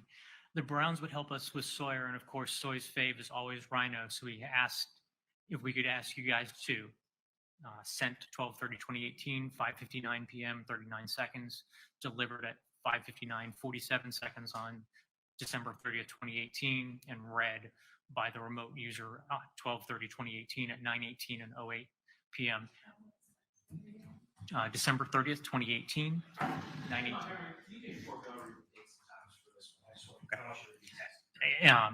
Dates are leaving Friday, February 8th, and returning Tuesday the 12th. Again, the Brown family can help too. I know it's a big ask, and normally I would just stay home, but Mike is pushing and frankly sounds fun. LOL. Don't worry if you guys can't help out. We are close with our sweet neighbor. She would, but not as cool deal for Soy. Okay, officially going to stop blowing up your phone now. Sorry. Enjoy your vacay and Happy New Year. Okay. Let's. Of note during that exchange is you'll see that the read time is all at approximately 9:18 p.m. on December 30th. Like these had been sent, delivered, and were sitting in the inbox waiting to be read by that remote user. That response makes that clear. Correct. We have a sent on the response at 9:19, approximately 1 minute after they were read. Okay, so then let's look at the next set of messages is on page 3431. Is there another conversation that is initiated by the Ryan's mom, Marcia, contact on 1/11/2019 at 4:07? Yes, sir. There was a, can we take Sawyer home after game from that Ryan's mom, Marcia contact? It has a sent time on January 11, 2019 at approximately 4:07 p.m. and a read time on January 11, 2019 at approximately 6:06 p.m. Okay, and that conversation continues for a sleepover, then we run home and home. Yes, sir. Then to the game tomorrow. Okay. And does the user of Danielle's phone respond at 6:06? Sure, I'll bring it back in. Yes, sir. All right, now let's look at the next time that the user of Danielle Redlick's phone reaches out to this contact. Can you read the date and time and text itself? Can Sawyer stay after game with you for a while? If not, he can be dropped at Brian Brown's house. I am sorry, we have an emergency and kids need to be looked after. It was sent on January 12th, 2019 at 10:23 a.m.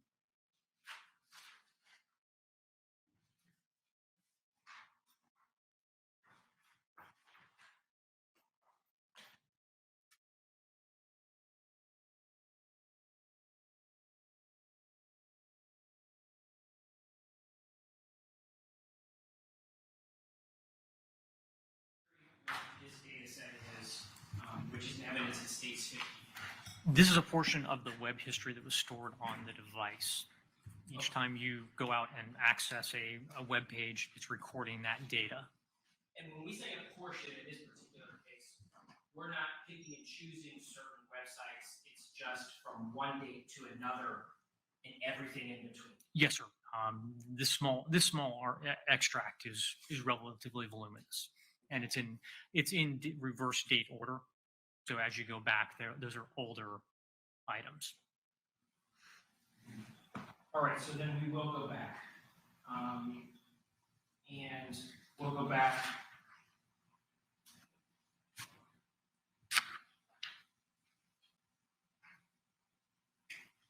to line 919. What do we see evidence of? We see a Google search for mindfulness dating apps. We can tell that it's a search because we see worldwideweb.google.com / and then the question is mindfulness plus dating plus app. That's on 12/5/2018 at 11:38 a.m. And it's using the Safari browser, which comes with the iPhone.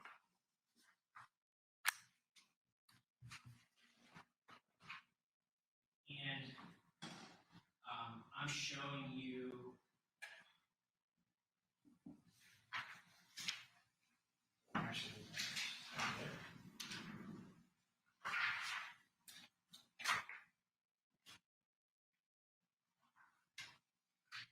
We'll look at this page. And we begin to see in this time period the user of this particular device accessing a website referred to as meetmindful.com. Yes, sir.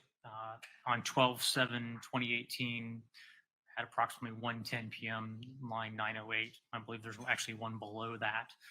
And we see a progression through that website, going to conversations, to settings, to a member profile there that has the name Danielle attached to it.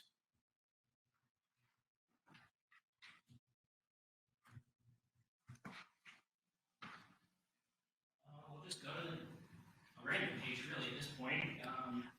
Page 7676, do we see this Meet Mindful searching and browsing activity on the 8th and then into the 9th? Yes, sir. It appears as if the user of the phone is accessing a website, meetmindful.com, and then going through other user profiles. From prior investigations, Meet Mindful is a type of dating app.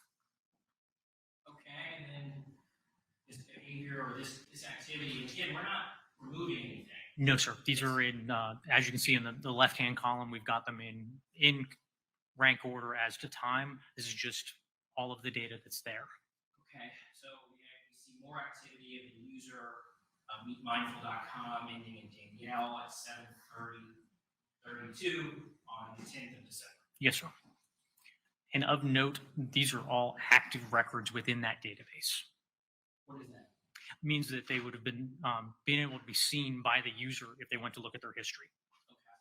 And if we were to look through every single page, we see activity on the 13th. We can just jump to, we see again the 15th. Yes, sir.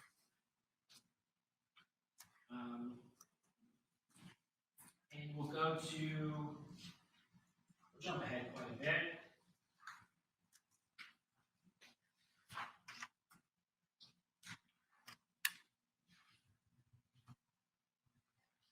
We'll look at line 725.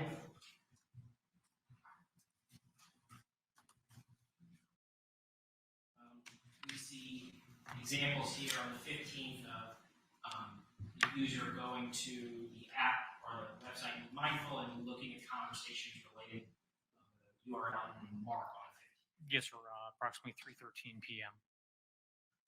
Okay. So we can go to line 680.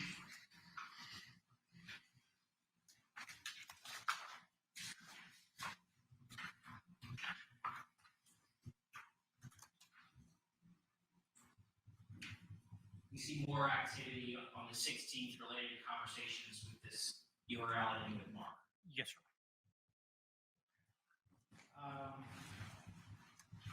So moving forward again, some more.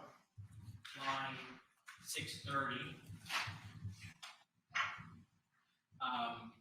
We see additional activity on the 18th of December on this Meet Mindful website. Yes, sir. There's a series of conversations with a user, Michael, and then line 640, 641, we have a conversation with a Mark, user ID 452484.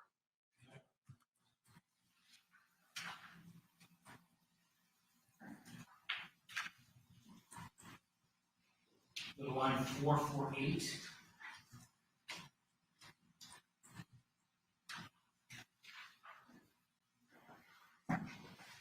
We see additional Meet Mindful activity on Christmas Day.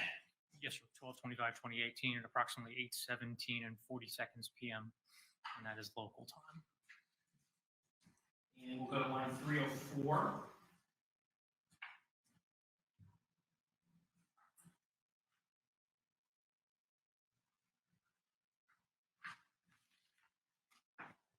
We see additional Meet Mindful activity on New Year's Eve. Yes, sir.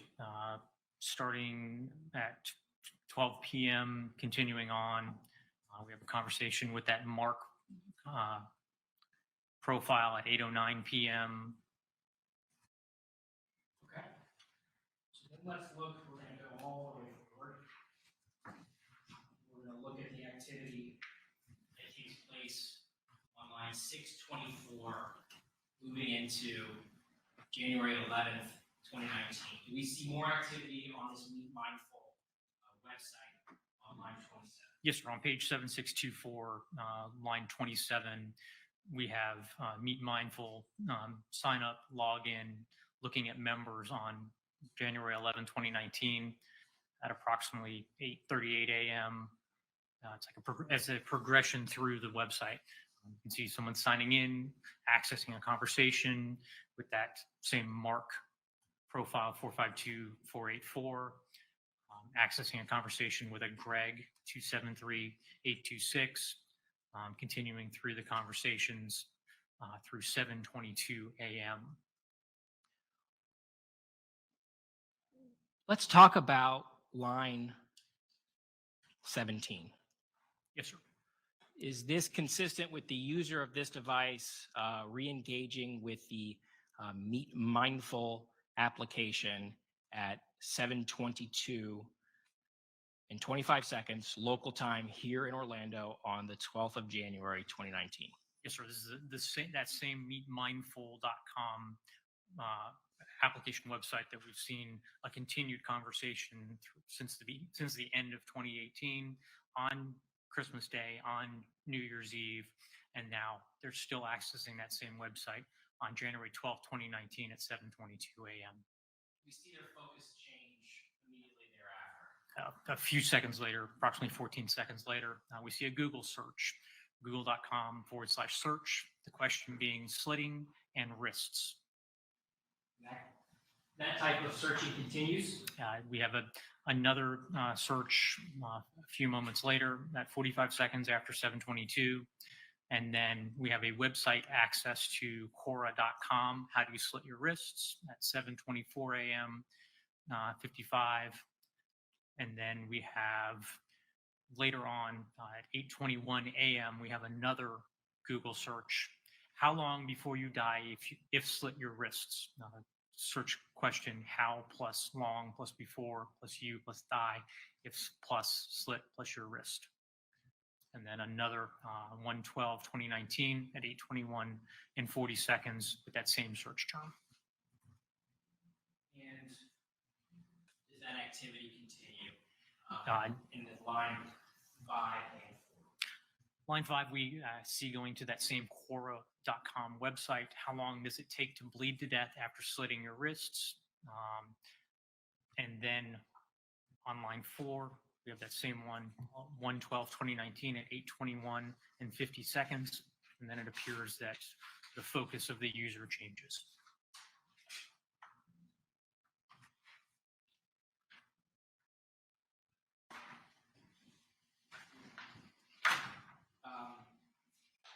Detective Montgomery, I'm showing you what's marked as states AE for identification purposes. That's the exhibit that we got a little sidetracked on. That's the timeline exhibit that brings all of these data sets together so you can kind of see all these different activities on the phone laid out in sequential basis. Yes, sir. It's approximately 18 pages of a much, much longer data set. Is it a fair and accurate depiction of that data set? Yes, sir. It is a fair and accurate depiction of a subset of that timeline data. At this time, Your Honor, the state would seek to move in evidence what's marked as states AE for identification purposes. Any objection? No objection, Judge. AE is the next numbered exhibit. State Exhibit 54. Once again, Detective Montgomery, this exhibit contains all of the entries between start date and end date. There's not things that have been selected. Yes, sir. This aggregates data from multiple data sets and puts it into one timeline. It is probably one of the best functions of this analysis platform is it gives you a more holistic view of the user of that device, who they're calling, who they're talking to, text messages, web history, if they take photos, etc.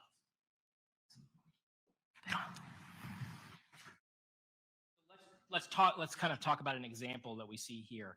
Do we see multiple data sets all kind of laid out together, as well as some metadata that helps you learn some more about maybe where a phone was when it's doing certain things? Yes, sir. We have application usage, which tracks when a device application is used. We have the on line 47845, we have the com.apple.camera. That's the camera application within the Apple device. It was used on January 11, 2019 at approximately 8:45 and 50 seconds. Did I ask you to take that latitude and longitude to try to see where that device was when it was capturing those photos? Yes, sir. Immediately after that, we have a video that's captured, and then we also have an image that's captured at 8:45 and 53 seconds, img_1932.heic, GPS location 28.59, 5080, -81.36, certainly, 28.595080, -81.361.795.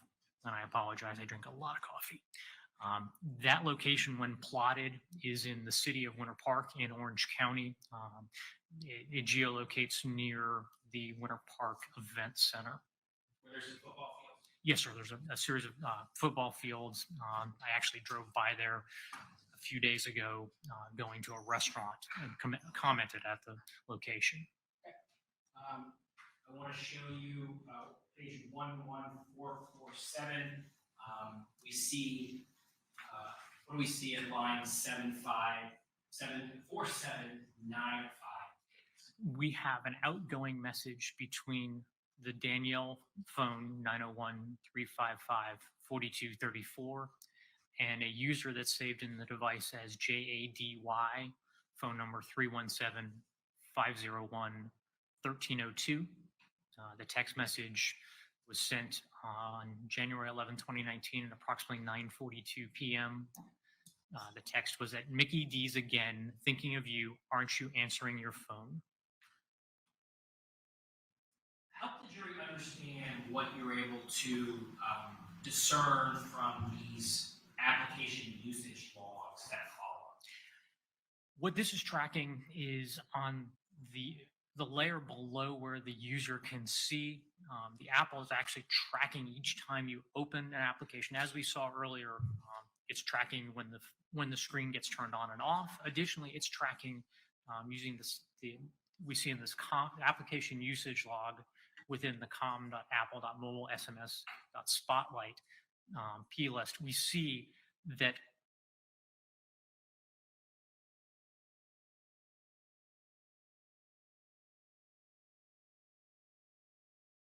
mobile is in use through 9:43:33, and then we can see again at 9:44, and then the user focus changes to the com.facebook.facebook, the Facebook application. Okay, so to kind of make it less technical for me and maybe some other folks, if I were to go into my phone and I were to hit this button right here and pull up my messages, that's the type of data that's going to get recorded. Yes, sir. It would show within this backend database that you had selected to use your messages application. This shows that someone is interacting in that mobile messaging platform on an iPhone.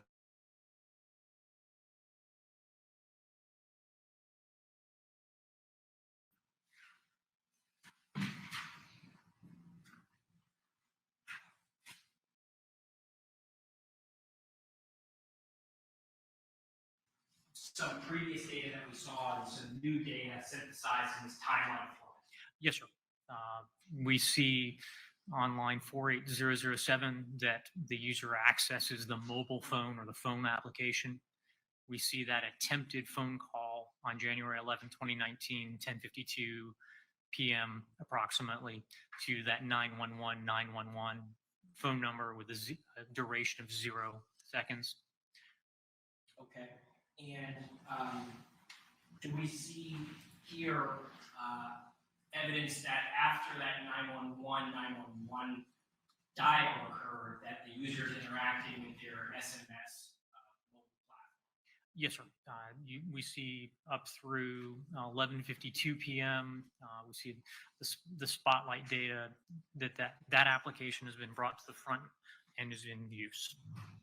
With this particular timeline, it is not such that it's showing every possible, it's not drawing upon every possible data set in this particular report. There could be other activities, other things that are going on the phone that maybe isn't represented in this timeline particular data set. What this is doing is pulling everything with a date and time assigned to it and putting it in rank order. Okay. So it's got a date and time, but there could be other phone activities that don't get a date. Correct. For example, deleted items may no longer have a date and time, so we wouldn't be able to rank order them anymore. You did not see any, so we know the user of the phone is interacting with their SMS messaging That's correct. application. You did not see any outgoing or incoming messages during, for instance, this time period 11:04, 11:06. No, there was a relatively small amount of messages that were saved on this device.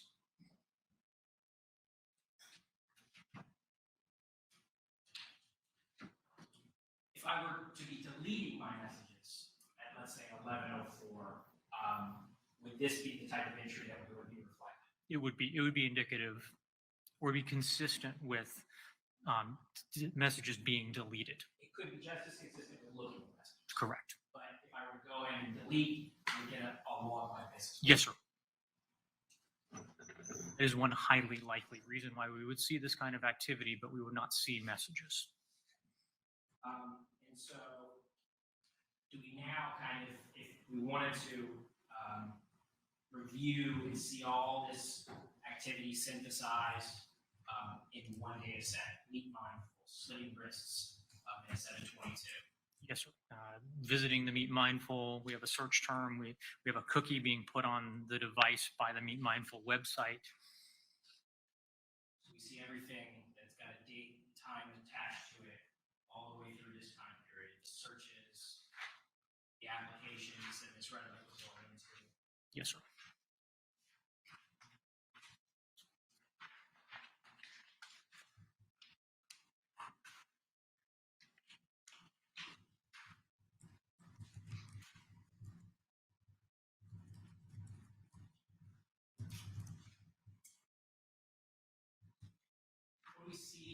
far as activity, right there in 921, all these widget activities that show up. The device is being accessed, and then we see that the news widget is accessed, the today view, and then around 924, we see the mobile phone application being accessed. So is this consistent with someone, they go on their iPhone and they swipe over and there's that Apple? Yes, sir. Depending on where that widget might be located, that would be indicative of that. We see all the way through that 911 call. At approximately 9:28 a.m. on January 12th, 2019. I have no further questions at this witness. Okay.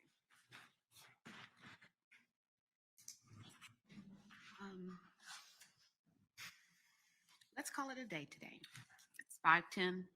Is it long? No, Judge, it won't be long. Like 5 minutes? I'm sorry, 5 minutes? less than 10. Come up. Y'all come up.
I have been promised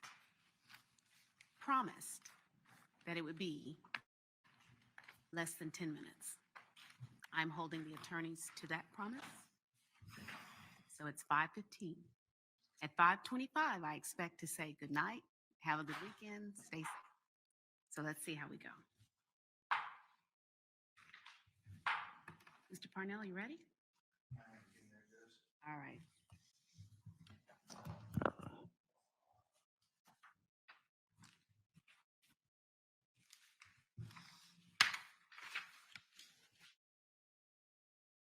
Detective Montgomery, good afternoon.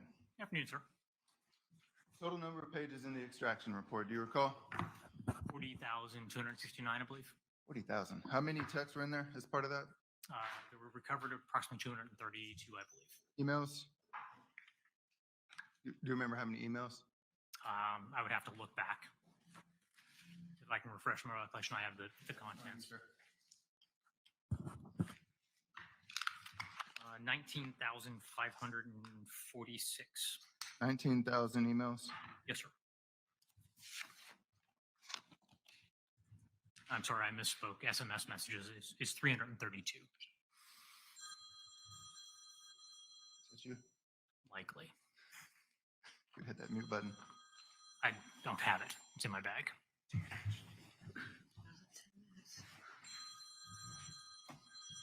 Am I set down?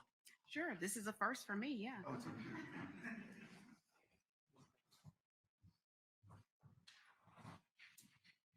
My apologies, Your Honor. Oh, no worries. I'm just glad you didn't answer it. You didn't answer it and say, hey, how you doing? So that was good. I know you well enough to know that that would not be looked on favorably. It would have been slightly ugly. Mr. Approach Parnell, the you witness, ready? Your Honor.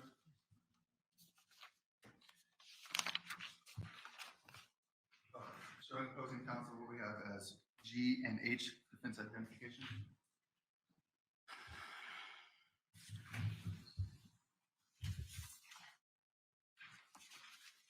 You recognize what I'm showing? Yes, sir. We had an email conversation, and this is a extract from that 40,000 pages. It is a fair and accurate representation of a series of messages between Danielle. You don't need to tell me who the recipients are, but it's an accurate and fair depiction of the messages in the extraction report. Yes, sir. It's a portion of those conversations. Okay, and for our purposes, that is defense G. Looking at defense H, same question. Do you recognize what defense H is? Yes, sir. It's a portion of a conversation between two individuals. Can you tell me the page numbers for these two exhibits? Certainly. Just the starting page number for G 3400 and for H? 33413, and then 3629 ending for this extract on 3634. The date and time in these messages, is that accurate, adjusted for Eastern time? Yes, sir, it is.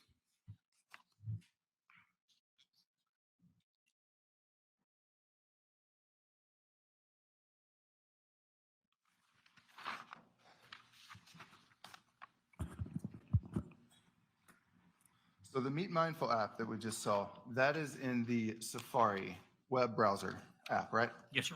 So it's not an app that she downloaded on her phone, according to this extraction report, where you can download a Facebook app, you can download another app. It's separate. It's in the Safari browser. She opens it up and goes to a website, and that's a website that she was seeing. Yes, sir.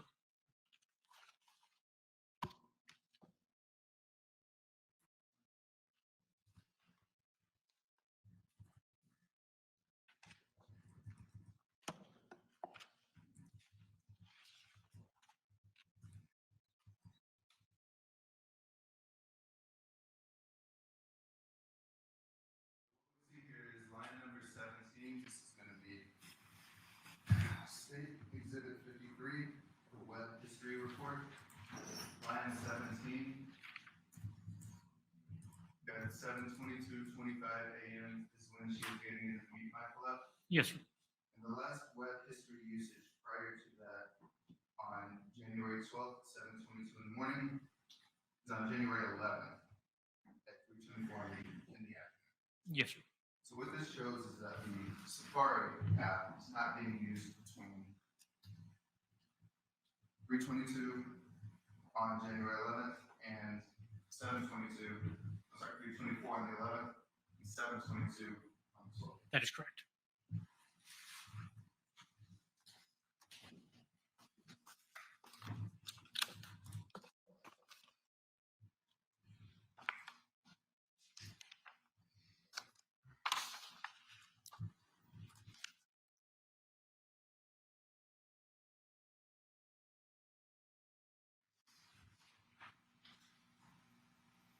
State Exhibit 54, sort of showing the witness now.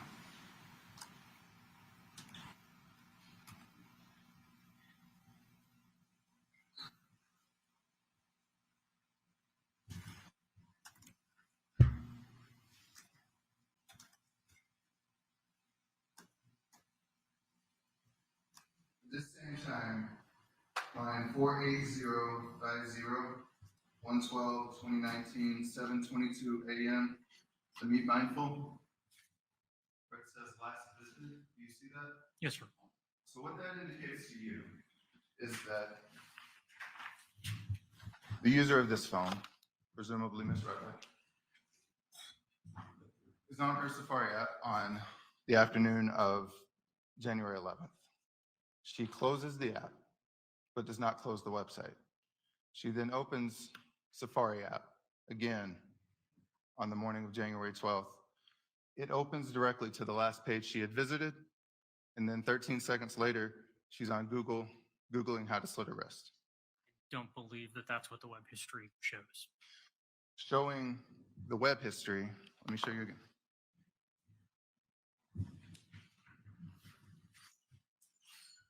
So in the timeline, on 17 here, 7:22:25. Yes, sir. She's opened the app. She's opening Safari. Safari, and it goes to the Meet Mindful. That is, we cannot tell whether the application closed that session or not. That's not something that can be seen from that data. We cannot say whether that is closing the website or reopening it. It shows you going to the last visited, Yes, sir. but it does not show that every other time that it's going to a new website where it says access. You Correct. agree? Correct. All we can say is that it was last visited on that date at that time. And you're familiar with iPhones, I would assume, Yes, sir. based on your testimony here. If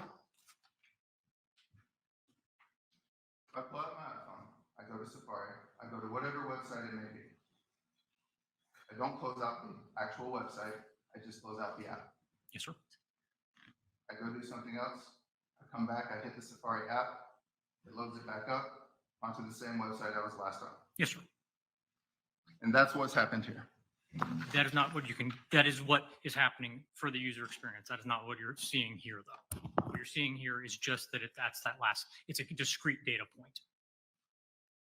So what it's showing, again, is that after she had accessed the Safari, the next time you see Safari being accessed on that phone usage report, Yes, sir. or web history, the next time, I've shown it a couple times. 7:22 a.m. Yes. Right, so But I from can't 3 tell- o'clock, I can't tell you whether that website was actually accessed or if it was just an incidental glimpse when you opened it up.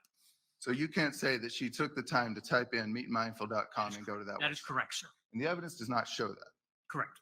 So the evidence does show is that 12 seconds, 13 seconds after she's opening up Safari, she's on Google deciding how to slit your wrist. Yes, sir.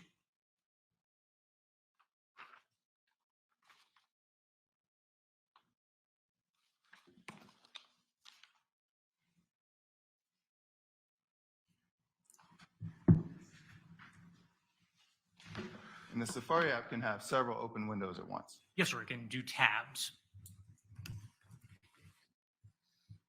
You do not have anything in the phone about her being on an app for Meet Mindful. It was only through the Safari.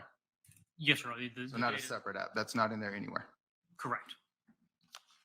And again, you went through all the times with Mr. Wiggins that she was on the Meet Mindful from December up until January 11th. That the user was accessing Meet Mindful using the Safari browser.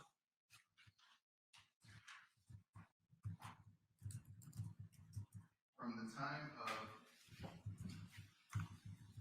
10 o'clock on the night of the 11th until 9:30 on the morning of the 12th, can you tell me how many times she's in Meet Mindful? From 10 o'clock, you said? Let's say from 10 o'clock p.m. on the night of January 11th. The last time we see the use of the Meet Mindful is actually 3:24 p.m. It's used previous to that at 10:32 a.m. On the 11th.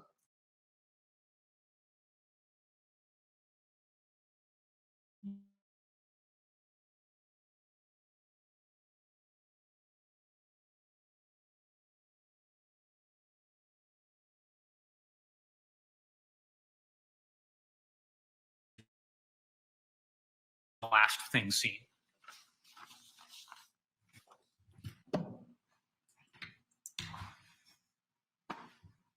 Nothing further, Judge.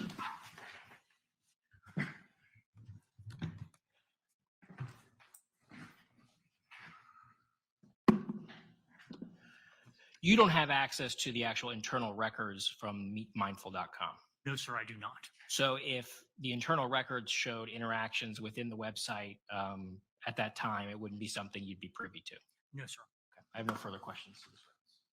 Mr. Montgomery, you may step down. Thank you Thank very Your Honor. much. Have a great weekend. You do the same, sir.